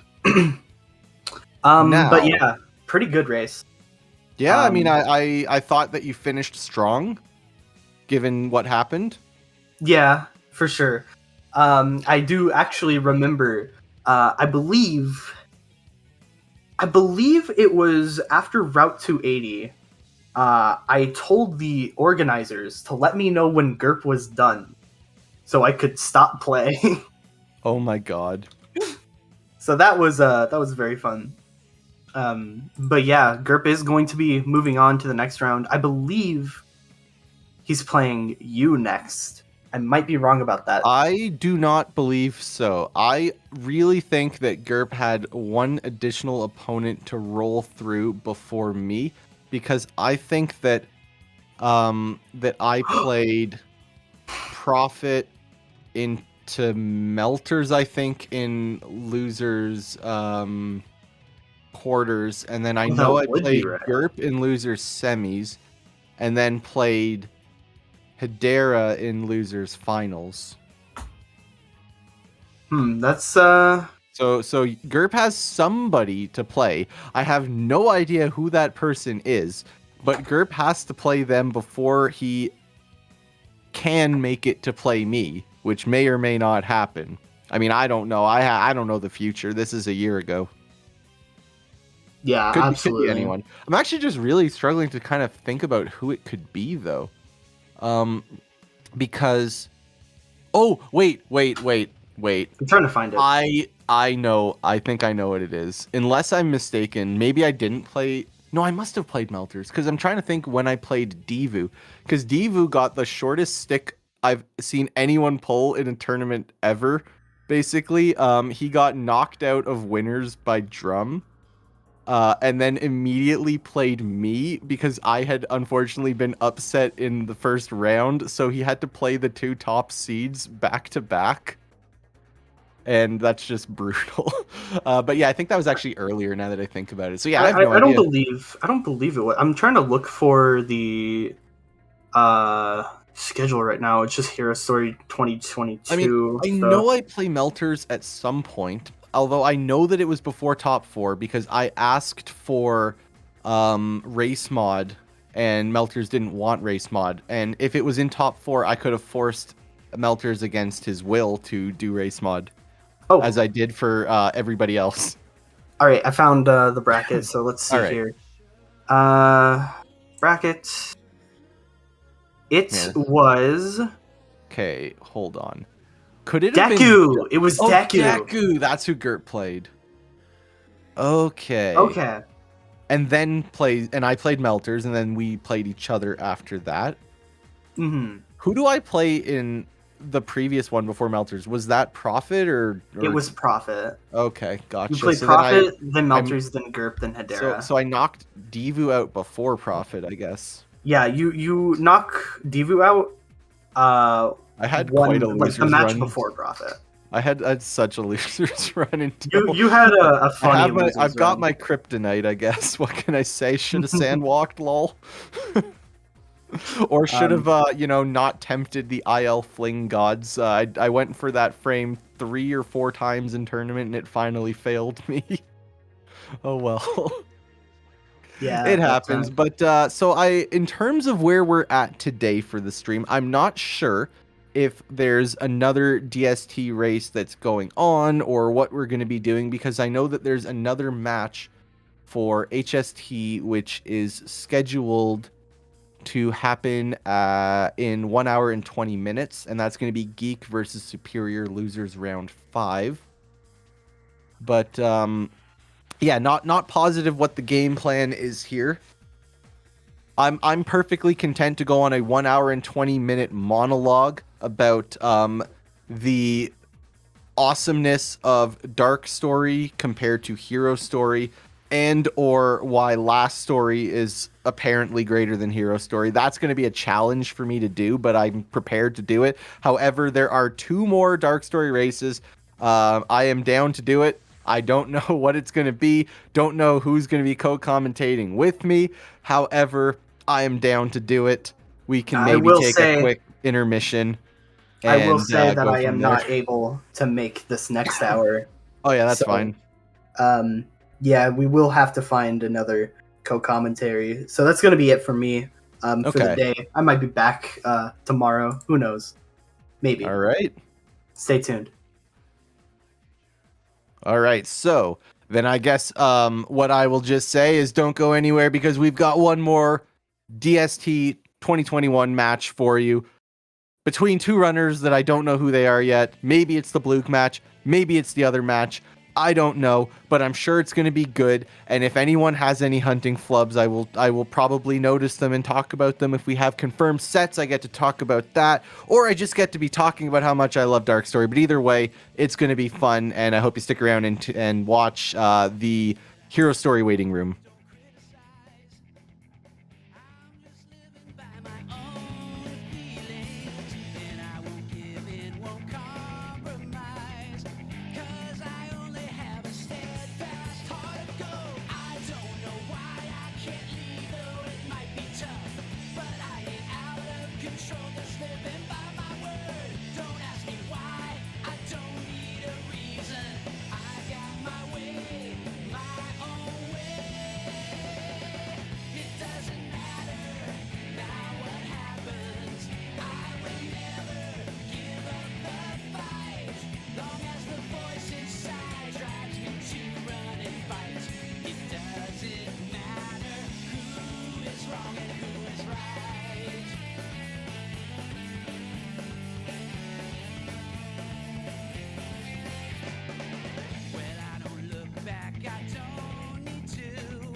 Hello, everybody.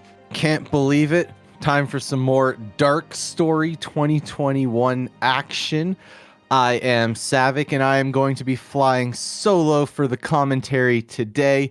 We've got a lovely race for you. It is going to be Prophet taking on Dawn. And of course, this is our reprieve until we get back to the old hero story action of Geek versus Superior. But that's for next hour. This hour, it's all about Dark Story, and I can't wait to see this. This is, of course, another match that was not commentated, has not been aired. Nobody has seen this, and now we're going to finally get a chance to watch it. And, of course, if everyone has not seen the lovely background on Prophet's live split there, well, you can direct your attention to that. Dawn, of course, just rocking a much more standard setup, but I'm excited to see what's going to happen with these two runners here, and I'm sure that they will be loading in for the race momentarily. So as we await that, we can just oh, hold on. It looks like I think I have an inkling that the runners are about to be starting. So of course, with Prophet and Dawn, these are two pretty accomplished runners. Prophet really, and I mean really, prides himself on his iron gates in addition to Route 280. And so Prophet will be super tilted if he does not see a sub 2-minute iron gate, much like myself. Prophet does not go for Ethmar jump, Ethan hump, or whatever you want to call it. But despite that, still collects 155s, 156s, so that's what he's going to be looking for here. Dawn having a little bit of trouble with the ancient art of fitting an egg between two boxes. A very common mistake or challenge, really, that people face on Iron Gate if they're not super careful with those boxes. And Prophet is going back for the rings, as is Dawn. Both runners making sure that they strategically route between 80 and 89 rings for that final checkpoint, which is going to grant them speed shoes. I don't expect any big issues for either of the runners in ensuring that they have enough rings. We're going to see a bit of a variation in how the runners time this bridge coming out. Prophet with a little bit of a cleaner one than Dawn, getting a 48 check, Dawn with the 50. So Prophet is certainly on the better pace right now. Should have no difficulty getting a sub 2 on the current pace. But of course, the harder stuff is coming. Really, one of the first big challenges is this door. How cleanly can Prophet break through the door? A little bit of a bonk there, but that is going to be, I believe, a 109 elevator, so 157 is certainly in play. A 113 for Dawn, so we're not going to be seeing a sub 2 there. Probably going to be seeing, I don't know, a 201 if I had to guess. And now, really, we play the waiting game. They are waiting approximately 22 seconds from the time that they activated that elevator until it's at the bottom and ready to be walked across, and then once it's finally low enough, they activate the checkpoint, get their speed shoes, and get a bit of a speed boost for this straightaway section here, affording them approximately 1.5 seconds of time save. And then we're just going to see how cleanly can Prophet and Dawn make it through these doors, and how cleanly can they turn around and target this switch to activate that missile. Prophet is doing pivots to make sure that he goes through with a lot of speed. Also swerves to the left there to ensure that he gets the faster speed pad. For whatever reason, the speed pad on the left there has a faster inherent speed value. So swerving out of your way to get that is ultimately time save. 158 for Prophet, 203 for Dawn. We've already got a difference of nearly 5 seconds, but that really just is the proficiency of Iron Gate that Prophet has. And as I always say, I don't expect a whole lot of variation with how Hotshot is going to go. Assuming nobody gets the bad death animation, they are both going to be getting 22s. So you're going to see them chain hits on the ground, not letting Hotshot go airborne. For the final hit, they are going to be going up on the boxes on the left here. And the reason for that is to allow Hotshot to go into the air. When Hotshot is fully airborne, he has a shorter death animation. So the delay for the for the final hit, is actually significant time save. You would get a 23 if you did not do that. So 22.42 for Prophet, 22.92 for Dawn. Another half second of time save there for Prophet. But here's a big one here. What is the RNG going to be in Dry Lagoon? Underwater balcony, and we've got, I believe, right nut. And if I'm not mistaken, this is under the turtle's face.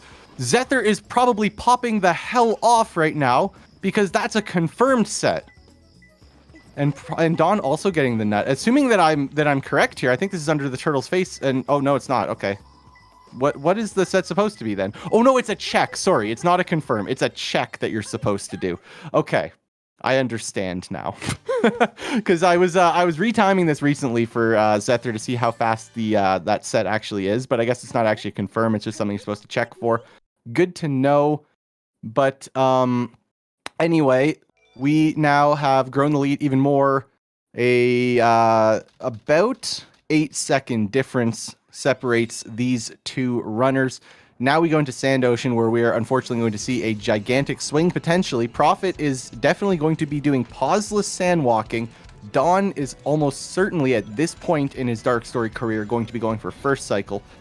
Prophet also does cutscene cycle for Sand Ocean, so he doesn't reset at all, and that's a first try sand walk with the cutscene. So what you're going to see here is Prophet is going to be sitting on that upgrade for 2 seconds longer than probably most of you are used to, because he's going to be going for first cycle with the cutscene.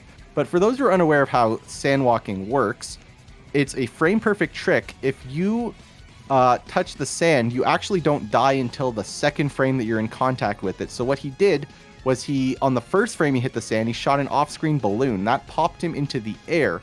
And now all he can do is walk. Nothing else really works, but he can interact with that robot that conveniently drops bombs, lowers his height, allows him to get a conveniently placed Mystic Melody upgrade, which transports him to the center of the upgrade and restores Eggman to perfect working order.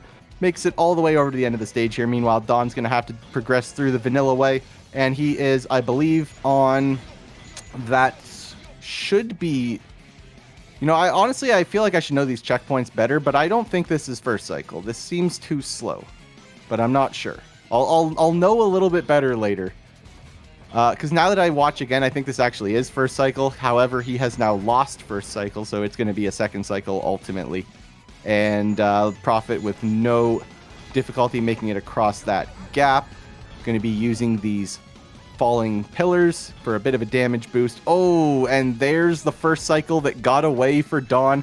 Just about 1 second off. And there's a question in the chat about sandwalking. Sandwalking saves 1 cycle, which is approximately 11.3 seconds. However, we are dead to Melter's jump on Dawn's screen. So it is 11.3 seconds of time save. However, those cycles continue to move while you are in the upgrade. So every single second that you sit on that upgrade is 1 second of time save. So oftentimes you'll see runners saving about 15 seconds or so with sandwalking. Maybe more. Really depends on how they do. But yeah, unfortunately, that's a bit of a rough death to take there for Dawn. It's not as catastrophic as it would have been for sandwalking, because if Prophet took that death that Dawn took, not only does he restart at the beginning of the level, but he can't sandwalk anymore because the upgrade wouldn't be there. So thankfully, Prophet didn't have to worry about that. It is one of the worst deaths that you could ever take in a dark run, and basically the race would be over the moment it happened. But yeah, that's not the world we live in, as we watch Prophet with a 28 check over here in Radical Highway. So not, it's about what you would expect with relatively safe movement. You can certainly, without a mock bounce, get 27s. Probably a 26 if you do some of the IL stuff at the beginning. Dawn going right down the middle. This predates the knowledge of how that ramp boost works, because we now know that if you're a little bit off to the side, you get 1 extra frame out of 4 to work with. So 3 out of 4 will allow you to make that jump up there. Prophet is going to be maneuvering himself with that spring around this bridge, landing on the rail. Expertly done. No problem there. And he's going to be spin dashing onto this rail for a bit of a speed boost. Make sure he can storage under the barrier. No problem. I don't expect to see anything crazy at the end of the stage here. Looks like we are on hard 145 pace with standard ending strats. We're not going to be seeing a gap jump from Prophet. I don't think he does it now. Okay, well, 145 is off the table because we took an extra revolution around that little swing there. But I think 146 is still easily in play here. So we're going to have to see, does Prophet clean up nicely at the end of the level here? Does he get very fast, very easy? There's the jump. That signals a very fast, very easy attempt here. And it's not really an attempt. It's just going to work. And there it is there. So you see that Shadow does not get popped up into the air from one of the speed pads. And as he is launched by the final speed pad, he remains in ball form. And that allows him to make it to the ground a little bit quicker. It's about half a second of time save, but it's literally free time save if you know how to do it. Looks like Dawn is having a pretty similar start here. Another 28 check for him, so no real divergence from what Prophet was doing. The wiggle strat there to break skewed gravity that I am very much not a fan of because it allows, or it prevents you from getting close to the spring when you land. There's no way we're going to see any moonwalking because it was, I mean, it existed by this point, but it was very new. It was found during the tournament. So it didn't really get adoption by anybody other than Divu until a few weeks later. So yellow head for Profit. Oh, hold on. Eyes emoji. Eyes emoji? No, this is a 50-50 for the IL set. Okay, hold on. I'm sorry, Don, but I can't watch you right now because we've got a potential massive Pog champ coming up right here. If it's not the blue Dark Sonic, it will be the Alter one. But of course, Prophet is going to be going for the check here, and he gets it. That is the IL set, the literal fastest set in the stage. So that is a really tough pill to swallow for Don there because Prophet is certainly going to be getting a faster egg quarters time than he will. God damn it. You know, it's what I always say about that check.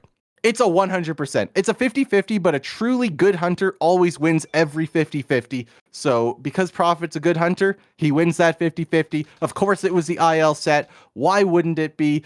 God damn it. I can't believe that this was in an unwatched race until now. Nobody had even seen this. I feel like this may have been before Deku lowered the community gold, so it may have honestly been the community gold at the time. I can't recall.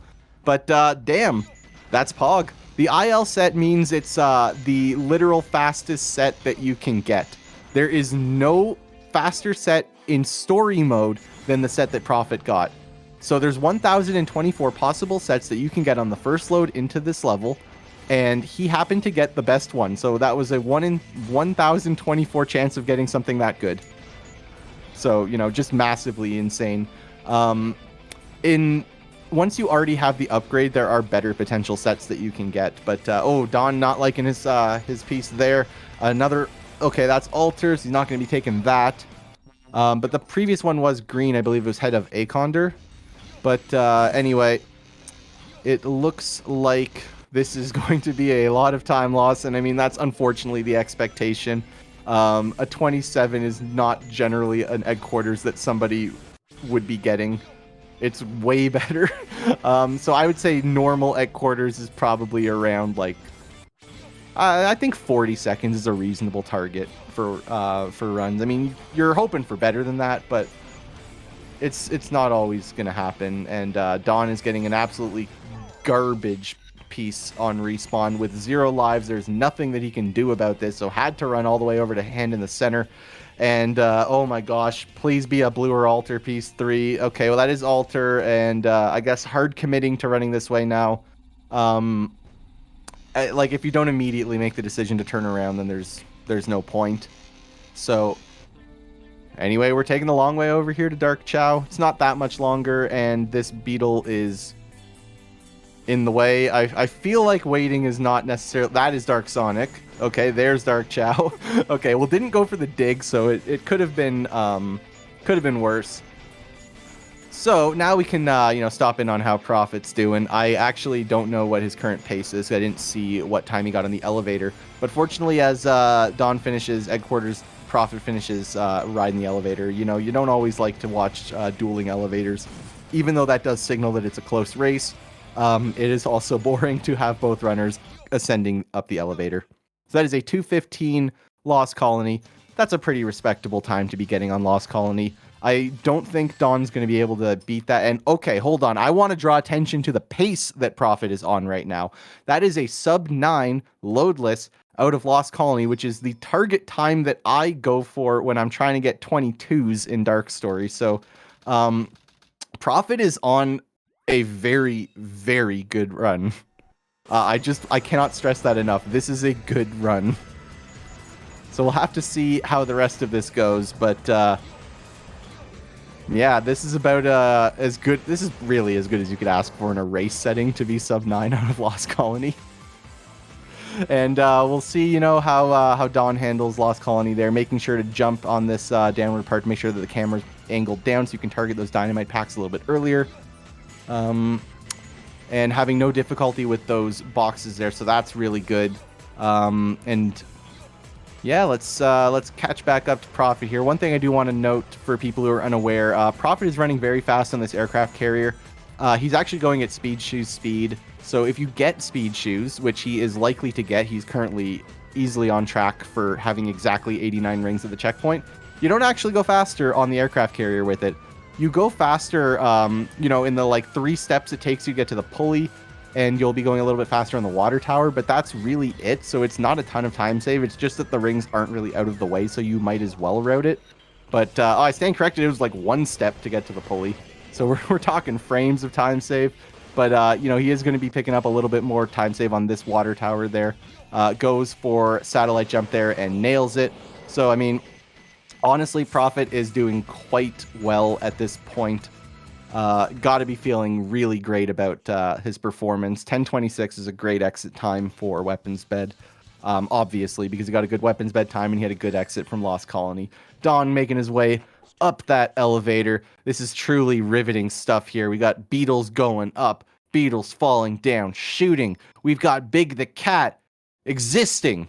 We'll be seeing him soon. But maybe not, because we get to watch Prophet do a boss fight. Insane. This fight's actually kind of fun, because unlike the Eggman 1 fight, Tails is considerably more aggressive than Eggman.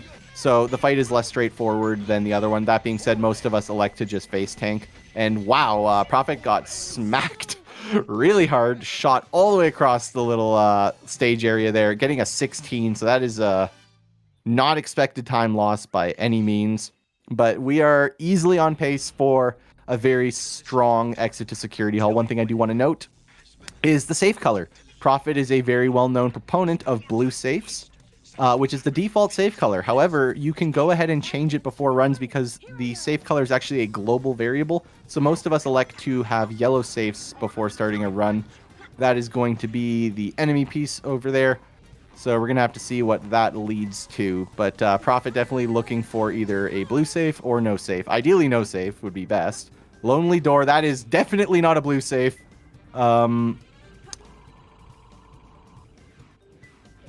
Okay, I was like, does he know something that I don't know? But not necessarily. So yeah, that was okay. This could no. Oh no, the blue one would have been on that side. Yeah. Okay, so Prophet is having some trouble, unfortunately, and that is also not a blue safe. Do not take the spring. The blue one does not ping from there. Yeah.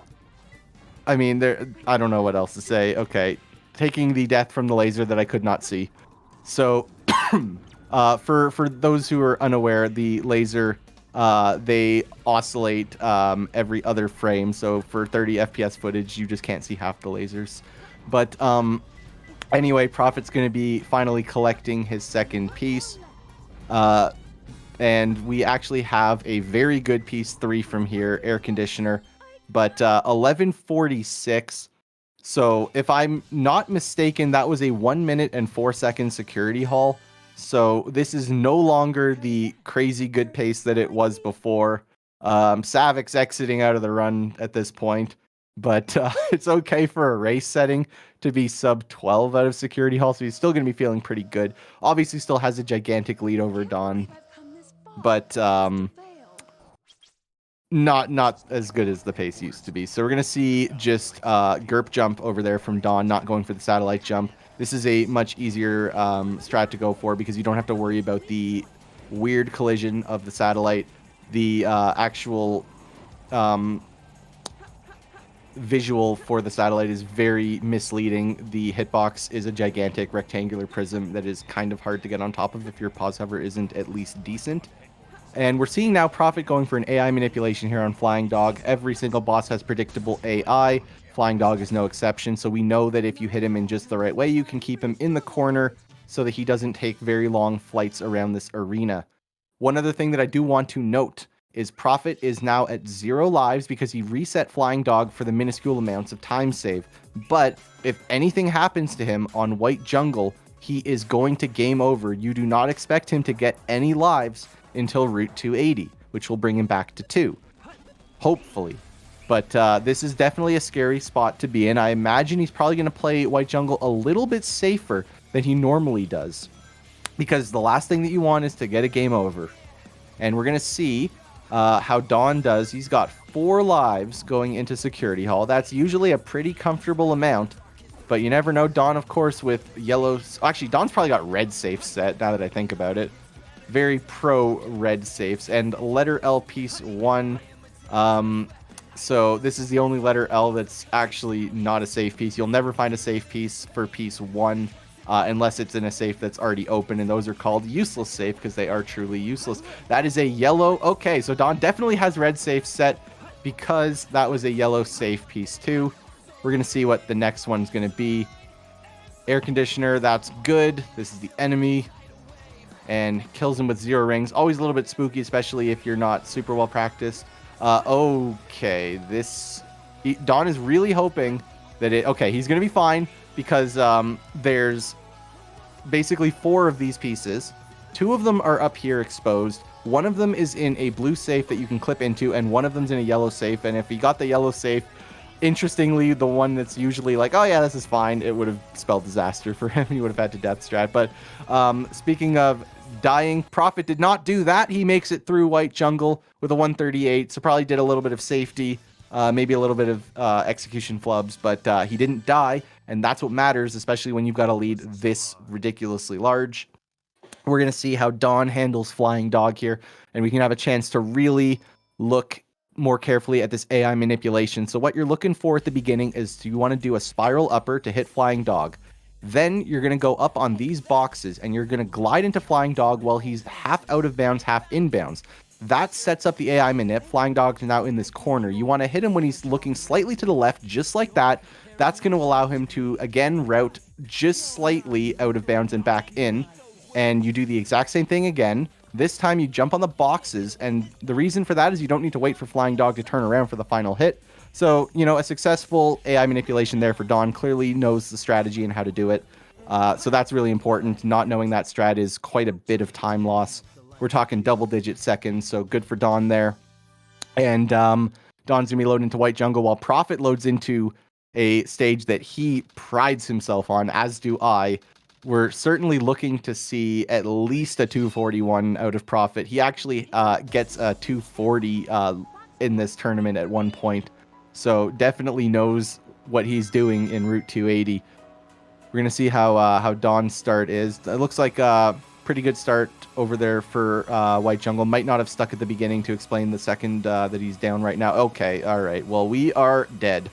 That is a 28-second time loss, so it's going to be a bit hard to come back from, especially when you're already behind so much against a runner like Prophet, who, you know, at this point in the tournament, Prophet, I believe, had the 4th or 5th place run. So definitely a difficult position to find yourself in. 42.41 is the lap 1 time, so a little bit slower than he'd hoped for, but 42.41 is still fine. He does not get hit by the blue car, which means he now has this boost to use wherever he wants. He's probably going to use it right down here.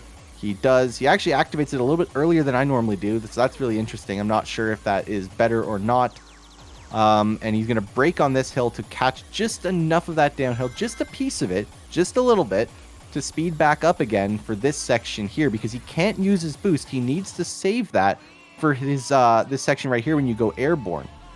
And it looks like this is a pretty good pace. I think it's going to be a mid 124. It's actually a low 124. This is absolutely a 240 is in play if the rest goes really well. But certainly I would be shocked if this is not a 241. Dawn, unfortunately, just took a death there. Was going for my strat, I believe. However, what happened there and what went wrong was he was not angled the right way for the spin dash. Realized that, tried to correct it, but that correction lost him so much speed, and because it's not a hover, it's just a spin dash, did not have enough to make it over to the next loop there. Meanwhile, Prophet looks like he navigated the Tunnel of Love well so far, not hitting the black car, not hitting the blue car, not hitting walls, maybe hit this wall here, no, but yes, this is actually a fantastic pace. Now, he beats the blue car into this downhill, and that's really important because that blue car swerves from the right side to the left side as it goes down that hill. So if you beat it solidly like that, you don't even have to worry about it. You can just collect your 240 for free. And it looks like, I think this actually is going to be bare minimum, an extremely low 241. So this was a phenomenally played Route 280 by Profit. I know a lot of people don't generally respect the kart stages, but this was a really low 241, a really, really good time. I know the timer said really high 241. The timers are a little bit weird in kart stages, but 241.15 is outstanding. So Profit is probably feeling pretty good about that one.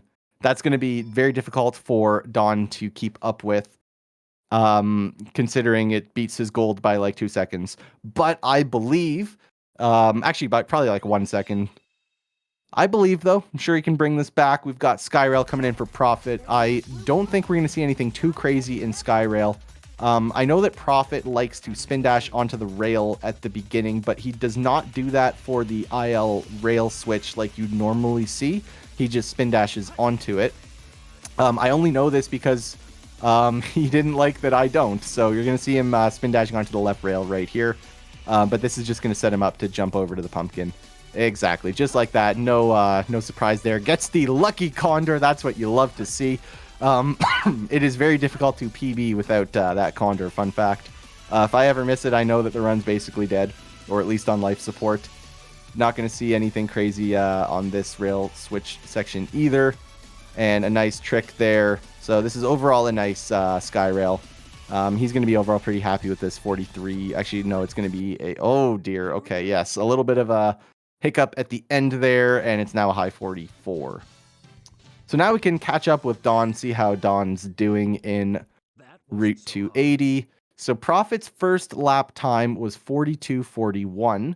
So that's what Don's going to be looking to beat. There's definitely a number of frames that you can go faster than that. But the problem is if you go more than about 4 frames faster than Profit did lap 1, that blue car is suddenly very difficult to dodge. So it is something to keep in mind. Sometimes going a little bit slower lap 1 is the play. 44.11. I don't think Don had PP skip on for this race, now that I think about it, because that is a gigantic amount of time loss, and I don't think he made a mistake that big. And Profit is spinning Eggman around at the end of the Egg Golem fight. As long as you're standing basically anywhere that's not... I can't remember. There's one spot that you stand where you can't freely move Eggman around like that, but as long as you're just standing on a platform or even in the sand, you're totally fine. Dancing box. Oh, okay. Please die. Okay, thank you. So there are 3 sets with Dancing Box and Forest for the trees. 2 of them are Blue Light Balcony, which he just got as his piece 1, but piece 3 Blue Light Balcony, and 1 of them is Moon Between Something. So you've got a 1 in 3 chance of a Giga High Roll. Okay, this is starting to get really sad. He's now down to 0 lives, so he has to take whatever this is. Oh, God. Okay, well, I've never seen Forest roll somebody that hard, I must say. However, 3-colored container has shown itself. So he's going to be grabbing that with a nice little spiral upper to increase the size of his hitbox. This set still fucking blows, though. Nobody wants to see this because he's got to go all the way up there for Watchman of the Yellow Balcony. So yeah, this has got to be one of the... Like, oh man, I don't even know what to say to that. I mean, you get Forest, you think you're going to be having a good time. I do think that the death strat was completely appropriate, but ultimately, if he had taken Dancing Box and then taken Blue Light Balcony with it, it would have been better than what he's getting now. So, I mean, I think it was the right decision, just the wrong result. Because the thing is, it takes forever to get to Dancing Box anyway, because this is a story-style attempt of Mad Space. You can't even take the red rocket or the blue rocket. So, which is actually the blue rocket's slightly quicker, but yeah, ultimately this is a feels bad moment. We're a little bit over 19 out of Mad Space, which is actually still a pretty good time especially for a race setting. Obviously in real attempts at Profit's level, you're going to be looking for low 18s, but this is still totally fine. Now we're going to see can Profit do the #1 run killer. This fight's impossible if you're me, except not if you're me, because my lovely coach Ninja Frog 4884 has taught me the ways. And Dawn is loading into Skyrail. There is a pretty big difference between the pacing of these runners right now. And I mean, Prophet's having a pretty good run, to be fair. Don obviously not playing to his level here. So you combine that with a runner with a better PB playing relatively well, and also getting the IL set in egg quarters, and you get a lead like this. So I mean, it is what it is. I mean, you don't come into a match like this if you're not expecting to defeat your opponent. You just got to hope for the best, and unfortunately the best did not happen. But you know, IL rail switch for Dawn. That's what you like to see. Dawn has IL'd this stage before, so he knows the faster strats, and he went for it. So that's a 42. That's going to be saving time over the 44.90 that Prophet got. So, you know, picking up a little bit there, showing that there's still some fight left. Prophet is going to be swerving to the left there to make sure that he does not get hit by the collision there. And unfortunately gets owned by the ceiling there, so he's going to be really high. You want to break that hover ASAP. He is not going to do it. So every frame that he is spending ascending, he's actually going half as fast. So the sooner you break out of that ascension with the hover, the better. And all you have to do is just let off the A button just briefly. That's all it takes. And then you start descending, going faster again, and saving time. Saving time is good in my speed games. So Dawn here is going to be getting a 16, showing very good proficiency at the new JW13 strat for Egg Golem. It was actually new at the time of the tournament. And yeah, that's going to be faster than what Prophet got, I'm pretty sure. Prophet looks like we'll be getting around, I think, 323. So now we turn our attention over to Dawn, see what we're going to be getting. 3-color container, piece 1. That is 3 potential piece 1s. All of them are still good. You're going to be seeing an upgrade skip here. We don't care about Gravity Planet. We're just going to skip it and reset our gravity there with a little bit of a glide reset. Take the rocket over here, and now we get to play the radar reading game to see which 3-colored container is it going to be. And middle. And that is a radar read for Dawn. He knew that it was middle. You love to see knowledge of radar reads. Between the red nails, take the spring. That's what you like. And I'm trying to remember. I feel like this is a set. I just can't recall what it was. But, oh, Dangerous Moon. Interesting. Interesting. And it is the good one. So you know what? Doesn't really help to know if that was a set. That's probably why I don't know it. You wouldn't want to do that out of order. But what you could do, if you knew that that was the piece, is you can do a really interesting strat where after you get between the red nails, you just run off the edge of Capsule Planet and you gravity drill on a crazy diagonal angle, which takes you directly over to Dangerous Moon, and then you do a glide reset and you dig your piece. So I guess knowing it would help. But honestly, can't fault. If that is a set, can't fault Dawn for not knowing it. I honestly do think it is, but I just can't remember. Prophet is lowering his height at the moment to dodge these camera triggers. They're large and spherical. However, he was just a little bit high there. Even though he was to the left, usually if you're to the left, it increases the odds you're not going to get hit by the camera trigger. Unfortunately, that still happens, so we're going to be getting a 325. Clearly, Prophet was not ready for that. Why would he be? He was so far to the left. I'm surprised that hit it also, but it did, and here we are. So, looking at the pace now, I think if all goes well, 23 is still in play. The Eggman skip is not longer than the normal route. However, what it is, it takes way longer to progress through that final section with the tube because it takes 30 seconds or something when you're doing it with the auto-scrolling section. But hovering past that takes well over a minute. But the thing is, you skip the entire stage to get to that point, so it's still way faster than casual. Getting a 316 with Cosmic Wall, skip, cheese skip, or Swiss cheese. And the best that you can reasonably hope for is 420 to 425 skipless. So, I mean, it's a pretty big difference. And now, 0 lives. Prophet has to go for first load fling. There's 2 possible frames. He's going to be looking for an 814 or an 812 pause. And he's just going to let it rip there on 812. That is the IL frame here. He is good. Now he needs to get hopefully 2 gravity resets. So he's going to be trying for what's called a partial gravity reset. We did get 2. This is a legitimate IL fling skip, and he got it quickly. So he is now pointing himself directly at the goal ring, flying there with skewed gravity. I will explain in a moment just how difficult it is to actually do these partial gravity resets. But right now, I'm waiting eagerly to see how this goes. He's going to need to break this and hover. Oh, no. Okay. All right. So that's unfortunate. That is very unfortunate. What I will say is when you have skewed gravity like that, the way that you reset your gravity to normal is by having your speed go below a threshold value, and that basically is what triggers Shadow to resume normal gravity. If your speed goes below that threshold for 1 frame, and then on the very next frame it is over it again, your gravity only partially resets.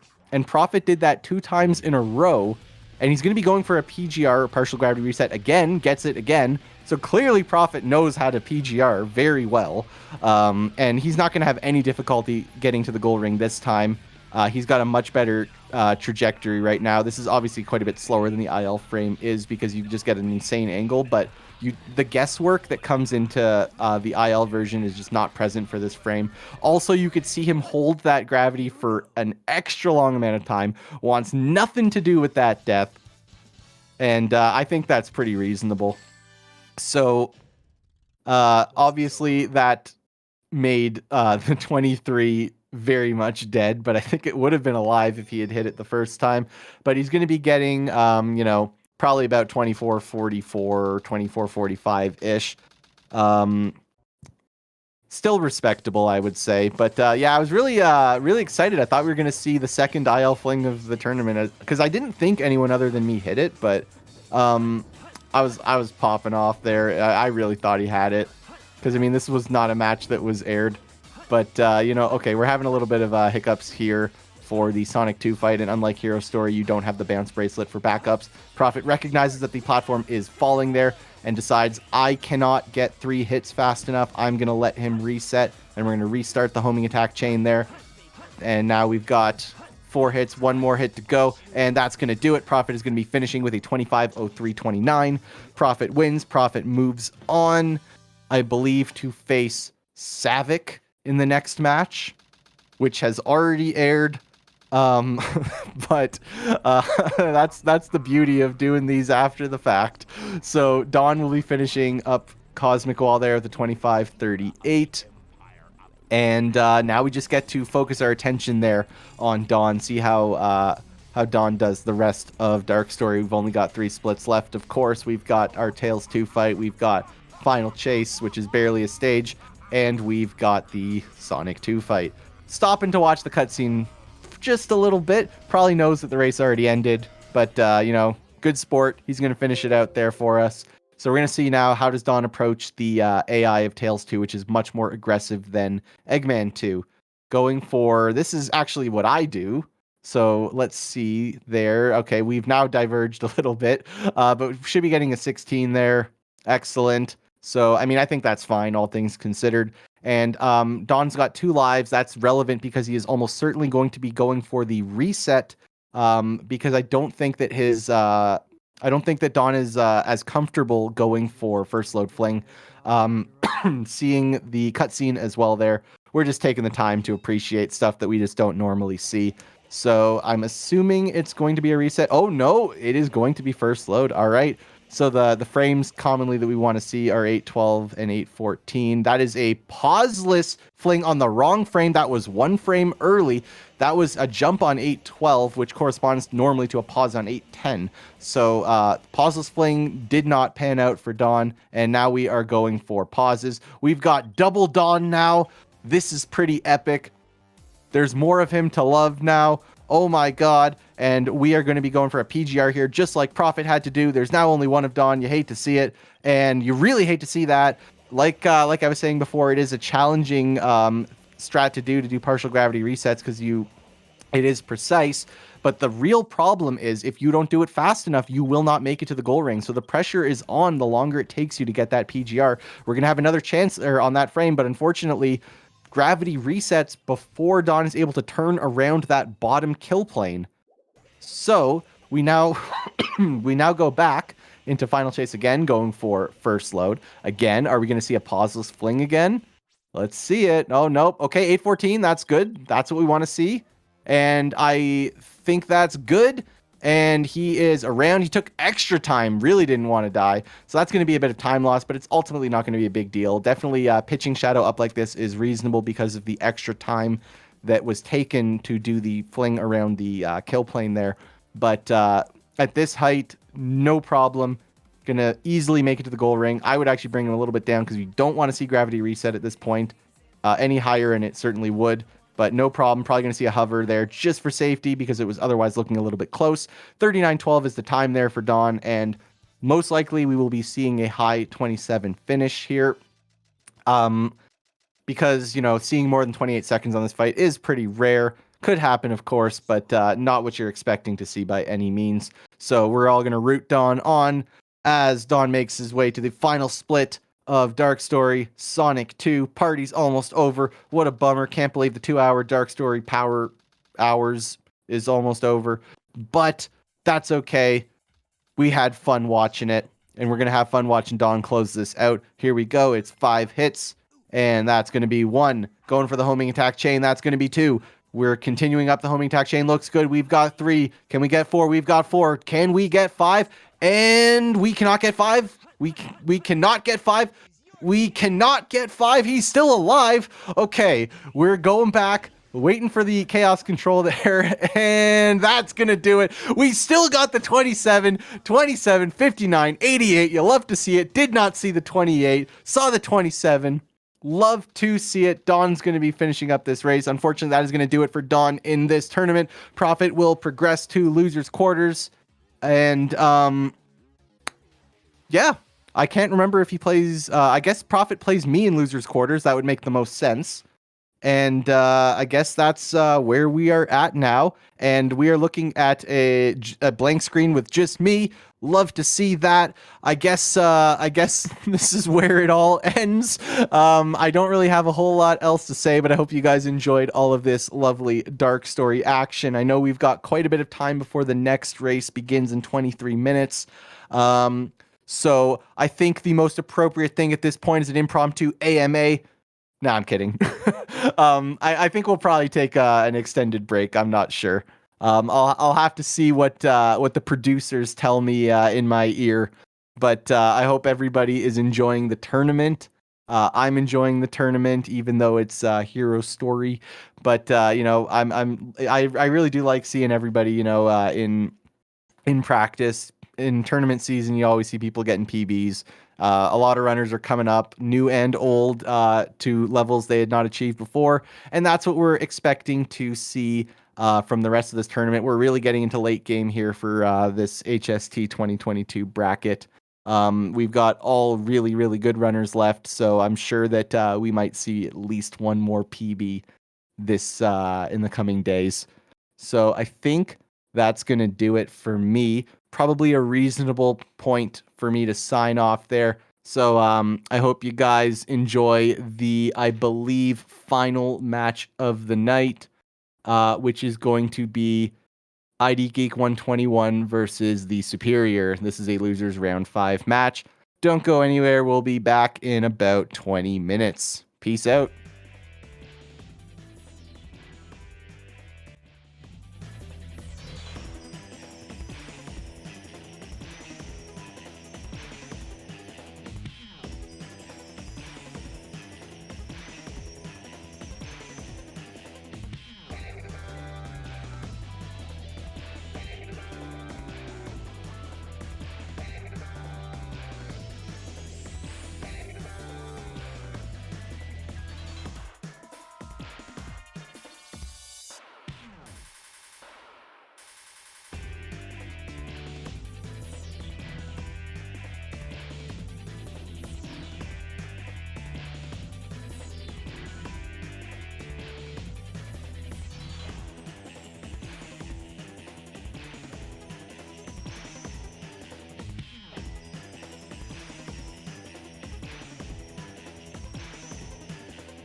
Welcome back, gamers. We are here for the last match of the night. An unexpected one at that. ID Geek versus the Superior. I am Liam Dunn 23, joined on comms by none other than Savik. Savik, how you doing?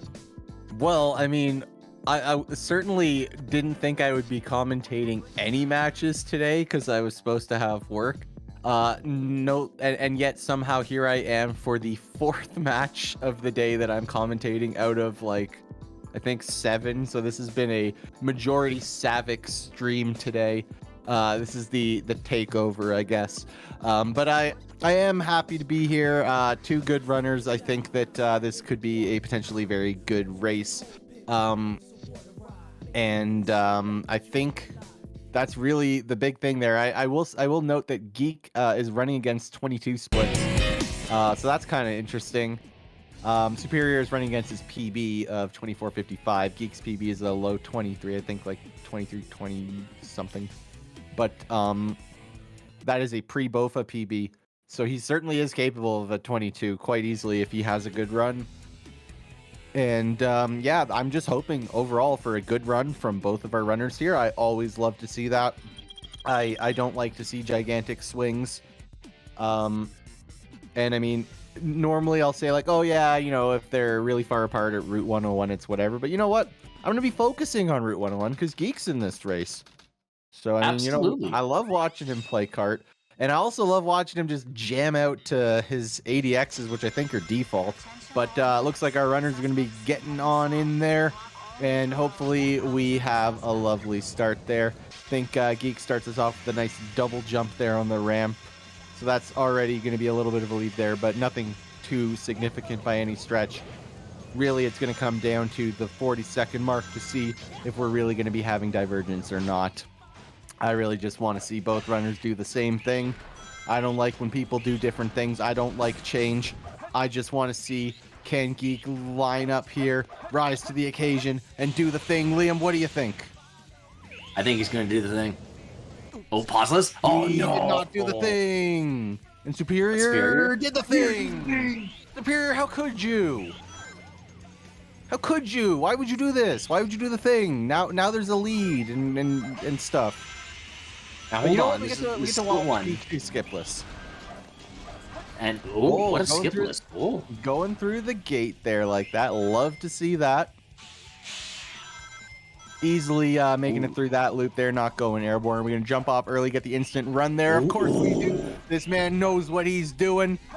Not going to be hitting the spring. Not going to be hitting the enemy either. This man clearly knows how to do skipless city escape. Holy crap. I am getting a treat here from Geek. We are potentially going to be seeing a sub 150 with a failed attempt at CE skip. Are you kidding me? And Superior, of course, getting a 124. Due to the time loss of the pause. The actual segmented there on the card is 123.84. But yeah, I'm really excited to be seeing potentially a sub 150 with a failed CE skip attempt. And that's 148. Actually phenomenal. Just showing a very high level of skill there from Geek. So really nice to see. Absolutely. My goodness. What a workshop in skipless CE. Oh yeah, totally.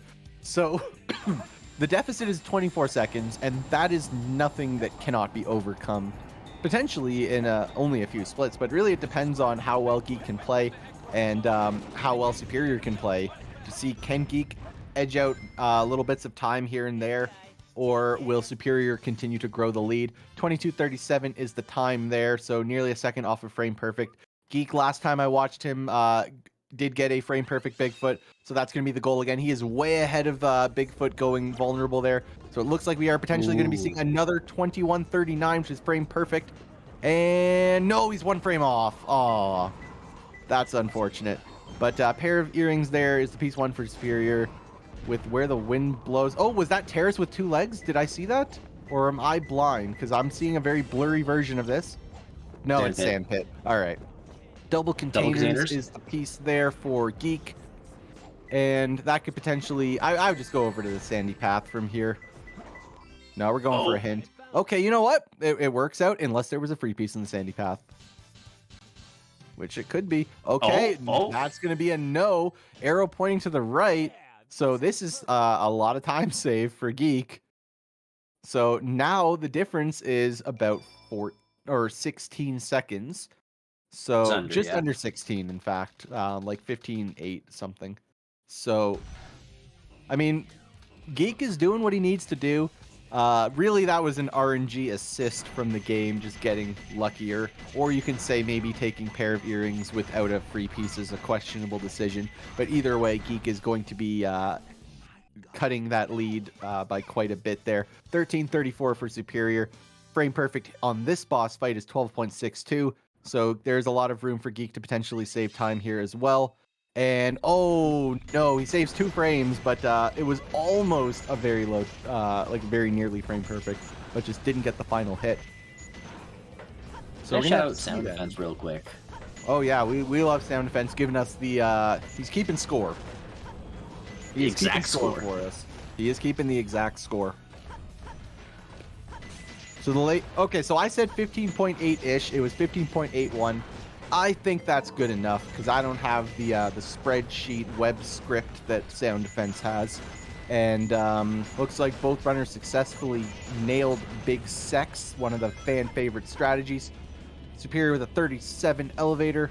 Okay, love to see that. Nice 25 check there for Geek as well. He's on a nice clip there. That's going to be a bit of time loss. So I was going to say he's going to get a much better elevator time, but no, it's going to be the same 37 that Superior got. Maybe even a worse 37, because that is a bad mistake to take. If you don't target the enemies effectively in Prison Lane, the time loss can be quite substantial. Really what it comes down to in this stage, how well can you jump around corners, how well can you make it through these gates, and how well can you target the enemies. And if you can do all of that pretty proficiently, then you will get a good time. But, you know, we'll have to see. Will Geek be able to pick up a little bit more time, or will Superior claw back and widen the gap a little bit? That's the big question on my mind there. That's a 126 check for Superior. We'll have to see what Geek gets. And looks like it is going to be a little bit faster. So 123. 138 is the finish for Superior. It looks like Geek will be going a little bit quicker than that, but not getting the gate hop. That's going to even it out a bit. So what are we looking for in Metal Harbor there, Liam? I'm seeing Underloop. I'm seeing Birthday Gap. I'm seeing like a 48 check before Rocket. You know what I'm saying? You know what I'm seeing? I'm seeing a thumbs down from Geek. Geek will generally let you know what he's thinking about during the run. If he's not happy with the split, you get a thumbs down. If he's happy with the split, you get a thumbs up. So we'll have to see, and we'll keep our eye out for that and comment on it as we go. So we I don't think that was an underloop from Superior. I believe he just jumped over. So the less impressive overloop. We'll be seeing underloop though, from Geek. No, we are launching. Geek's shaking his head there. 20.84 is the upgrade time for Superior. And maybe Geek will be able to get a 19, but with that mistake at the beginning, it's going to be quite challenging.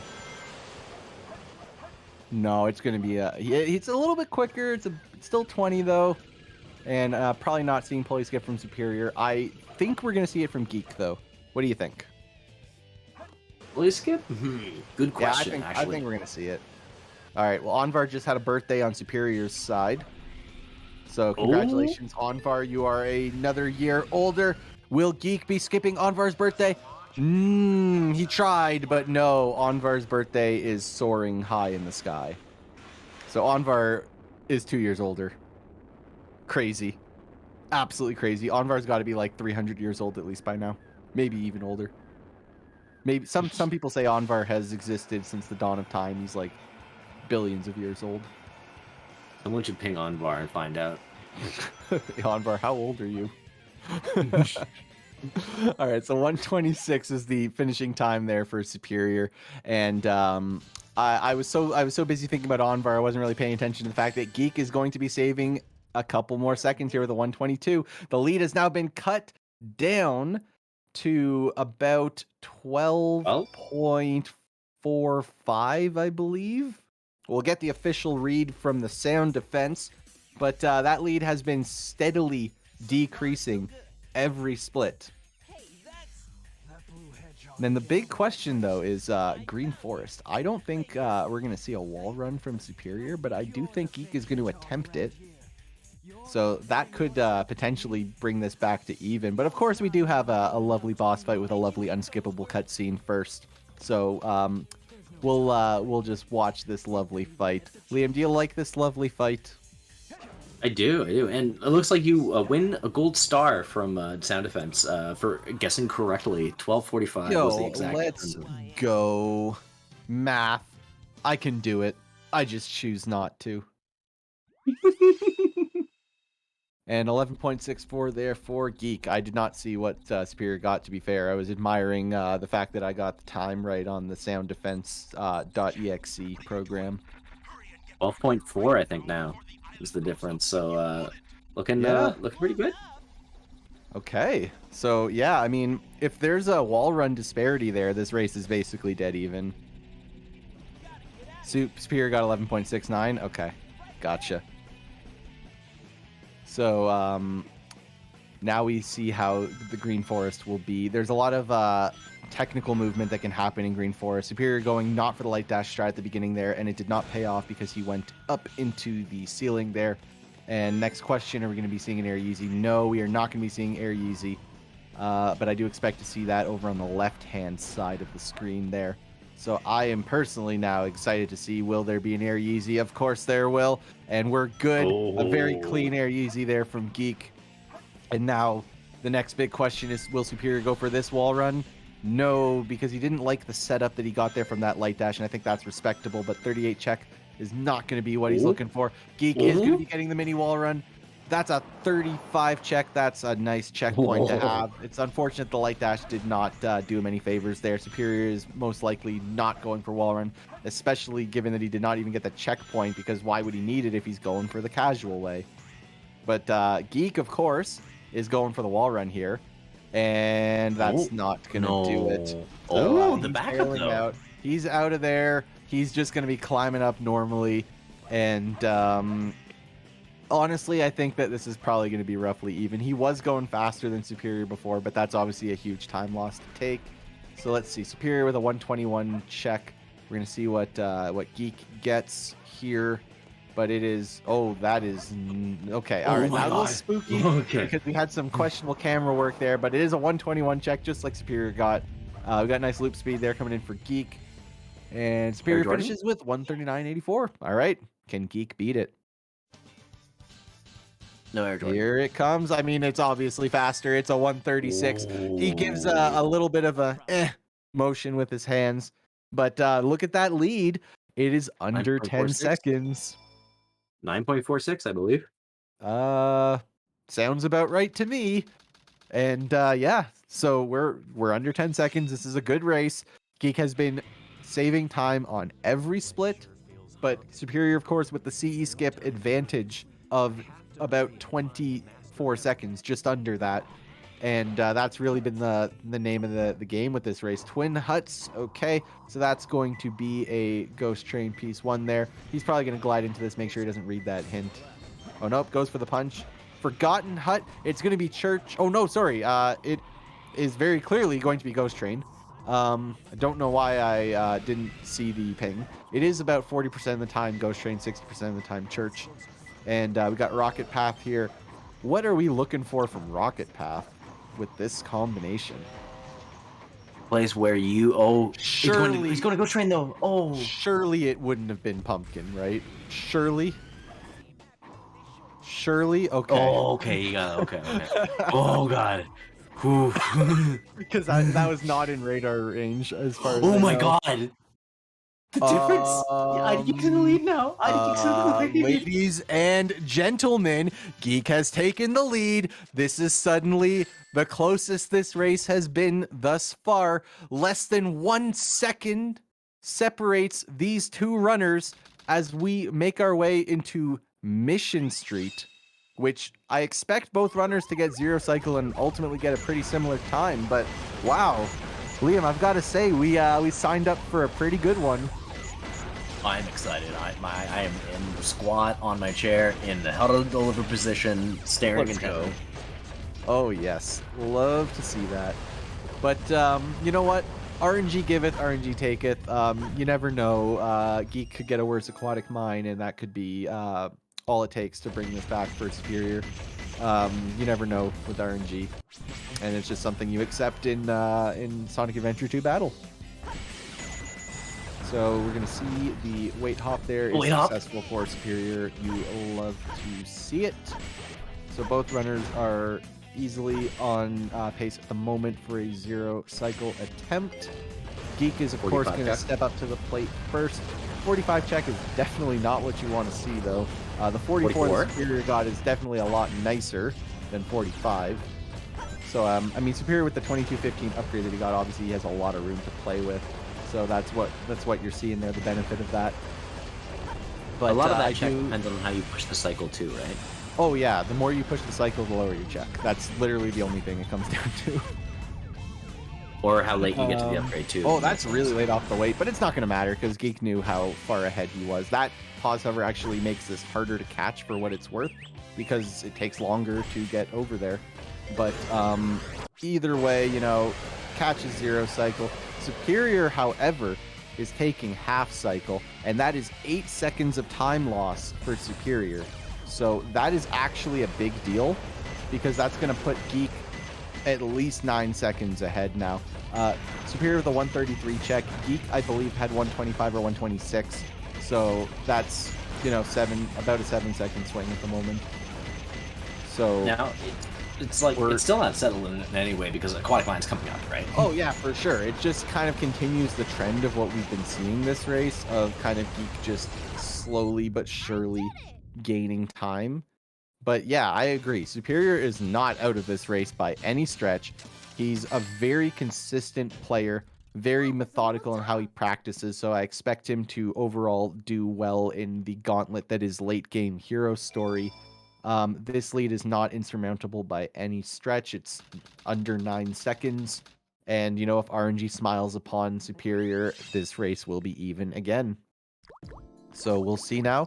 Anything in the cutscene for ID Geek.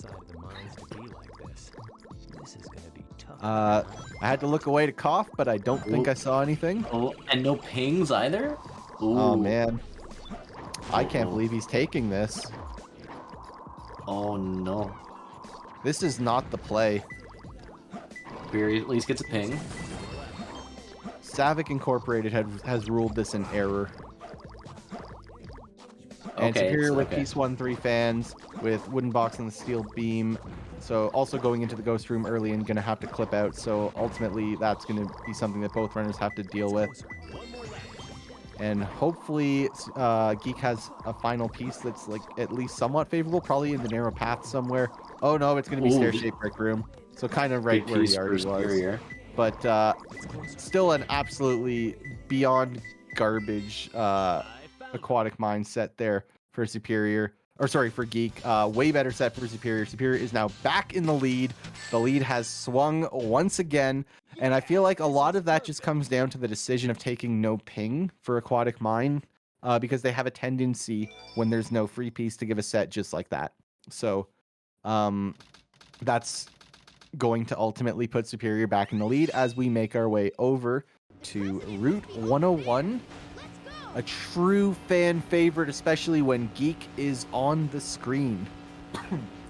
Geek is basically the man who wrote the book on Route 101, as I've talked about before on commentary last time when he was against Seahawks, but I cannot stress enough how methodical, truly methodical, Geek is in the lines that he takes.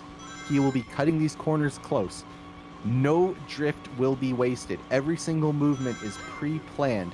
The ring route that he's going for has a 1 ring leniency.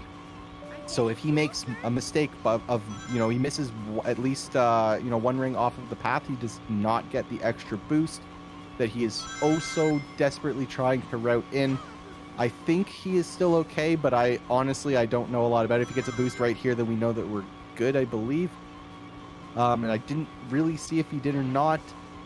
But based on the fact he didn't get a boost there, I assume that he, in fact, did. So it looks like he's probably doing pretty well.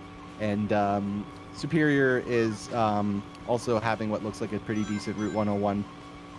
So I guess the big thing to talk about at this point, Liam, what are you expecting as we move into the desert? that a 118 lap 2 from Geek? Oh, he's flying. Okay, well, Desert. We're gonna see pole hop attempt, I'm sure, from Geek. Superior probably Okay. going for either Axel or GC. I'm not sure if he's a one in the corner that's stand like bad. me. Oh no, He he's hit the wall. He hit the right wall and it launched him into the left wall. Oh, he was on Oh, such we a are good. almost You know RTA what's sync now. crazy? What's crazy is he's still on a good pace for Route 101 for most people. Even though he True, spun yeah. out, most people would be fine with this. And you'll note he smacks the left wall there. That's to put Tails on the ground quicker so he can boost sooner. But honestly, it's kind of crazy that he could take such a bad spin out and still get what I think is going to be like 214, 215 or something. It's going to be, oh no, I stand corrected. It's 216. Nope, this run, nope, it's not good. I take it back. So Superior is going to be still in the lead by 3.28. Okay. And also Superior did have the faster Route 101 time. How many of us can truly say that they just out Route 101'd the best Route 101 player to ever exist? Very few of us, but Superior is now in that club. I'm not in that club. I'm probably never going to be in that club. It's very exclusive. And now we get to see, will your prediction of pole hop be correct for Geek? I think you're probably going to be right. It's most likely what he will attempt. The question is he going to hit it? Is he going to back up? If he does, is it going to be Axel? Is it going to be GC? No, it's not. It's going to be pole hop. Superior, though, going right for Axel jump there. And Geek has enough height there to make it over the collision. Superior with enough height to make it over the extremely misleading collision that is Axel jump. So both runners are going to be happy with how this is going for the strats that they choose to employ. But of course, Geek going for the faster strat there. Ultimately, it's going to save him around 3 to 4 seconds over what Superior. Nice pause hover there. Oh yeah, making the gap effortlessly. So you know what? This is actually a pretty good hidden base from Geek right now. Definitely 50 check. He's going to be pretty happy with it. Superior getting a little bit tripped up there and having to jump there to make sure that you can get through the doors quickly. So 50 check versus 57. That is a 7-second swing. So, I mean, it's still too early to call because we're still in the middle of the stage. But currently, with that beautiful 108 check that Geek is getting, solidly in the lead. We're looking probably at a potential 140 for this stage. And that is really good. 117 for Superior, so that's 9 seconds now that has grown to. I mean, it's the problem with this stage, it's very challenging. A lot of mistakes can happen, especially if your hovers aren't quite good enough, and these mistakes really do pile up in these mech stages. So Geek showing just true mastery here. Superior, though, having a little bit more difficulty there. But thankfully, given that Superior started in the lead, will definitely still be in this. Not very far behind, thanks to the lead that he had going in. But yes, the lead does in fact swing back over to Geek. 10-second difference in their times in hidden base, and Yeah. still both of them being like pretty damn So, good times. so what you is know that what I mean? going to be, like 4.85 lead for Geek or something? And having what looks like a 4.5, pretty yeah. nice tunnel. Okay. At the end of this all, I'm very curious to find out how many gold stars we've earned from Oh Seven yeah, Defense, that's because, true. Oh, Geek going for this again, but Oh no, my he didn't have the goodness. height, so just gonna have to do a Okay, we're having some issues. We are having some issues there with that Chow Box hover. So I'm gonna just hazard a guess there and say that we're like probably dead even now. All right, let's see. 1549 into the upgrade for Geek. Let's see what Superior is. No, he's still going to be a little bit behind there. But it is very close, for sure. About a 3-second difference now. Now we just see, you know, next big thing that they need to do. Geek needs to get through that door. No problem. Ooh. Superior is going to have to match with what Geek is putting out. Don't want to fall too far behind. Keep this race nice and close. Takes his time to line up, but no, missing the first try-second door skip. Now we have to do the second try-second door skip. Hits the hardest skip in Hero Story. Absolutely unbelievable. Superior knew that I was watching and knew that he had to hit that, so he's probably internally popping off a little bit at that, knowing that I can't, you know, say anything because he just hit it. But man, oh man. Superior about 4 seconds behind Geek now in the stage. Oh, Geek having a little bit of trouble there with the hourglass. But you know what? This is a pretty good pyramid cave there for Geek. A nice 136, I believe. You know, oh, never mind. All right, he was a little bit hesitant there, but then gives us the thumbs down. So, you know, I stand corrected. This pyramid cave sucks. It's terrible. I hate it. But, you know, this 139 got fantastic stuff. Love to see it. Okay, Death Chamber time. It's time for Death Chamber. All right, so this is a potential gigantic swing moment. So, Angry Man. Okay. We're gonna have to see what we get from Angry Man. Oh, we've got Angel's Ring. Yo! Oh, this is White going to be Chamber. such a good swing there for Geek because he's going to be able to Death Strat Angry Man and get a piece back in the red room. This is going to be such a fast Death Chamber time. Meanwhile, Superior having to take above the small flame there and now going to be booty clipping over to Red Body. But this is going to be much slower than what Geek has because he's got more than enough lives to spawn a piece here in the red room. And there it is. And that's going to be placed where the bug used to be. And that right there has now put Geek solidly ahead of Superior. He is clearly very, very happy with that. You can see it on his face. He gives us a little fist pump in the air and laughing it off. He knows that he just got a golden opportunity here to win this race because he is now 18.32 seconds in the lead. That is quite something. That's I think the second biggest lead of this race, only beaten by the CE lead that Superior had of nearly 24 seconds. But now we get to see King Boom Boo. Will we see a cat boost? The bait is unsuccessful, but that's okay. You can still get the dig there and get launched by the fireball. And Geek having no problem. And now we'll just have to see can Superior set up for a lovely cat boost as well. We need to wonder keep what jamming. what he does. Oh, nope, no bait for Superior either. And there's the dig, and it is successful. Love to see it. I feel as the coiner of the phrase Ray Boost, I can't call that a true Ray Boost, even though it's functionally identical, because the true strat is to stand there and do absolutely nothing for 7 seconds. Yeah, I do that. I like that one. Oh yeah, that's the play. Hundo P. So we're gonna see some Egg Golem super bounces. 7 lives there. Now we're down to 6. So Geek is now down to 5 lives. We're gonna have to see some super bounces real soon because Superior is gonna be going for profit bounces. So he is much more likely to have an okay time here on this fight. And that's another super bounce there. So Geek just has to do one more. Oh, I stand corrected. Superior also going for the super bounces and hits the first one. Oh, nope. Maybe not. That's a profit bounce for sure. Did he super bounce the first one? I think it was a profit bounce. Oh, was it? Okay. I could be wrong though. I don't know. Anyway, we got profit bounces for the next 2. But looks like we're gonna be seeing yeah, Superior's definitely on a faster pace here and gets the hit there from the arm. Oh, this is interesting. The lead is now down quite a bit as we make it over to Eternal Engine. A Quan from Superior could swing this back in his favor and see the lead change hands again. Absolutely crazy if it happens. And now we get to see how proficient these runners are at hitting this strat in one try. Of course, Geek,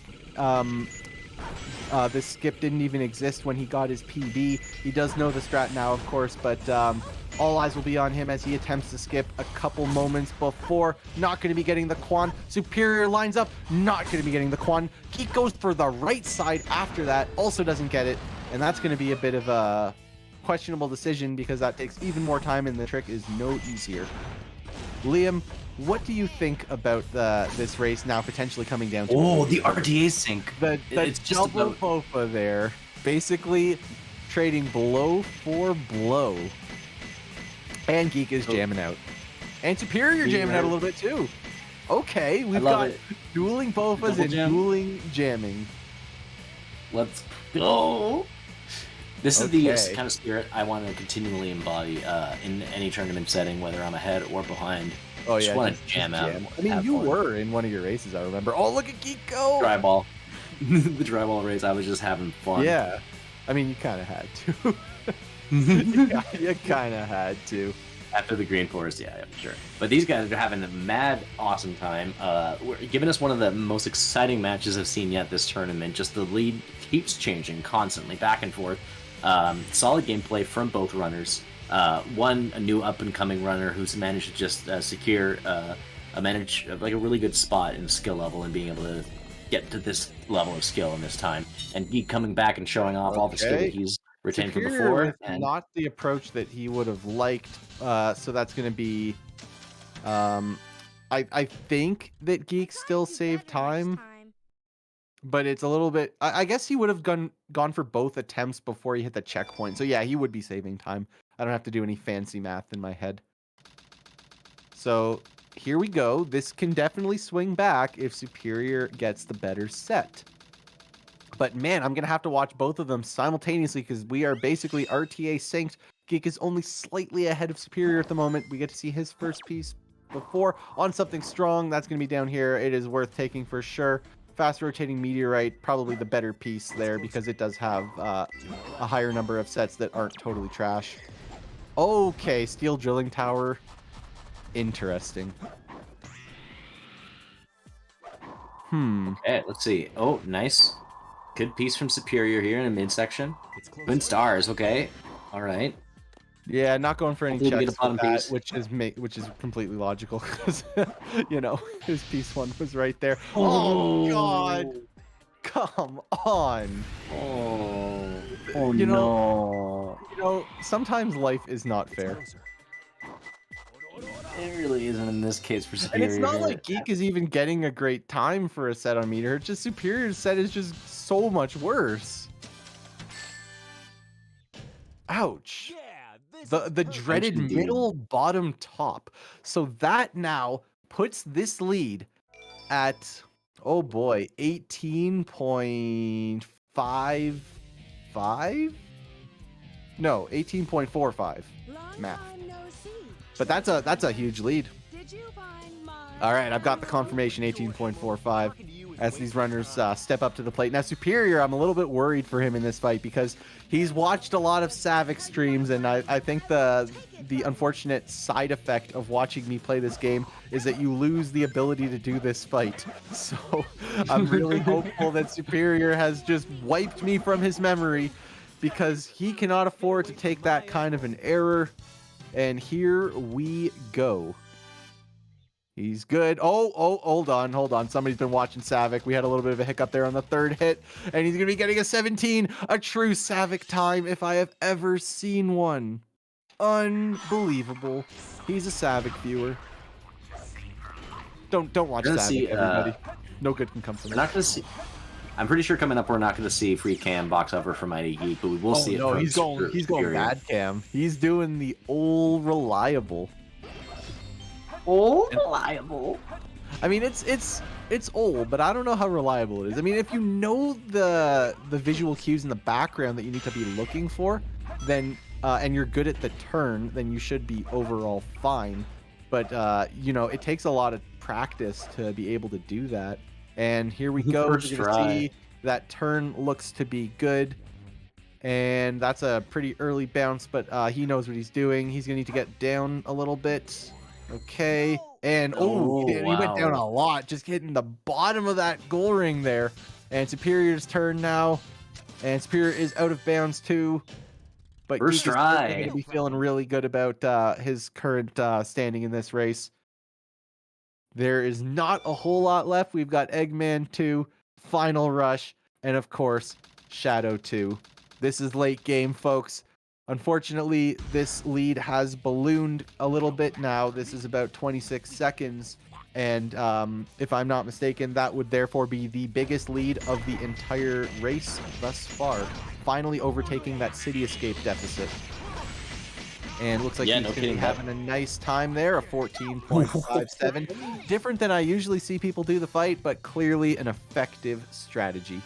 And apparently, even more potentially interesting than what Geek is doing, Superior, I've been told, is actually playing basically to the level of his PB this race. Actually insane. So, I mean, Unactivated Super Saiyan mode to go against. I'm assuming that means he's behind his PB with no chance of saving it, especially with that 22. But still, you know, really impressive if he's truly playing to his PB. And I guess, yeah, it's 24.55 is his PB, and he's on pace to get pretty close to that. So, well done to Superior, honestly. If that's the case, then, I mean, if your opponent just beats your PB, then there's not a whole lot you can do. So Geek needs to just clean this up there. Not much in the way of a fast fall there, but hopefully for Geek's sake, he has pointed himself accurately at the goal ring. He's quite a bit more left, but it might just be due to the nature of his initial setup there. Superior, definitely with a setup I'm much more accustomed to seeing, but we will know momentarily as the stage geometry loads back into view in about 5 seconds or so. Oh, nope, there it is. Okay, and Geek is going to be good. That is more than enough height. He is more than enough to the right to dodge the kill plane, and Geek will be closing this out. We'll have a chance to catch up with Superior as Final Rush loads in too. Superior waving for the fans. You love to see it. And Geek almost with the sub 120. Very nice. GURP has officially called this match. So not predicting any mistakes in Shadow 2 there. If GURP says it, it must be true. He knows. Superior a little bit to the right there, had to adjust. This should still be okay, but it's gonna be scary.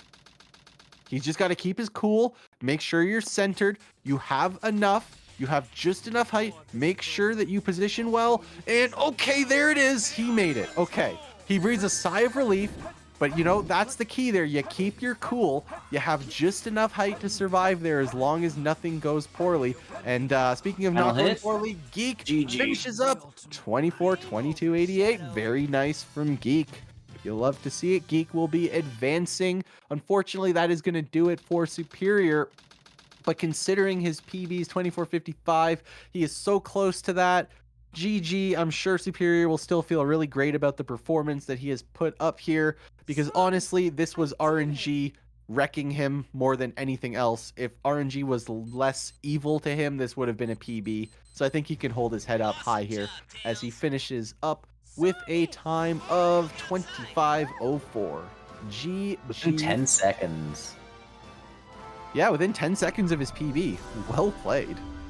I mean, yeah, with the RNG that he got, that should have been a PB. Like if it was normal RNG. So, I mean, it is what it is. This kind of happens sometimes, but Geek is going to be taking this one.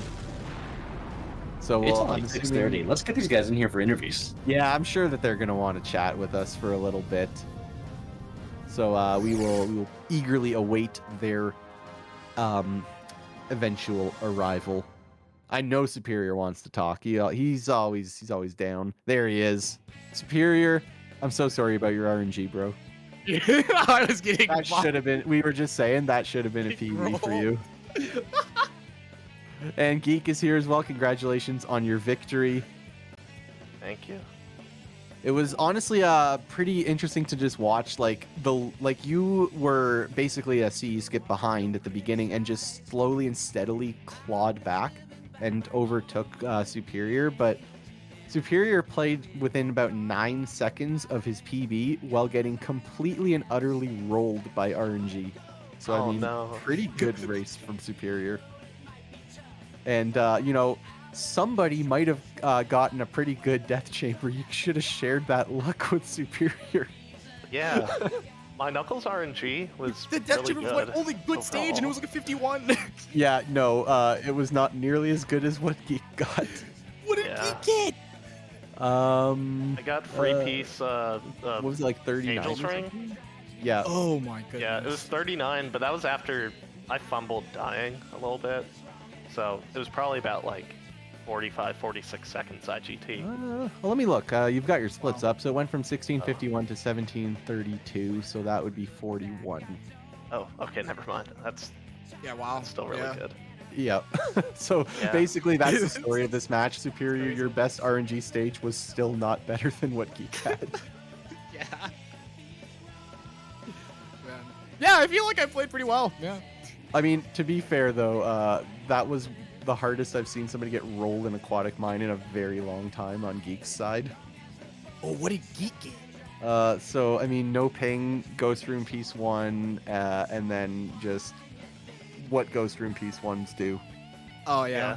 I got I'm guessing like a brick room piece 2, brick room underwater piece 2. brick room into stair shaped brick room. That's Yeah. so I think, or was no, it Well, wasn't it was, underwater it brick was room. It Ghost was Fence. yeah, it was inside. It was like the one that you go down and hit the spring and go back up. Yeah. Oh, okay. Yeah, I feel like a lot of that was execution though. It was a below average set, but I made it a little bit worse. Fumbling around trying to find a hint after piece 2. Yeah, and then having to go right back to exactly where you were. Yeah. Kind of funny. So I'm gonna have to look here in the bracket to see Geek who you play next. You It's will be Tethys, I believe. Tethys. It's Tethys. Okay, well Tethys has been very consistent this tournament, so I think that that's going to be a pretty good race. Tethys has been collecting 24s. So, and he's excited in the chat. He is very eager to play you, Geek. Ecstatic. All right. I guess. Bring it on. Bring it on. Oh, there it See is. how it goes. Look at this trash talk coming out from Geek. It's on, That's the Tethys. worst I can do. All right, that's fair.